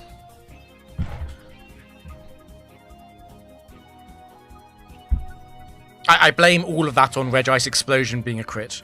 All of it is Regice's fault. Oh, Jesus. Even though it's slow and steady, it can be 7 or 8. It's very, very likely to be Lapras 1. Very likely, because it's slow and steady, and Lapras 1 is slow and steady on its own. Do I really can't mind when it could be Lapras 7 or 8? Don't I want to just Psychic? I could also go straight to Heracross. I think I need to Psychic.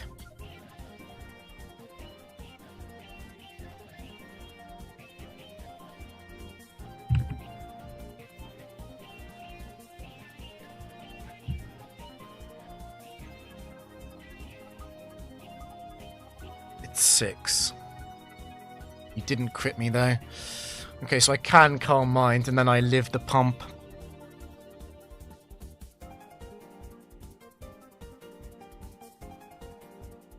I wonder if Brick Break is a guaranteed kill here. Probably not.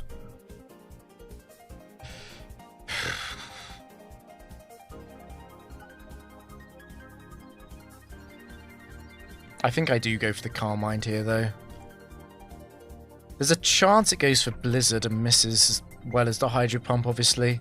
There's also a chance it can go for Rain Dance. he did kill the Regice, that is true. Yeah, it is a male Snorlax.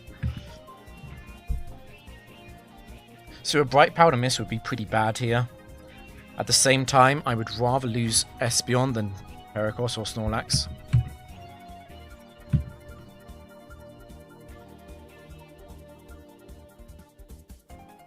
Okay, and it's Water Absorb Lapras because we crit it. That's good to know. And it's Mischievous. So it's incredibly likely to be Mischievous 2, right? If it's Mischievous 1 or 3, it can't be a high-risk one in the back. There's basically a 0% chance it's Mischievous 4. Not actually 0, but it'll be like 1% or something. So let's just not miss Mischievous 3. I think we live Mischievous 1 Shadow Ball anyway. And it will be a damage range on Psychic at +1. Can't be Mischievous 3 because of Bright Powder, true.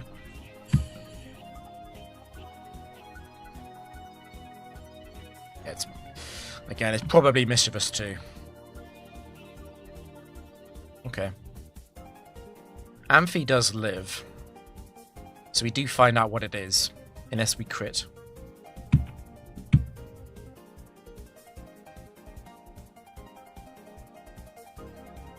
Amphi 3 is back.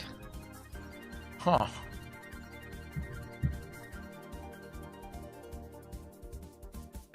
There's the focus band we've been waiting for. Hilarious. Do it again. Unlucky. Unlucky. I'm an adult. I swallow frustration. No. Adults are meant to get really upset at frustration. That's not how it goes.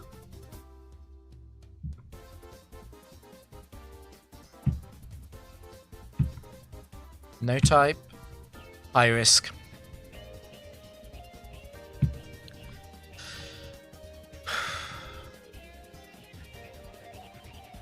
So because Ampharos 3 was focus banned, we actually know it had to be Mischievous 2. It was very likely, but it actually is confirmed. Mischievous 2 is a horrible set, though. Everyone loves Amphi. Unfortunately, I don't like Amphi. Amphi is slow. Oh, it's a euphemism for alcoholism. Okay, that makes sense, actually.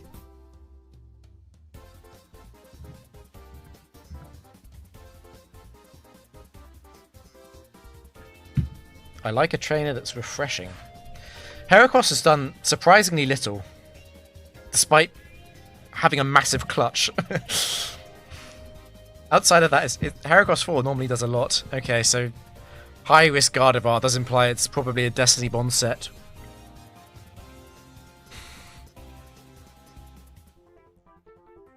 I really want to go Snorlax, but I also don't want to get by Will-O-Wisp. I think I'm actually going to Calm Mind.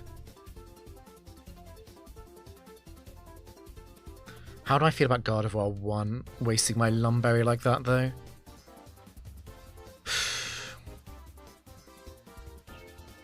Calm Mind is definitely the best middle ground. Charm itself is not terrible, because Gardevoir 5 is a bit of a problem with Salakberry. It's going to be very annoying. But I would probably Baton Pass on that anyway. Yeah, let's Calm Mind.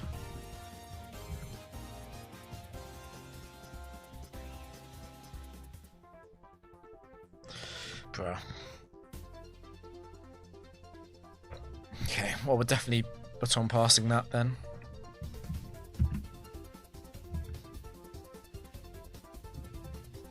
Was there a question in chat? Hold on. They broke rental teams. I'm sorry, this is a fragmented question I can't follow.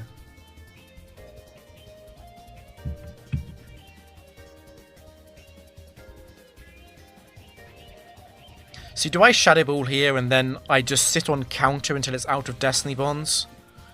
The problem is if I Shadow Ball, it's also going to use Endure.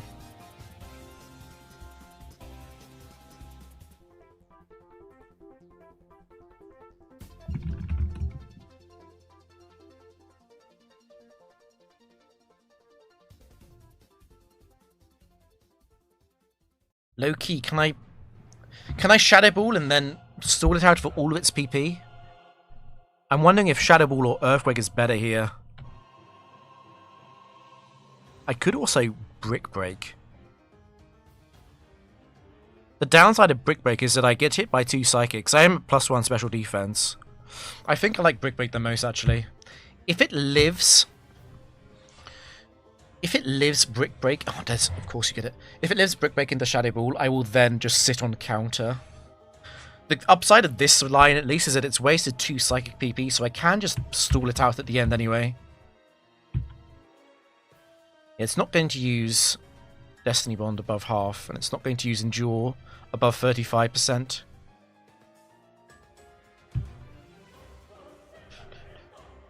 Okay.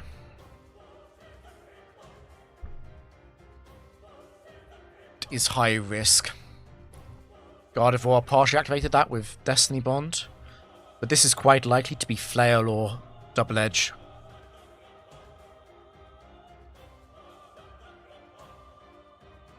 I wonder if I just counter. What's the safest thing to do? Because they're quite likely to Dragon Dance. I think I just Earthquake. It's a bit boring, but I think it's correct.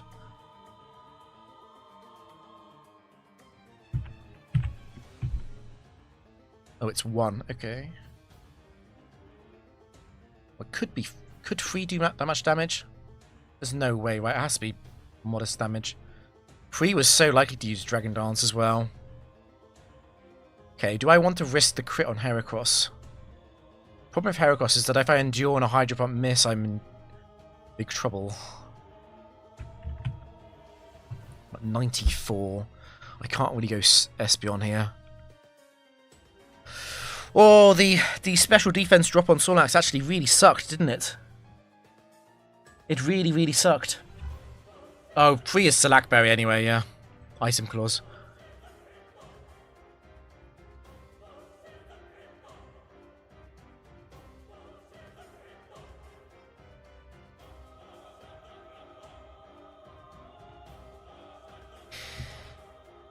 God damn it.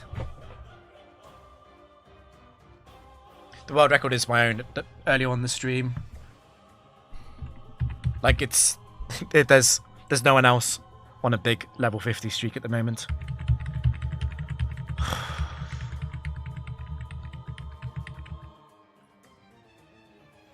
Perhaps I switch next turn. It's going to be using a random move. It could also miss Hydro Pump. I think Snorlax is too low at this point to definitely be useful against a final Pokemon. It's also... We saw Gardevoir and Kingdra. It's unlikely... The chance of the last Pokemon being a strong special attacker is actually quite low. Yeah, let's not risk the other 2.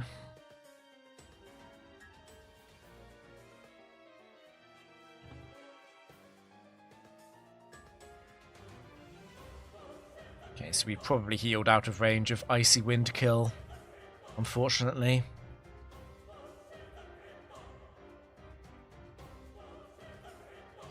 Item Clause applies to the enemy team in the isolation.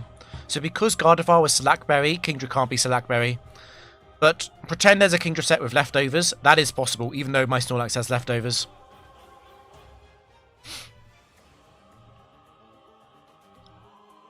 Yeah, we lose Snorlax here, it's fine.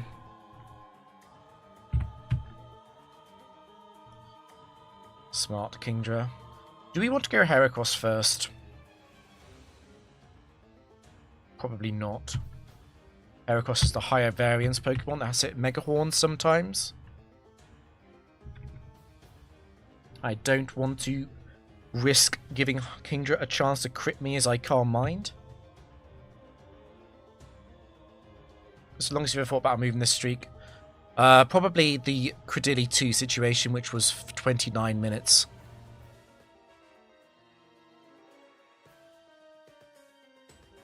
It's Armaldo.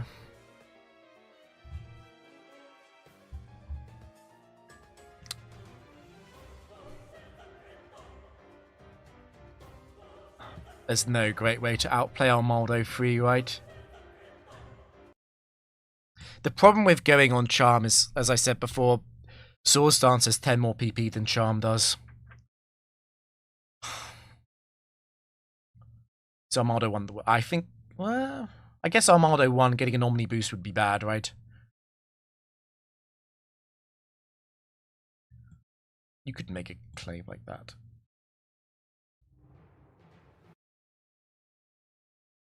Just broken again. Whatever.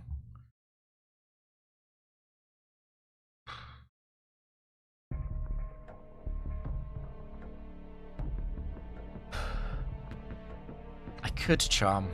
Charm is also bad in the scenarios where I get Quick Clawed, but like if Quick Claw comes through on the next turn after I Charm, the match is now completely in the hands of Heracross, not getting crit. Whereas I can just Psychic and Earthquake and kill it. What item does 4 have? Choice Band.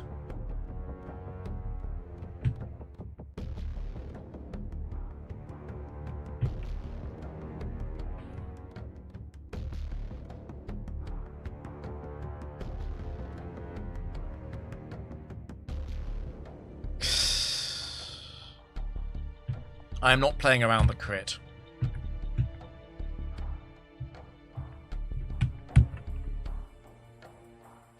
Not when it can just Quick Claw the following turn anyway. Okay.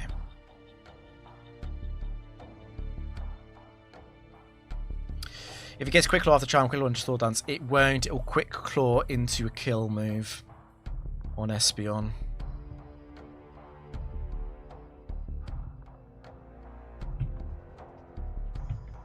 Chop. Imagine this, right? I Charm. It attacks, perhaps. I Charm. In either order. And then it kills Espeon with Quick Claw. It's now a -2 attack Armaldo against Heracross. Now, it's at full health, so I can't two-shot it with Earthquake. So I probably want to go for Endure Reversal. But if it has a Quick Claw, and it kills me on the turn after I Endure, I always lose. It also has the chance to get a Quick Claw crit. I can get a Quick Claw flinch with Rock Slide. I don't think it's safer.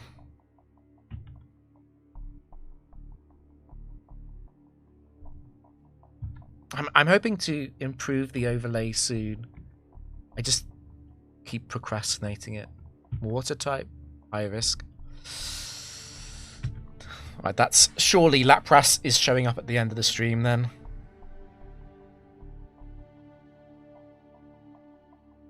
What is this like Chinese character? It's like a what? I'm so confused. Okay, anyway, water high risk is scary. That's Hornjewel, Lapras, Mirror Coat, counter, Double Edge, Flail. I hope Suicune doesn't show up, but I'm not very well equipped to deal with Suicune.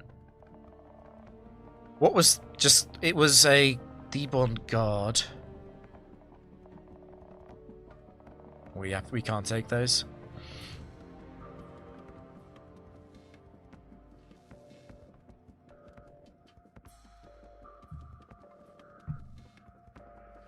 Yeah, the AI knows if it's going to activate its Quick Claw.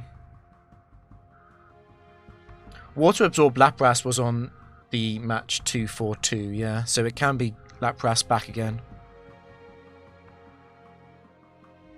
Oh, if Lapras 8 shows up, it would be so poetic. I might even deserve it.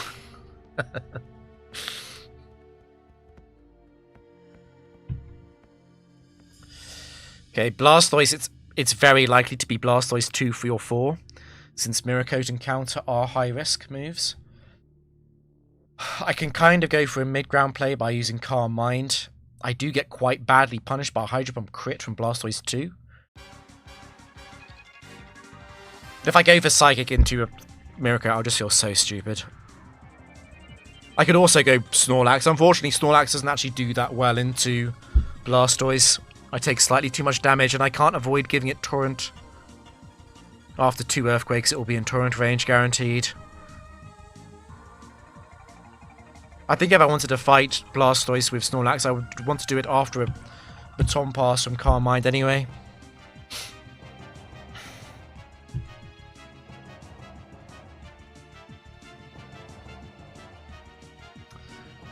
Oh, it's Blastoise 1. Is Lapras 8 the single most volatile set in Factory? Probably. I mean, running into Heracross 4 can also be extremely scary. An experienced player usually is fine against Heracross 4 though.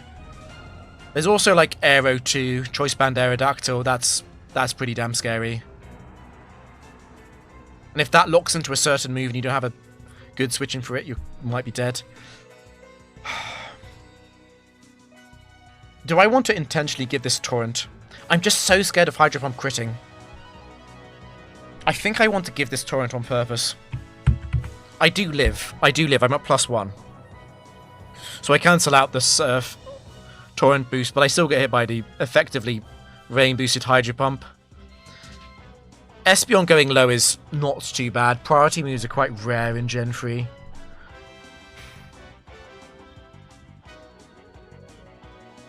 The alternative is that I Baton Pass into Snorlax, but again, if it hits every Hydro Pump, I'm in big trouble with that. Yeah, screw it.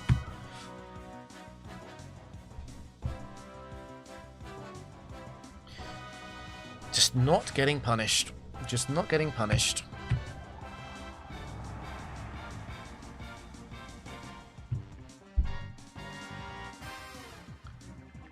Okay, that's pretty damn likely. It's Arcanine 4. Blastoise 1 wasn't very likely, but if it's Arcanine 4, that would explain the lack of high risk. I do just want to kill this. I do not want to give this a chance to crit me. Yeah, totally calculated. I knew it would miss Hydro Pump. It did miss Hydro Pump in rain, yep. Okay. Quag last. This is kind of over though. There's nothing Quag can do from here. It's Quag 4, lol.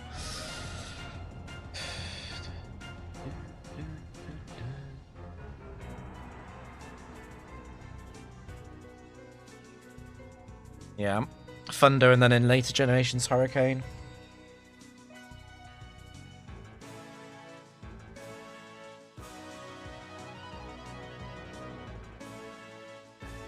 So the downside of that set was that I didn't swap.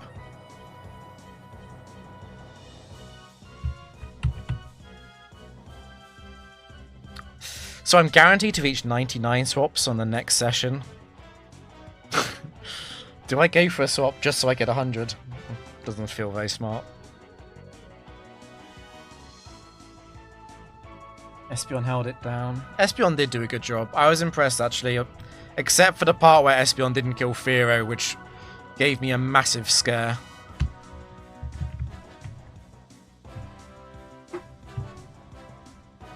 No, I have to go to bed, guys. And also, I'm starting to play badly. Well, it's been going on for a while. I will be live again to play Gen 4. But until then... Wait, where is it? Until then, you can check out my new channel. It's shameless self-plug. Check out my new channel. Go and subscribe. It's got cool videos, cool highlights. Cool. Anyway, see you later, guys. Thanks for watching.